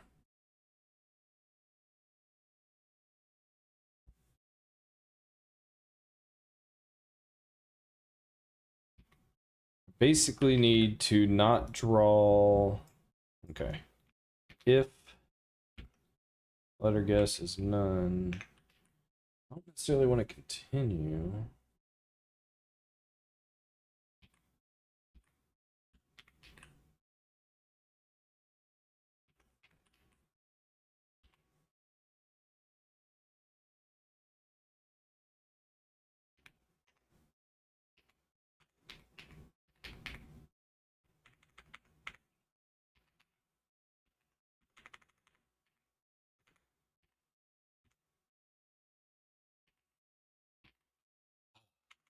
Raylib's default font is so weird. Let's try 32.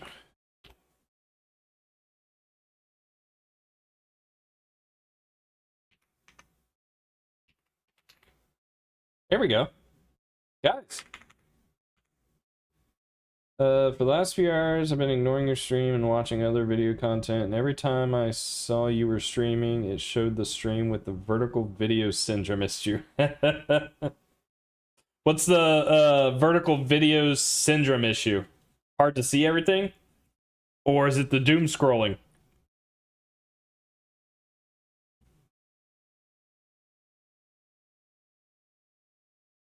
Okay, this is I think this is good pausing for getting this into Git. The phone version.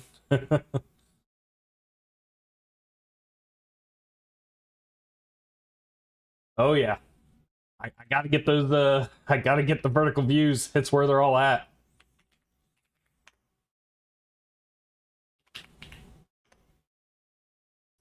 Okay. So let's create a new repo. Let's call it CPP Wordle. I know. Original. Let's make it public. MIT. C++. Great.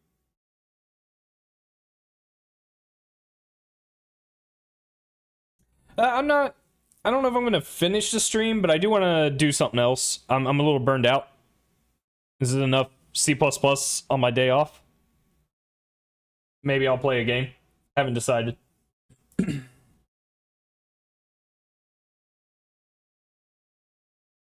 still want to look into getting access to the Twitch API to pull down chat messages so we can use that to interact with any application I make. Play Factorio. I don't know if I've ever played Factorio. That's like that simulation game, right? You just continuously build on top of stuff. Oh my god. Are you trying to get me addicted to something?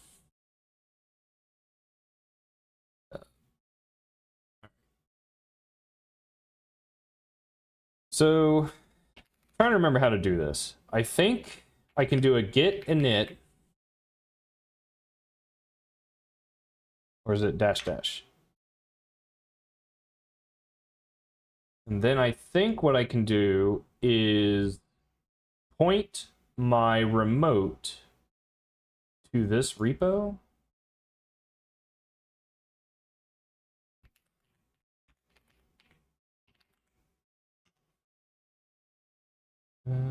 Or get remote add. That's what it is. Get remote add. I think it's like this. Main? Origin main? I don't. It's not a valid remote name. Am I doing this wrong?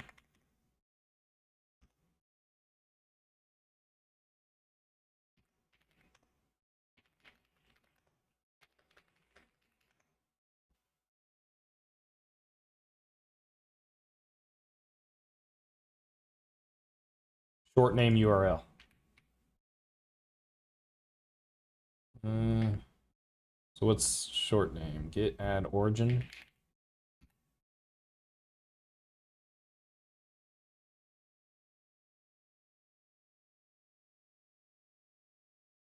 Origin main. Can I do that?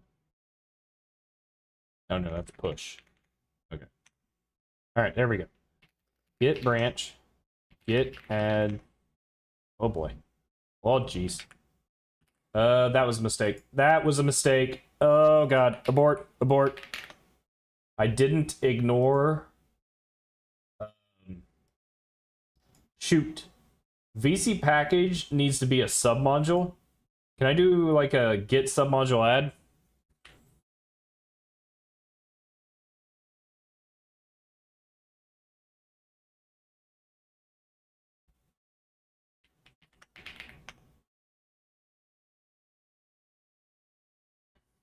I know what I can do. I'll just delete.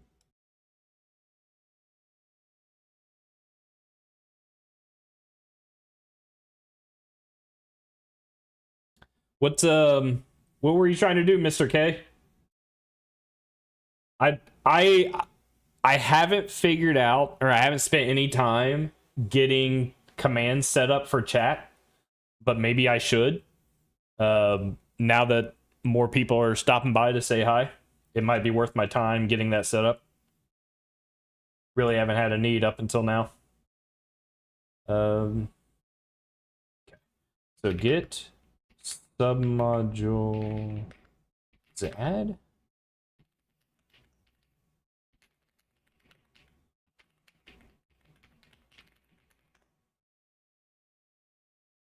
Yeah, there we go. Ooh, this will have the newer version of Raylib. So I don't know if it's still bugged. It might be. Let me try. It's still showing up. I thought. Oh, wait. I need to add. I know what it is. I need to add modules. No, it's added. I didn't think that shows up. Oh, it's my build folder. Wait a minute. Ignore. No, build's being ignored.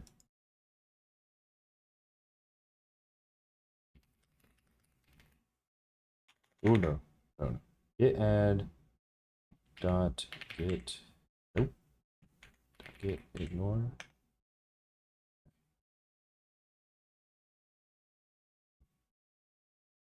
Why is it showing up? Thousands. Oh, deleted. Deleted. We're good. We're good. I think I just need to stage changes. Yep. Sweet. Oh. Ooh. That's VC package. I need to the stage? I need to undo, I think. Okay.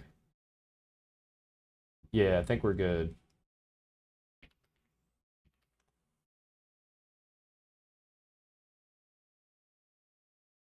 I don't need this.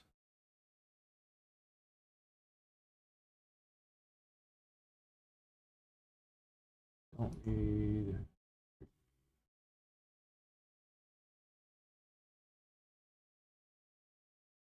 attributes should be line endings. That's good. Modules, ignore. Got my presets. All that looks good.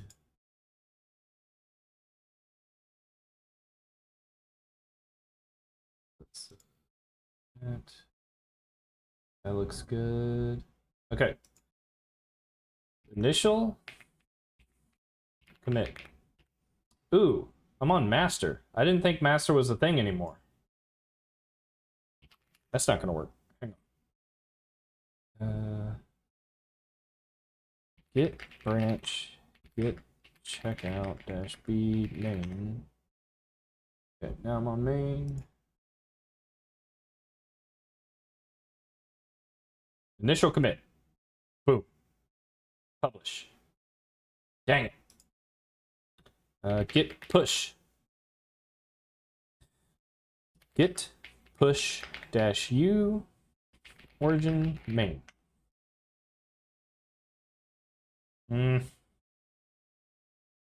Current branch is behind.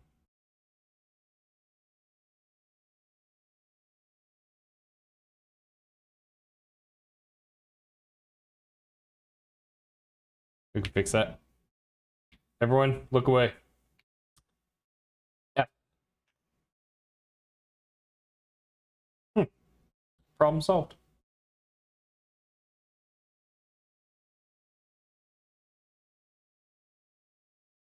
Git branch dash m. I've never used m. I don't know. I'll have to look that up. Okay. So this is a good stopping point for this.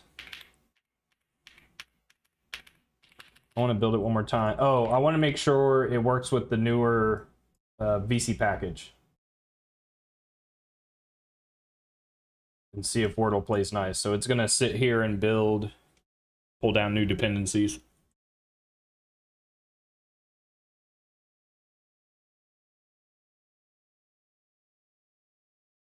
Only rebuild the stuff it needs to.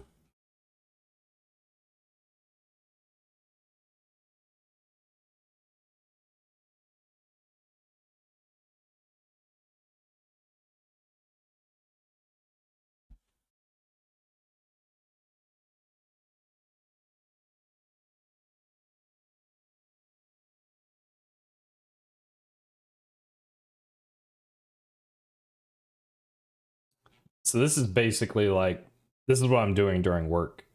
He hangs out there. I hang out here. Listening to music, writing some code, cat in the back.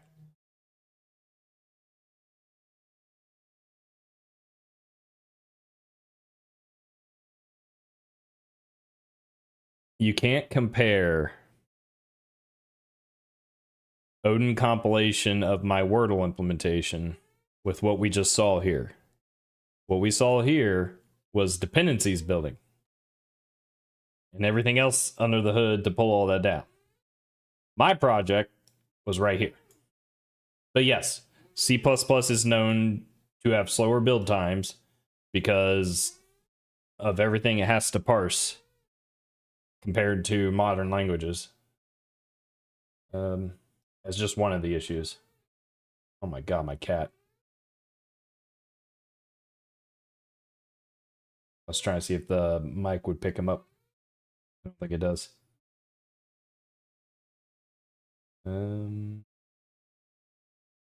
Install. Let's see. I'm gonna try and run this. Slash build.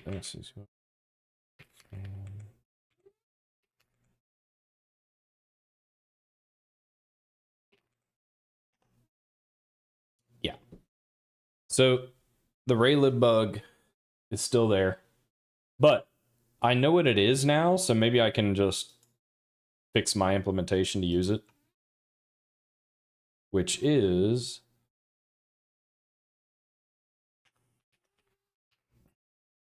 I think it's just this.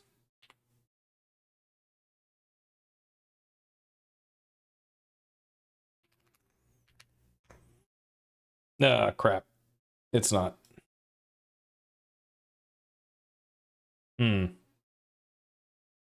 Oh, the issue is there's probably like, does raylib have swap buffers? It's whatever raylib does under the hood and in drawing, you have to manually call yourself to fix this problem.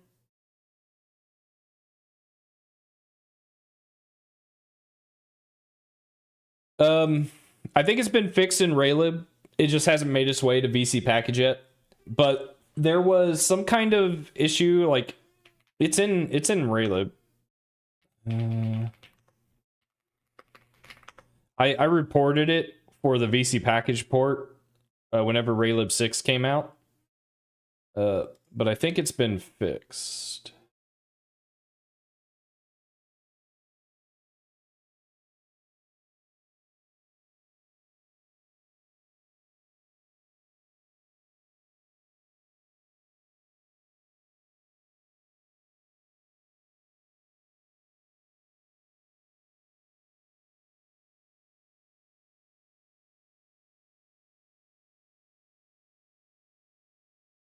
God, I'd love to have this one.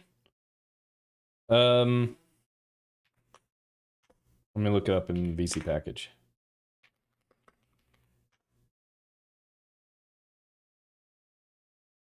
because I reported it. Raylib.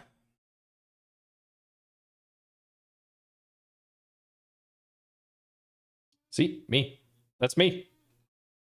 Right. Someone. It's right here.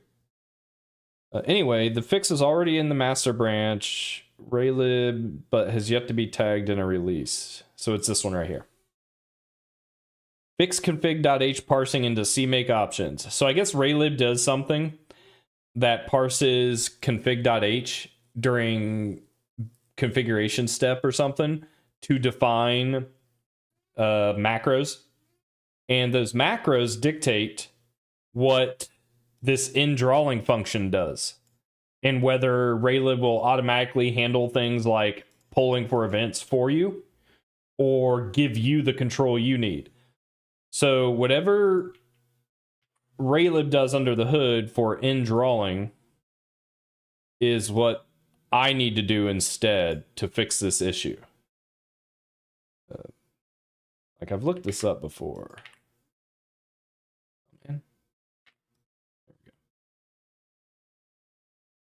Man. It's in here. Indrawing. It's these macros right here. Record automation event. Swap screen buffer. That's what I need. Swap screen. And they do that before polling events. So swap screen buffer. See if that fixes it.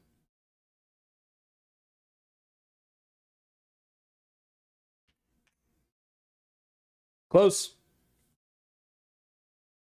Very close. What else? So it's probably more that we're not doing. Probably not doing the timing. Does the timing matter though?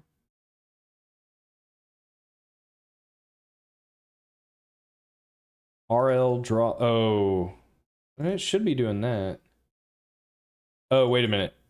This needs to happen after calling indrawing.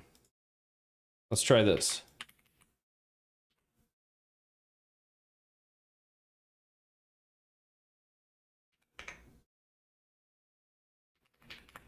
And that is only possible because I am used to reading other people's code. I spend time outside of work over the years navigating other people's code bases, learning to understand and read implementation so that I can get past third-party library issues like this. So I will push that up and we'll just stick with Raylib 6. Actually, since I'm using Raylib 6, I don't think I need the Windows dependency anymore, if I understand correctly. So let's get rid of that.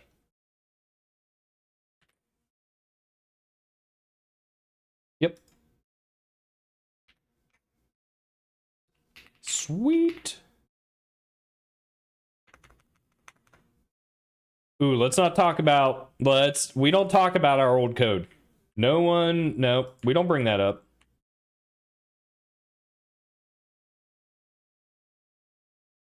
Old code doesn't exist for experienced developers, I think. Apply Raylib 6 fix.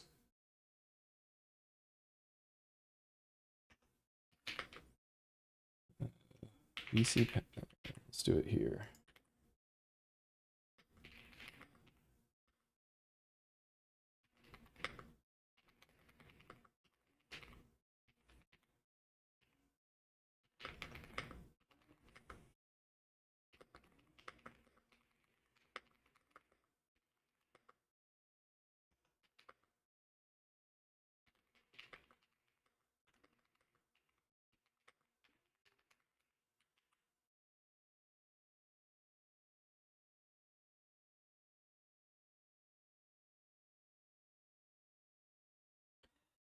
Yeah, I mean, if you're...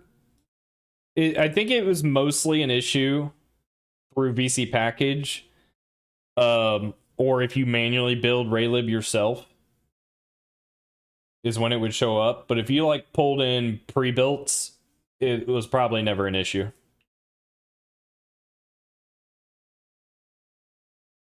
And I didn't realize what the fix was, honestly, until just now. Like, I had an inkling, and I knew from reading open tickets that people were tracking it.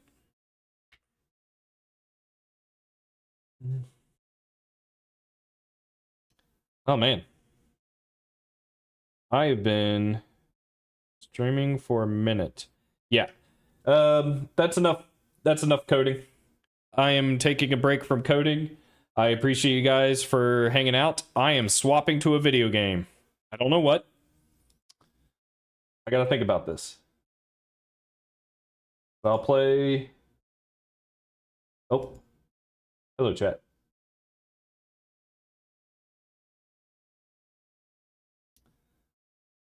Let me sign into Steam. I don't know if I own Factorio or not, but maybe I have a friend who does.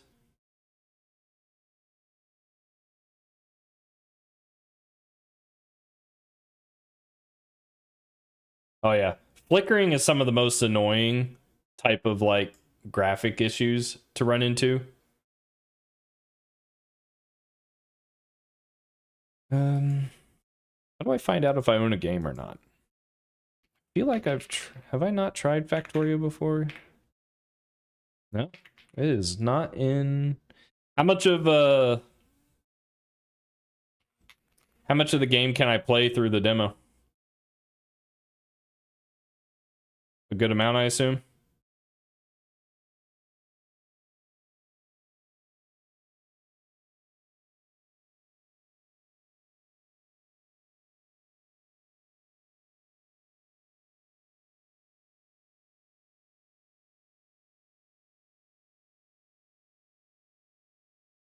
Here, I'll try the demo. We'll see what it's like. Usually I have a friend who owns the games, a lot of these types of games.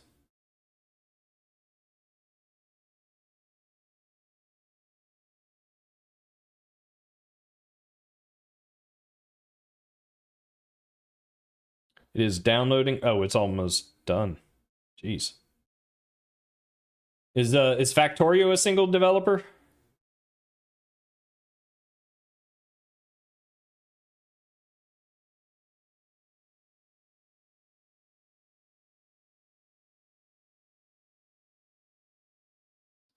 Okay. Let's see here.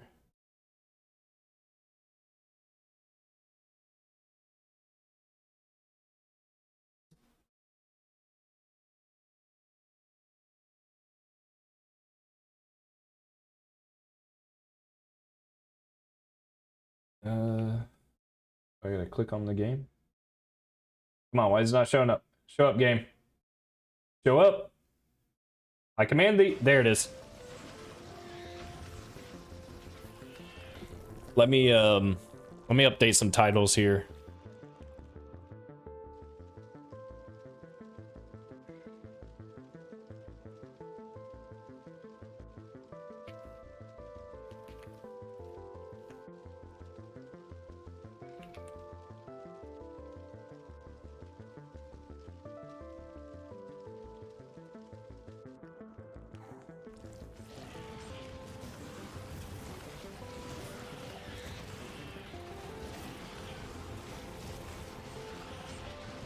How do I have autosave? I don't even know what you're talking about.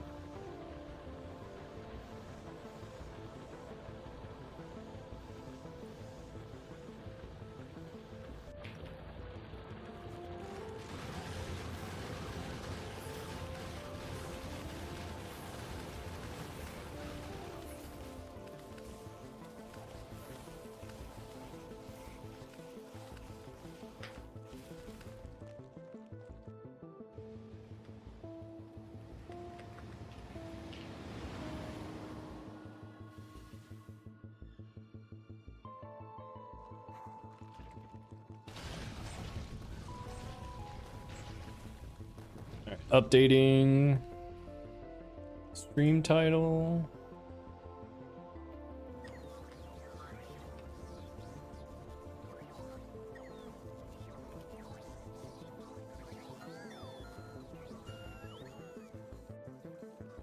I should probably... Yeah, I think this game looks familiar. I think I have played the demo before, but I didn't get far. I remember... I definitely don't remember any of this. I remember, like, couldn't you control a character to run and shoot stuff?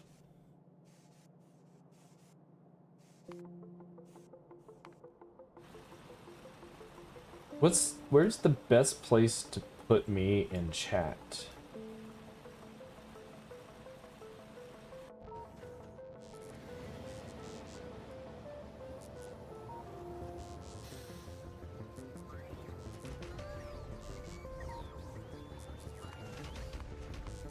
Is there a preferred tutorial level?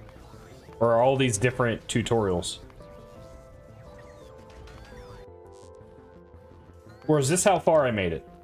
You need to first complete the previous level before this level is unlocked. I won't remember. I'm just gonna start from the beginning. I don't remember how to play.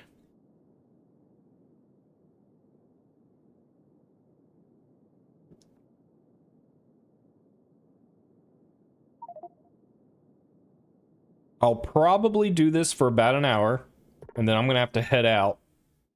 I think my friends are getting together for some 4th of July shenanigans.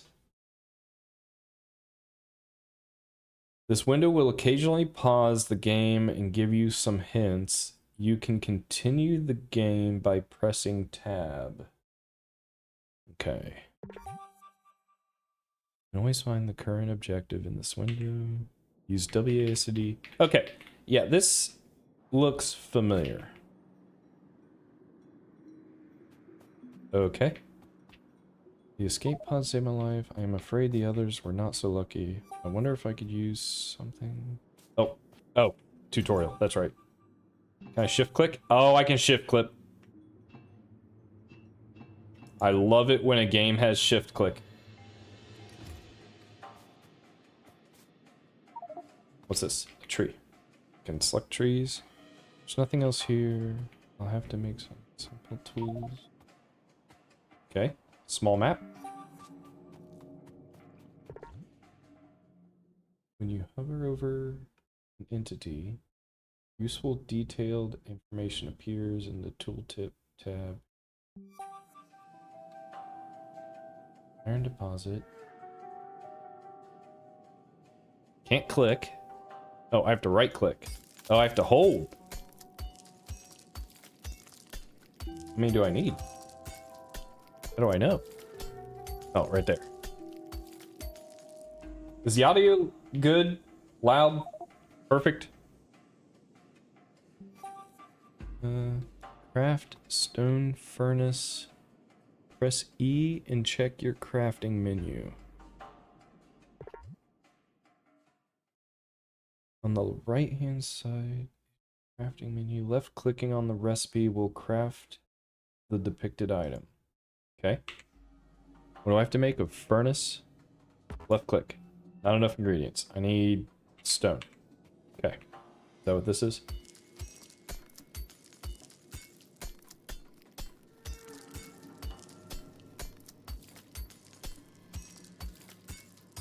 Oh, cool. It tells you what your current total is. I like that.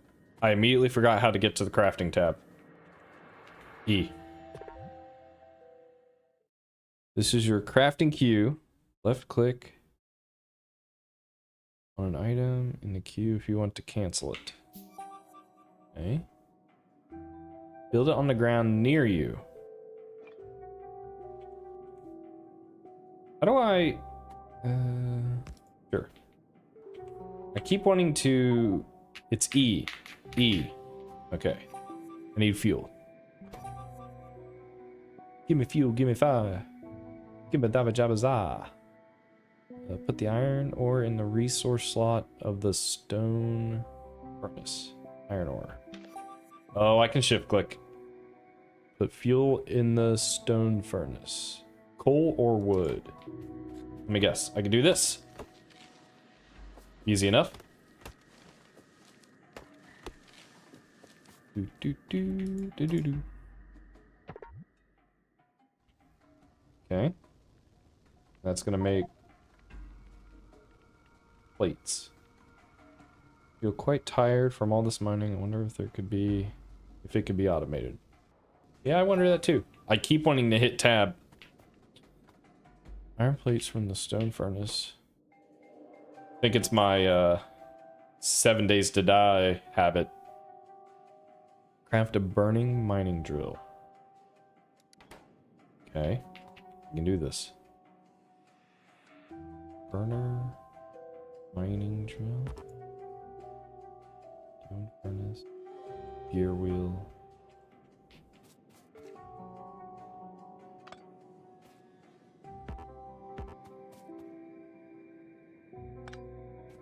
Don't know how to get a gear wheel. Do I have to make it? Ah. I knew that.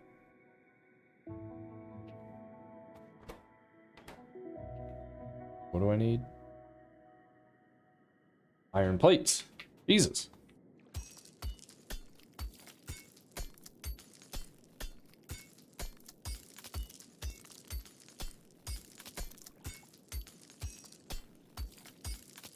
This is a 4X game? I'm aware of... Wait. What am I thinking of? I'm thinking of, like, Civ. Yeah, Civ. 4X. I've played Civ.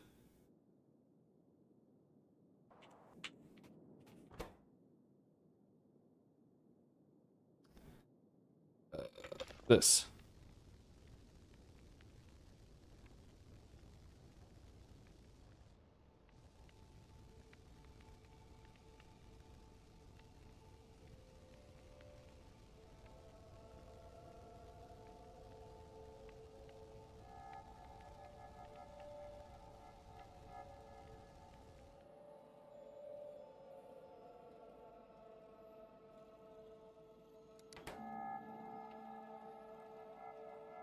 Iron plate. Oh, I have them. Not enough ingredients.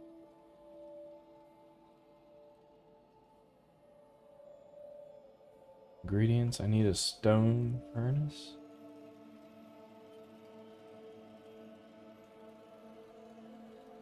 Will autocraft the dependency if you have the raw resources.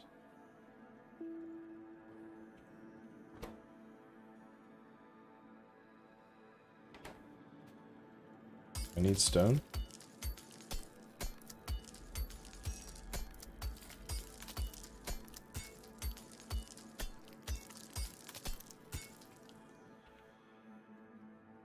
Okay, here we go.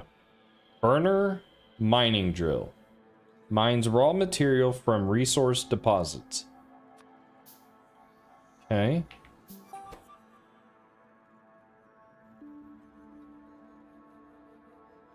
Add the mining drill to the quick bar. Left click.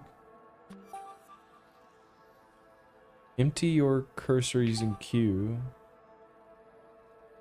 over a deposit. Which deposit?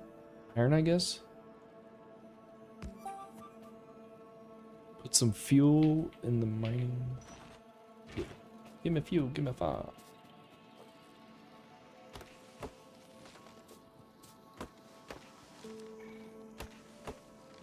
I don't remember this part, but I am starting to recall there being like a belt or something to automatically, like, that's what these arrows are for, right? You can like choose what direction things flow. The mining drill drops mine resources in front of it. Oh. Do I have to click? F.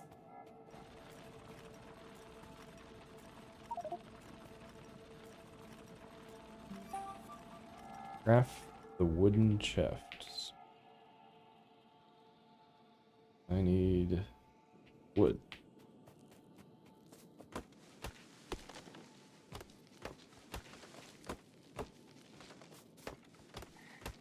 I like how quick it is to chop these trees.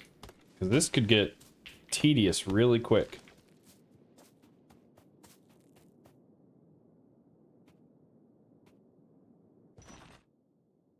Nope, that's not what I'm doing. What am I doing? Chest.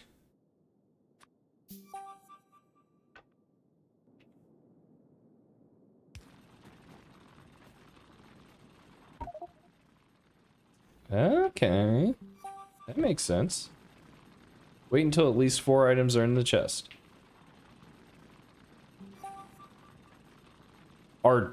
Artillery trains?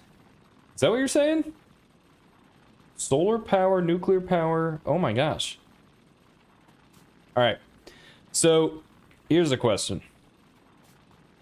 Is this game just building and optimizing to build and optimize? Or are you actively trying to complete challenges, beat a mission, that kind of thing? Or is it just how big can you make this go?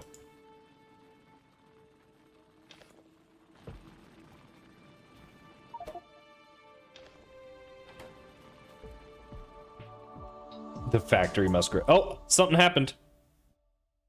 Oh, okay, so that was okay. Oh, yes, I do remember this. I remember this. Because we have to, like, fix all this up. This rings a bell. This machine has run out of fuel. Okay. Let's give it fuel. What's happening? Hover over an inserter to see which direction it will move items. Okay, so you are trying to achieve... Okay. Insert items into or unload items from structures, belts, and containers. Structures, belts. Wait. So what am I supposed to do? What's this? Iron chest. Take all the items from the chest. Was that a gun? Did I just pick up a gun? Close.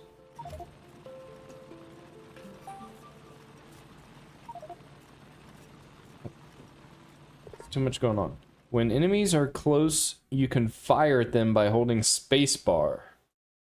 Enemy closest will be shot. Okay. Gun is in my bottom left. Oh, wow. I have a 27-inch monitor, so I'm literally oh my god, oh my god, what is this? Stop, stop, stop, stop.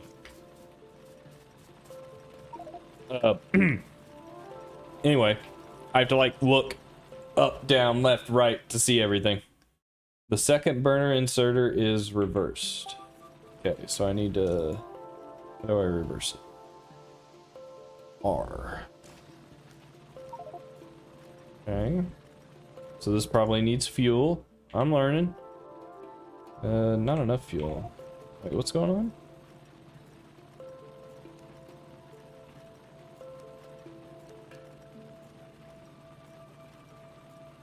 Stone furnace, burner mining drill. I think I just need fuel, right?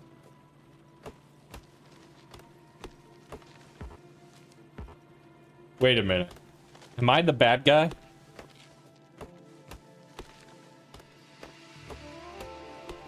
Is this a commentary on humans?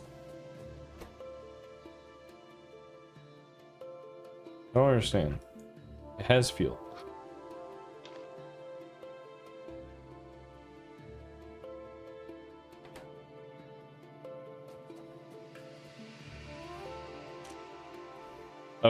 Oh, this is a separate thing.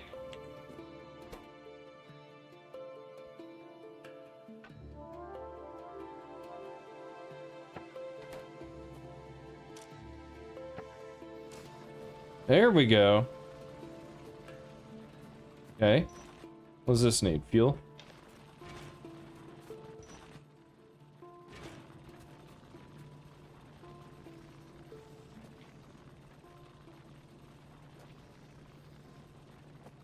To save myself, I must destroy the planet. Got it. Burner mining drill, 4 of 10. Stone furnace, 1 of 5. Okay, so it sounds like I'm just getting all this stuff online. Alright, I can do this. I can do this.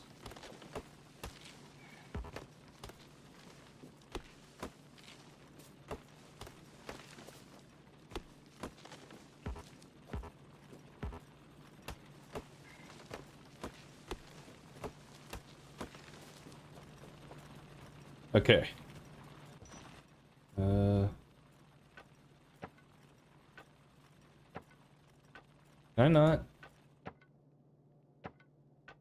You can't.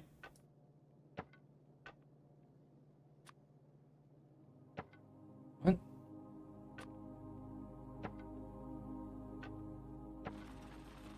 Guess I can't.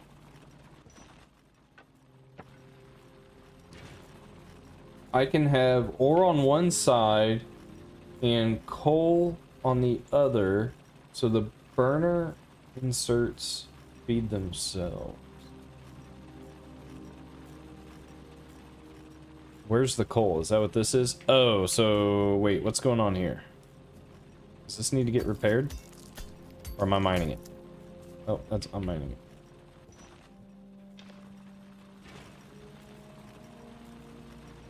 Whee! Oh. Oh.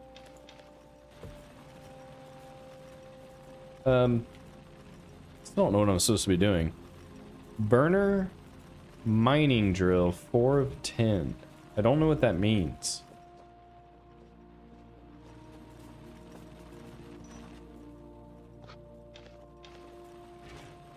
Still 4 of 10. Oh, do I need to make more?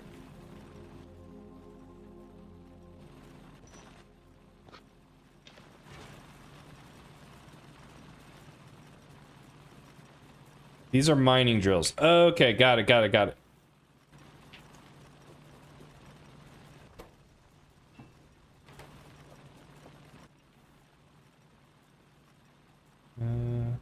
Burner mining drill. I need gears.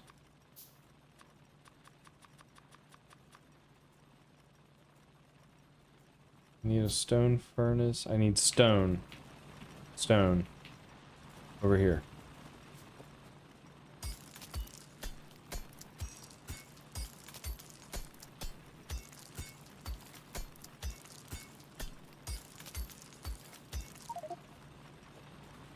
Mining the stone, I should use my first to mine it for me. Okay.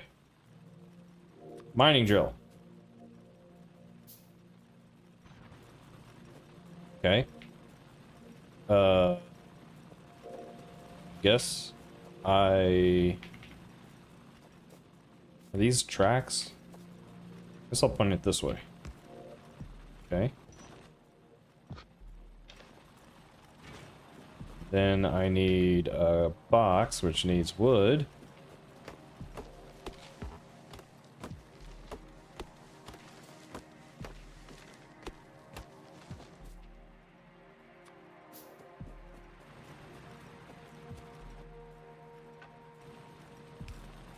Okay. Should probably... Actually... This doesn't have an arrow. So what happens? Does this just fill up?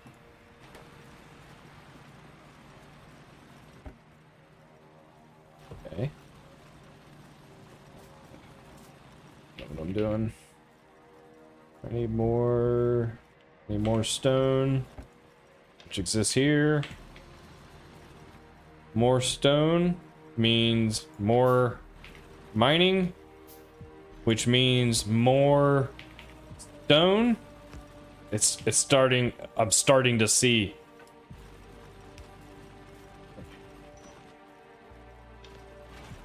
Which means more coal to power more mining.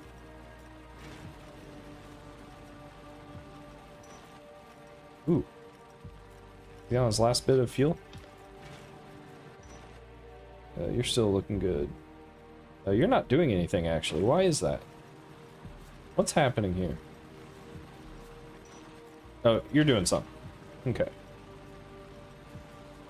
Control click will remove all items. Okay, got it.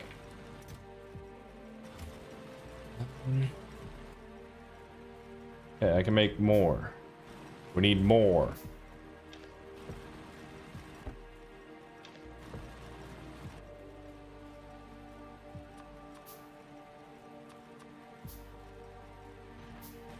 More of everything.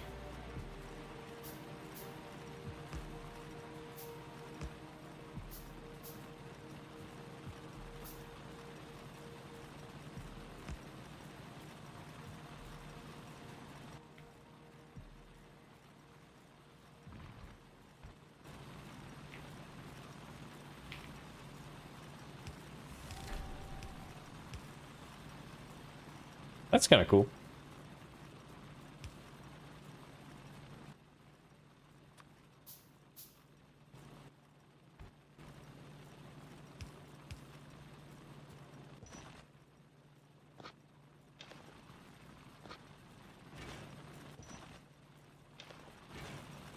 Okay. Fuel.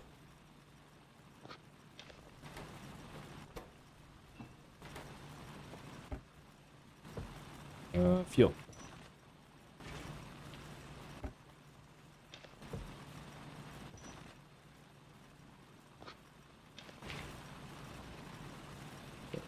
Stone furnace.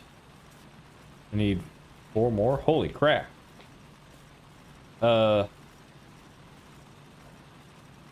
Is that to clear this up, I guess? So let's do another one.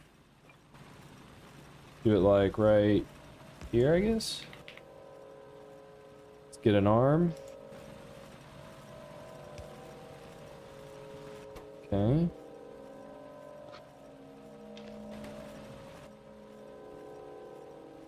Need more stone.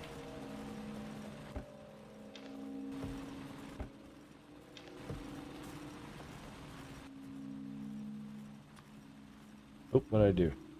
Oh, I made a bunch. Whoops.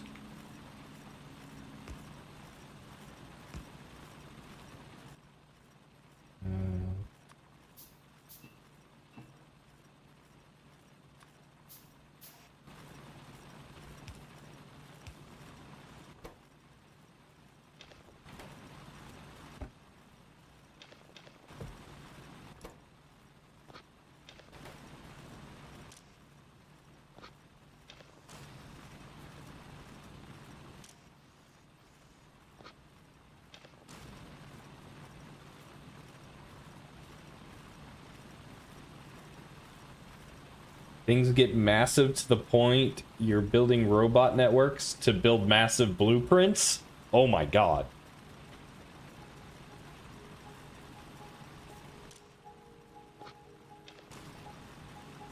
I need one more stone furnace.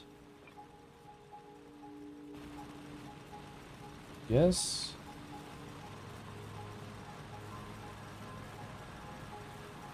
Do this.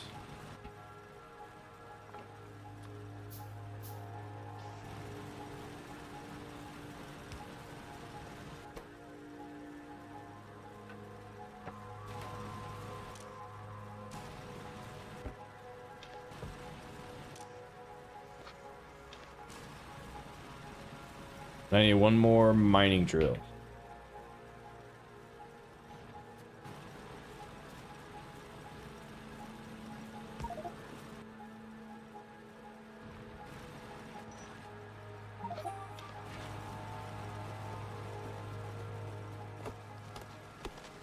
Oh my god. Copper plates, coal.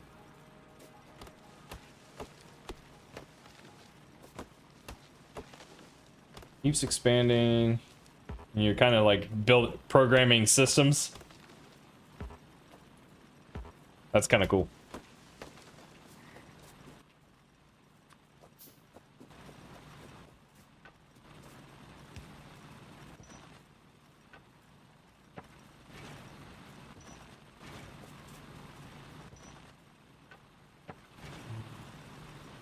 Alright, so... Oh.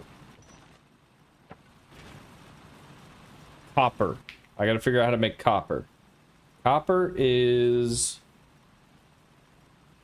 made with copper ore. So where's copper ore? Oh. Oh. Okay. So what's the best way to do this? Do I just create like a... Okay, let me think. I mine. I have a belt. The belt connects here to smelt. That would allow these two to continue doing work because it looks like these guys are grabbing all of this. So let's... let's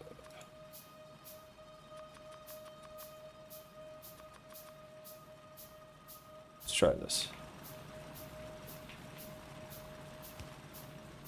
I think I can do this.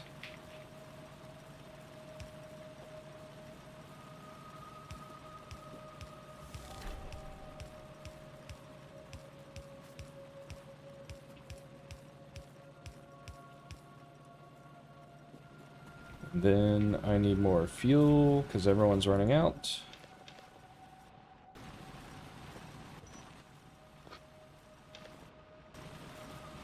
It is such a habit for me to use tab.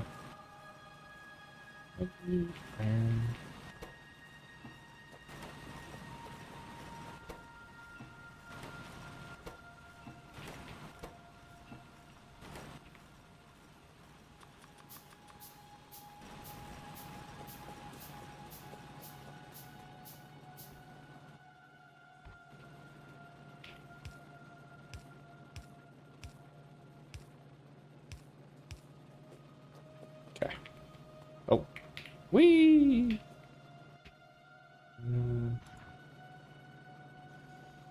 So do I just do... I just do this?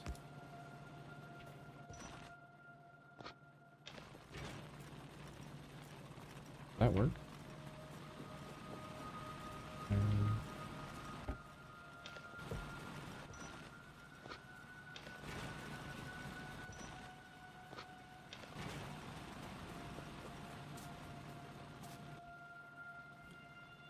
Do another mining.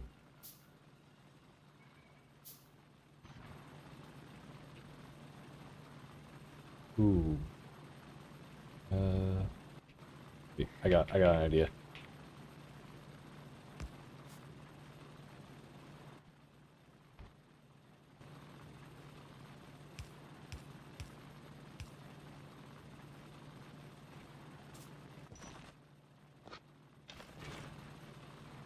Okay.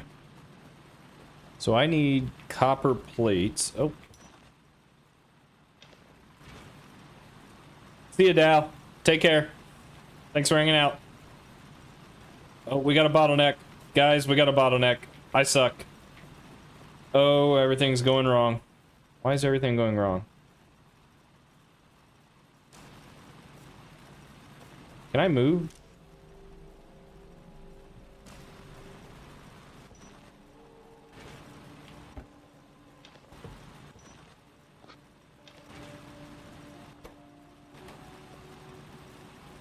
Everything is awful.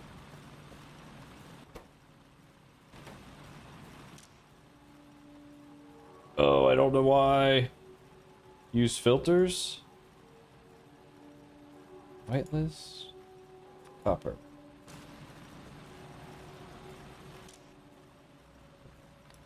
Whitelist. Iron.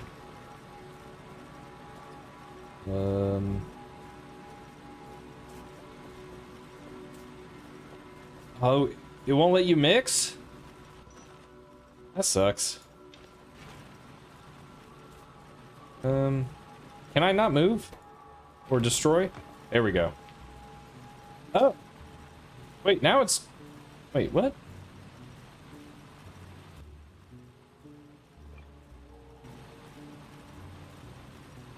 Okay, if I do this...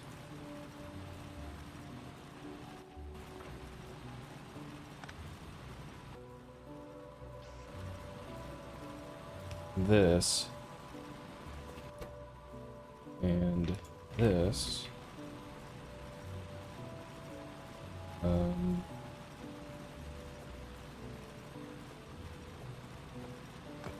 Guess.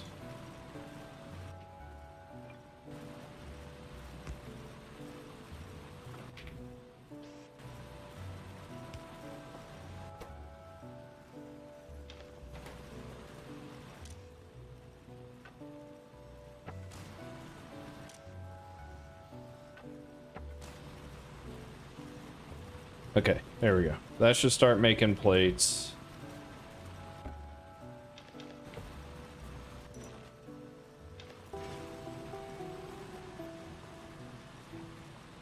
Coal, copper plates. That should be more than enough. I got probably. Okay. Probably do this.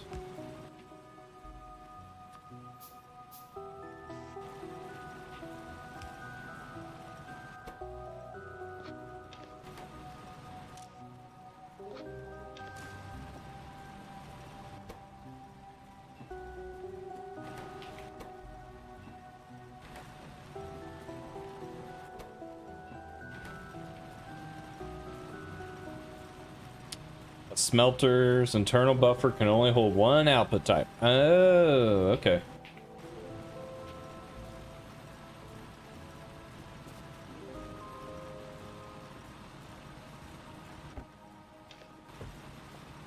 Almost there. I just need coal.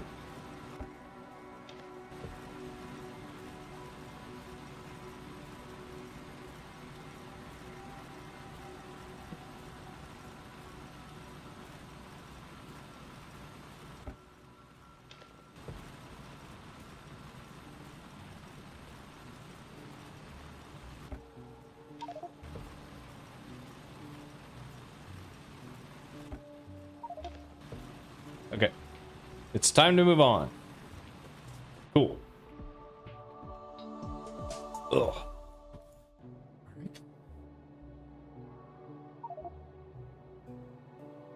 Could use some equipment from our crash ship, but first I need to locate it.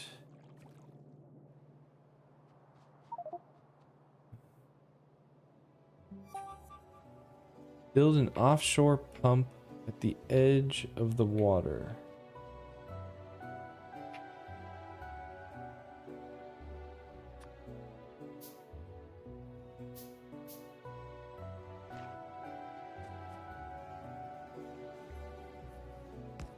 Okay. Build pipes to get the water from the offshore pump into the boiler.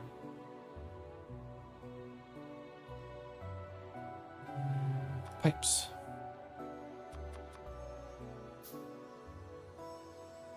Pipe to ground.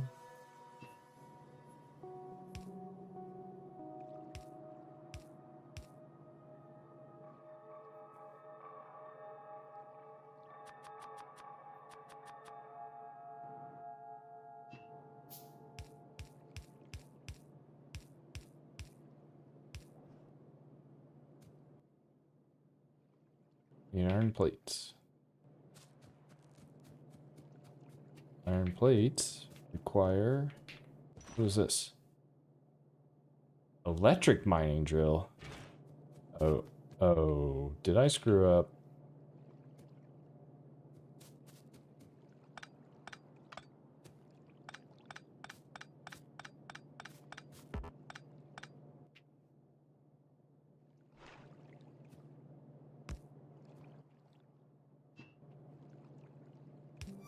Here we go.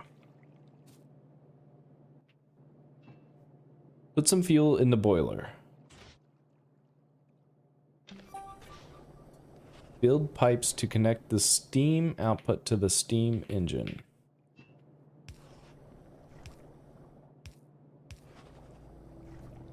Easy enough.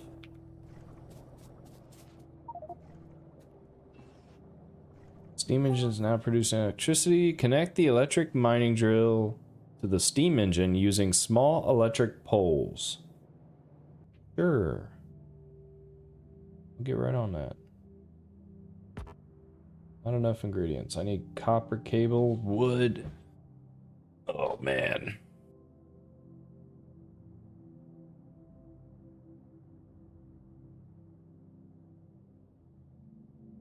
Wood, copper cables. So copper cables almost certainly... Oh, I can make. And then I just need wood. I don't like that it's getting dark out. Makes me think monsters are gonna come and get me.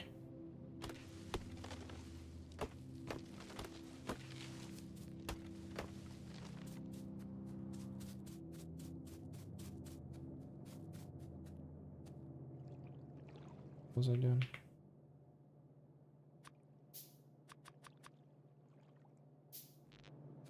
So what do I need to do? Kind of reminds me of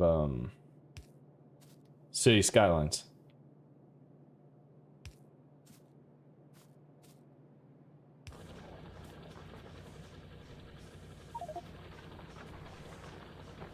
What's the best way? Can I just do this? Nope. Hey, did that not work?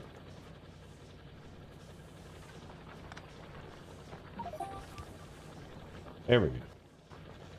Alright, we are online. Gather resources and build radars. Holy crap! Radars? I need iron, gear, electric circuits. Oh my god.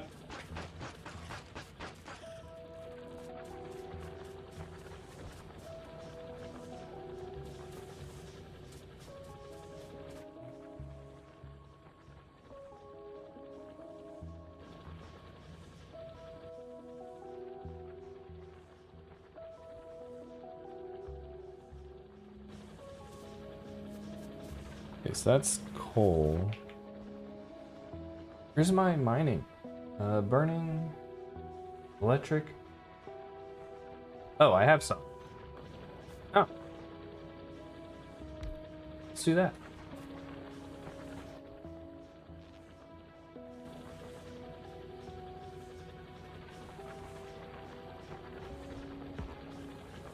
Not reach.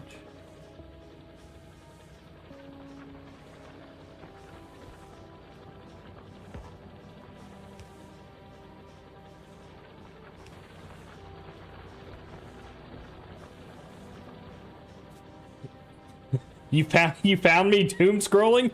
Ha! Success! That's all I need to know.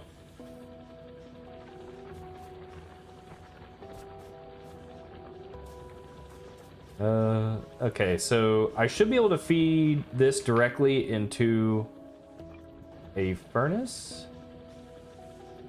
Or no? Does it need an arm? Probably needs an arm. Probably needs a belt. Let me do a belt, just to be safe.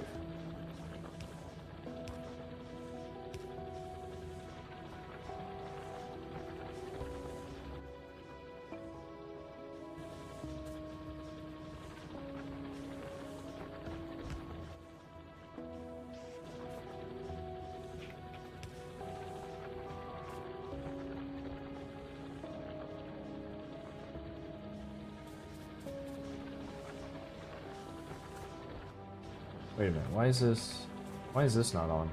Did I do something wrong?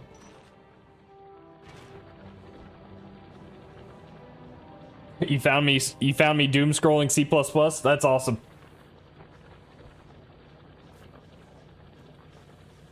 Alright, I'm doing something wrong. Ooh, what was that? Production, satisfaction. Oh my god. I can tell this game is gonna get detailed. Oh, am I not close enough? Oh! Ah! What the hell? I'm mining here. Hi, Trill.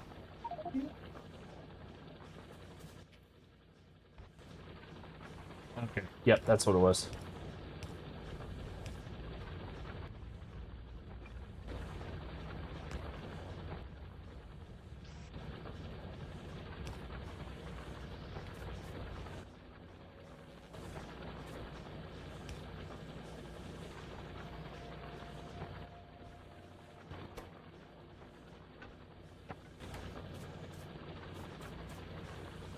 Okay, I don't remember what I'm doing. Radar, which requires a bunch of iron. Gears, electric circuits require iron and copper, so I need more. I just need more.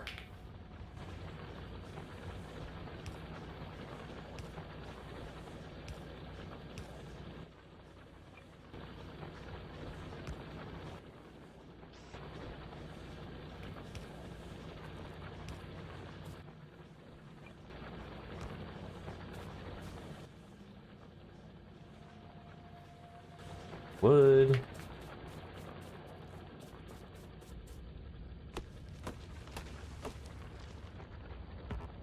And then come the dreams at night. Oh, you just start thinking about everything you can automate, optimize.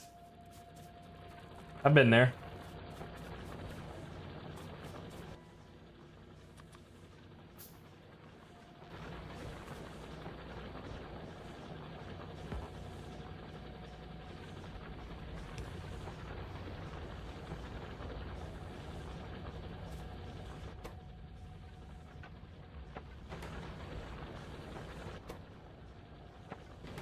Oh wait, I have a bunch of coal now, don't I? Ooh, look at that.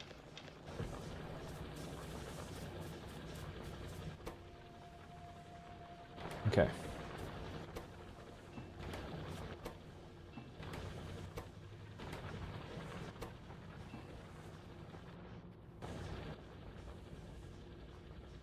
Three radar dishes require 15 gears.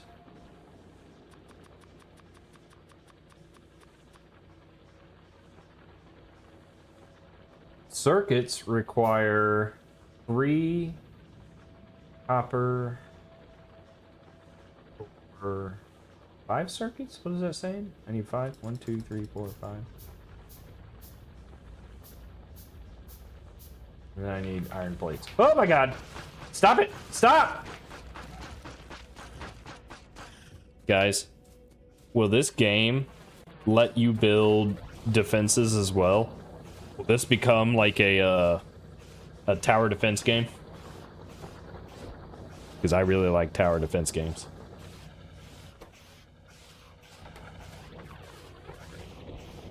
Oh! Hey! Hey! What the hell? They attacked my stuff?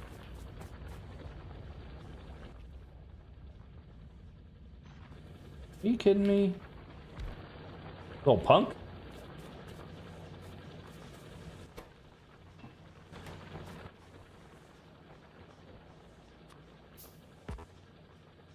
Oh, I need 5 circuits per. I need more copper. I need a lot more copper. This copper?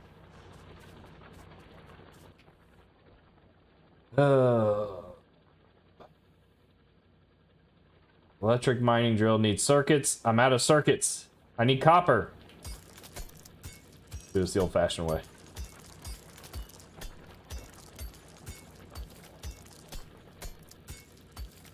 Arm and chest near water for food. Wait, I have to eat?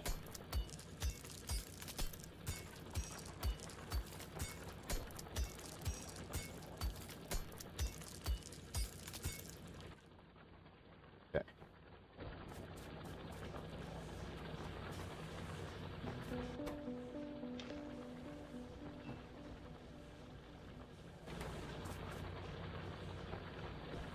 Only for health recovery. Where's my health at?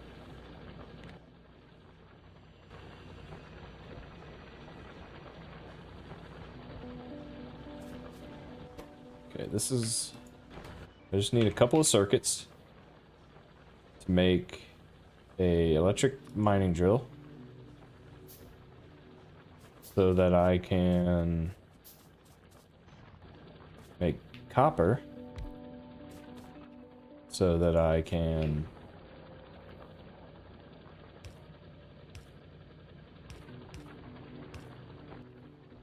melt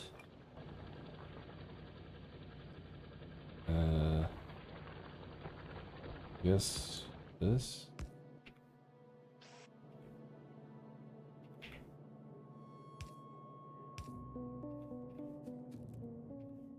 I need this. Didn't mean to do that. Nope.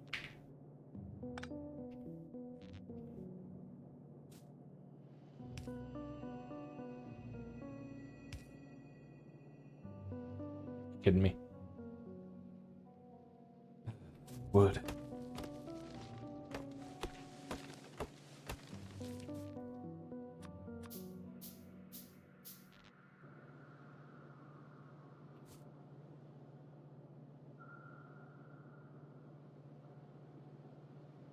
Not really a way to get them both, is there? Hmm. Ooh. There we go. Okay. Why is that not working?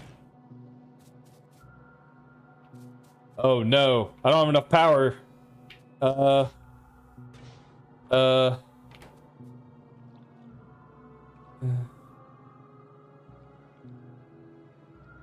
Do I need another pump?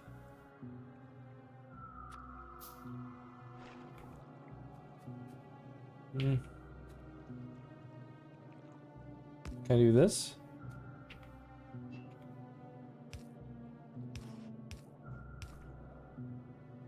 No. That didn't help. What Theme got damaged?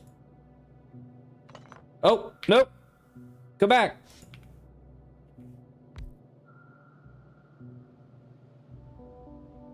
No input fluid.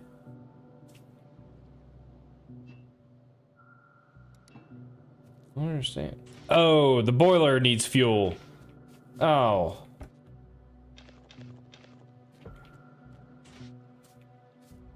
That makes sense. All right, we are back online.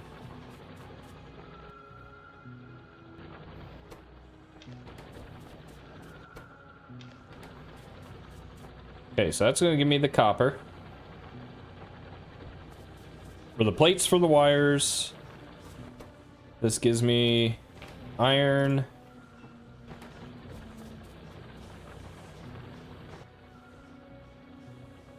Radar. So I need circuits. I need copper for the circuits. I got plenty of iron. Yeah, so it's just, I think this is my bottleneck.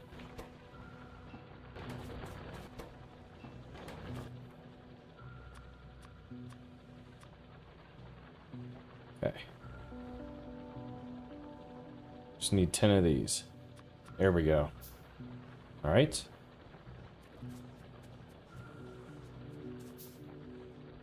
Radar dish. All right, that's 3 radar dishes. Let me guess, I'm gonna have to power them too. Gather resources and build radars. Okay. Doesn't really say where I need to put them. No! No, no, no, no, no!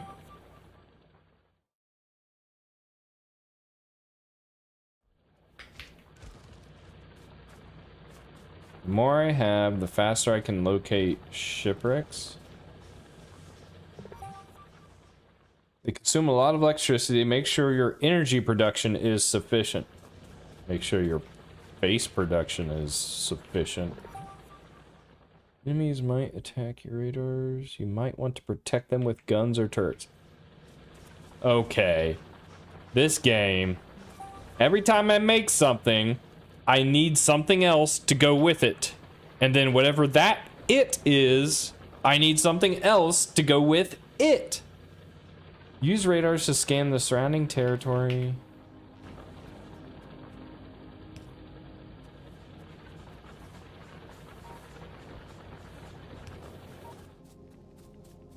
Okay, so this, I think, means I don't have enough power. So, that tells me something. What does it tell me? It tells me I need another boiler? Steam engine.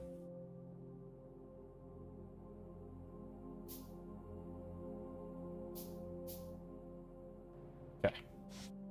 So now, I can put this guy... like, yo. I can undo this.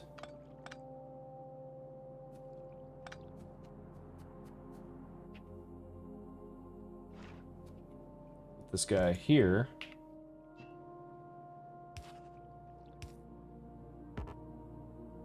What? Screw this up.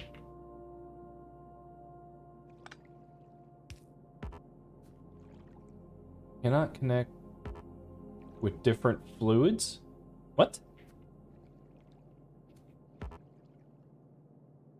Cannot connect system with different fluids. Did I screw this up?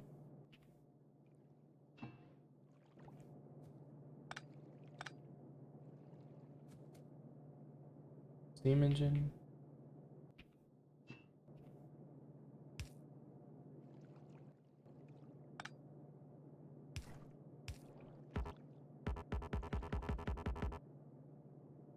Steam engine needs steam, not water. What? Did I screw something up? Oh, boiler. Oh, come on, guys. I knew that. Okay. Need a boiler. Of course, because of course I do. All right. So let's do this. Oh, under attack. Oh, come on. This stupid game. Die! Die! Hey, stop it!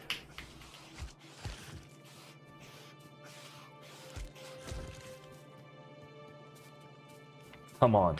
Stop. Why is my guy not attacking?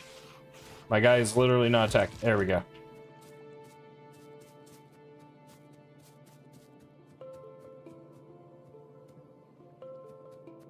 This game is a nightmare. It's like, it's never ending, is it? Trill. What? I know, I've been on here for a lot longer.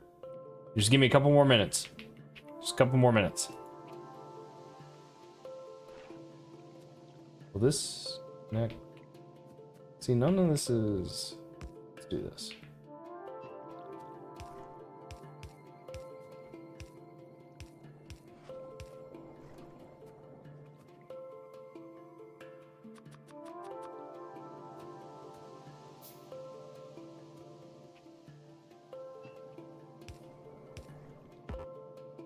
I kind of figured.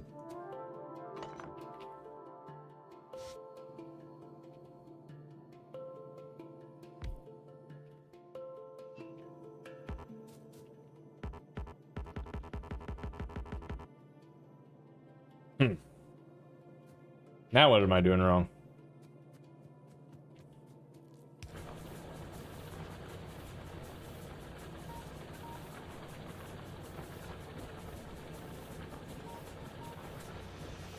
Oh. Wait, no, yeah, why is that not working? It only goes to the side?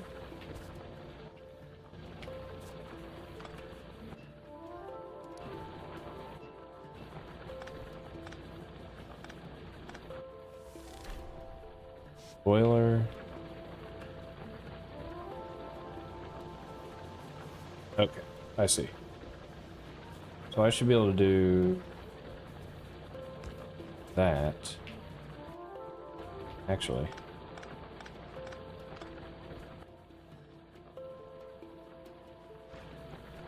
Ha!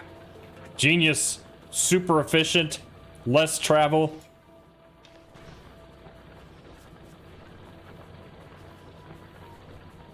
What's this guy crying about?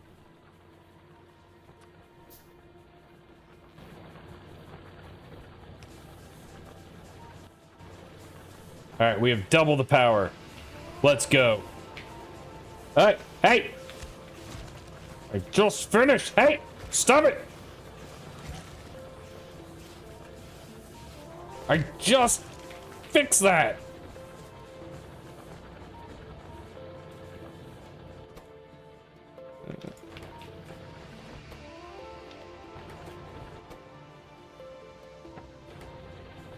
Okay, what was I doing? I need to use the radars to scan the surrounding area. Sector scan. Oh, is it just a timing thing?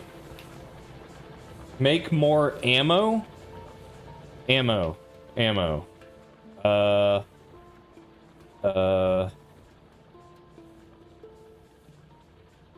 I can make a gun. Oh, ammo.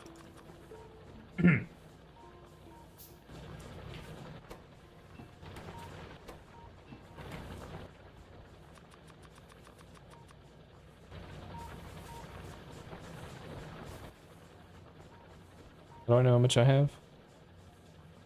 It's gonna be about 14. There we go. Okay.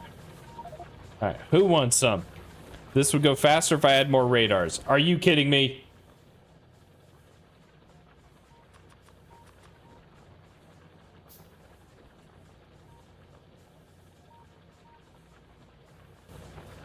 Copper.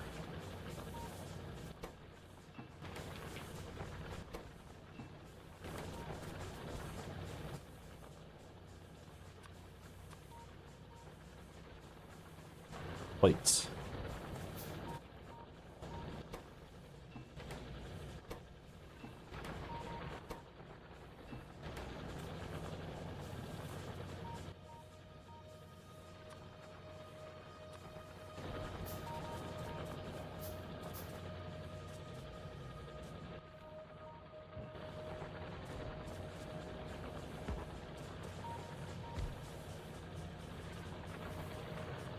Click on my power line to see power production and to see if I need more generation.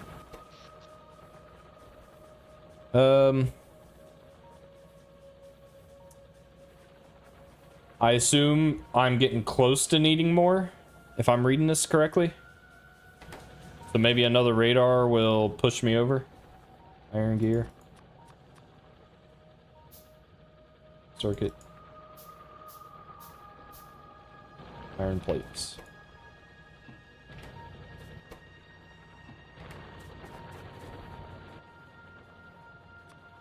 Let's get another radar going. So let's do it like out here. Screw you, screw you, screw you, screw you, screw you. Die, die! No! Ow! Is there anybody else? Hey!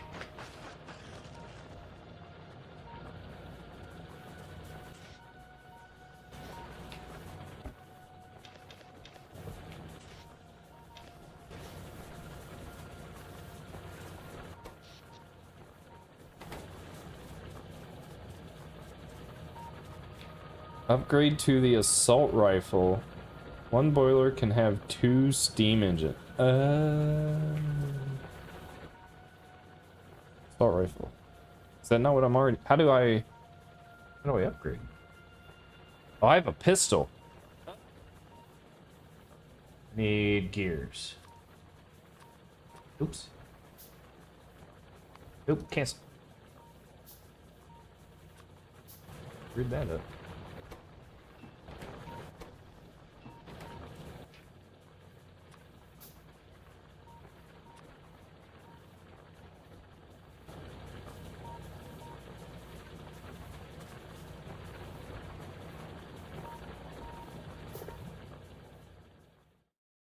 Active 1 is marked with a green background. Change active weapon by pressing C. I'm pressing C. Nothing's happening. Why is nothing happening? What? Whatever. That should work.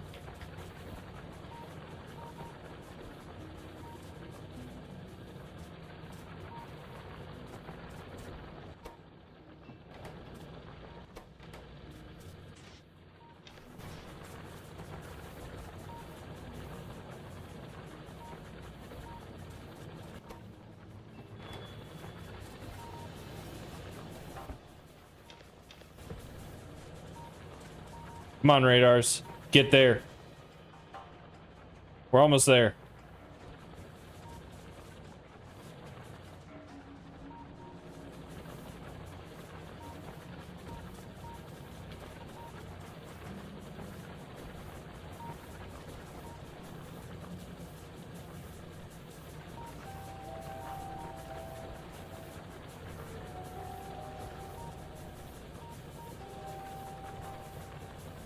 What does that mean? Does that mean it needs repaired or something?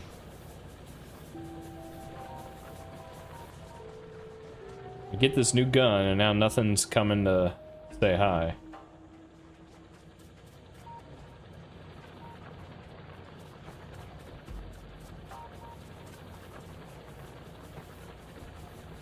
Oh, here we go. Oh, that is so much better. Hey. Who wants some? I'm unstoppable. I'm going into the colony. Die! Is there anybody else? Can I destroy this? Ooh. How much ammo is this gonna take?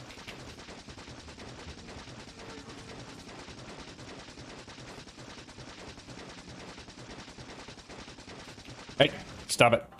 Uh-oh. Oh, sorry. Sorry. I lied, I'm not sorry. Problem solved. It's been revoked.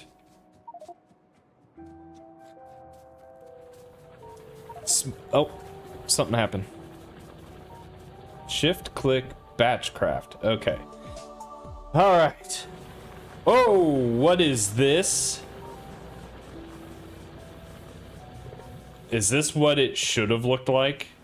Is it telling me I did it wrong? Can I save? Save.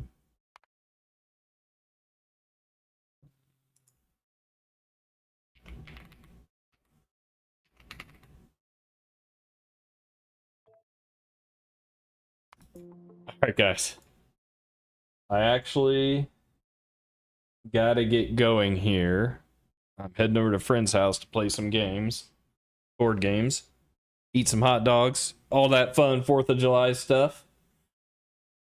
I really appreciate you guys hanging out with me today. Got some C++ done. Got some gaming done. Pretty eventful. I don't know if I'll be on this weekend or not, but I plan to be back Monday. If I am on this weekend, we'll probably... I don't know what I'll do. Depends what I'm in the mood for. But yeah. Thanks, guys. Have a good weekend. See ya.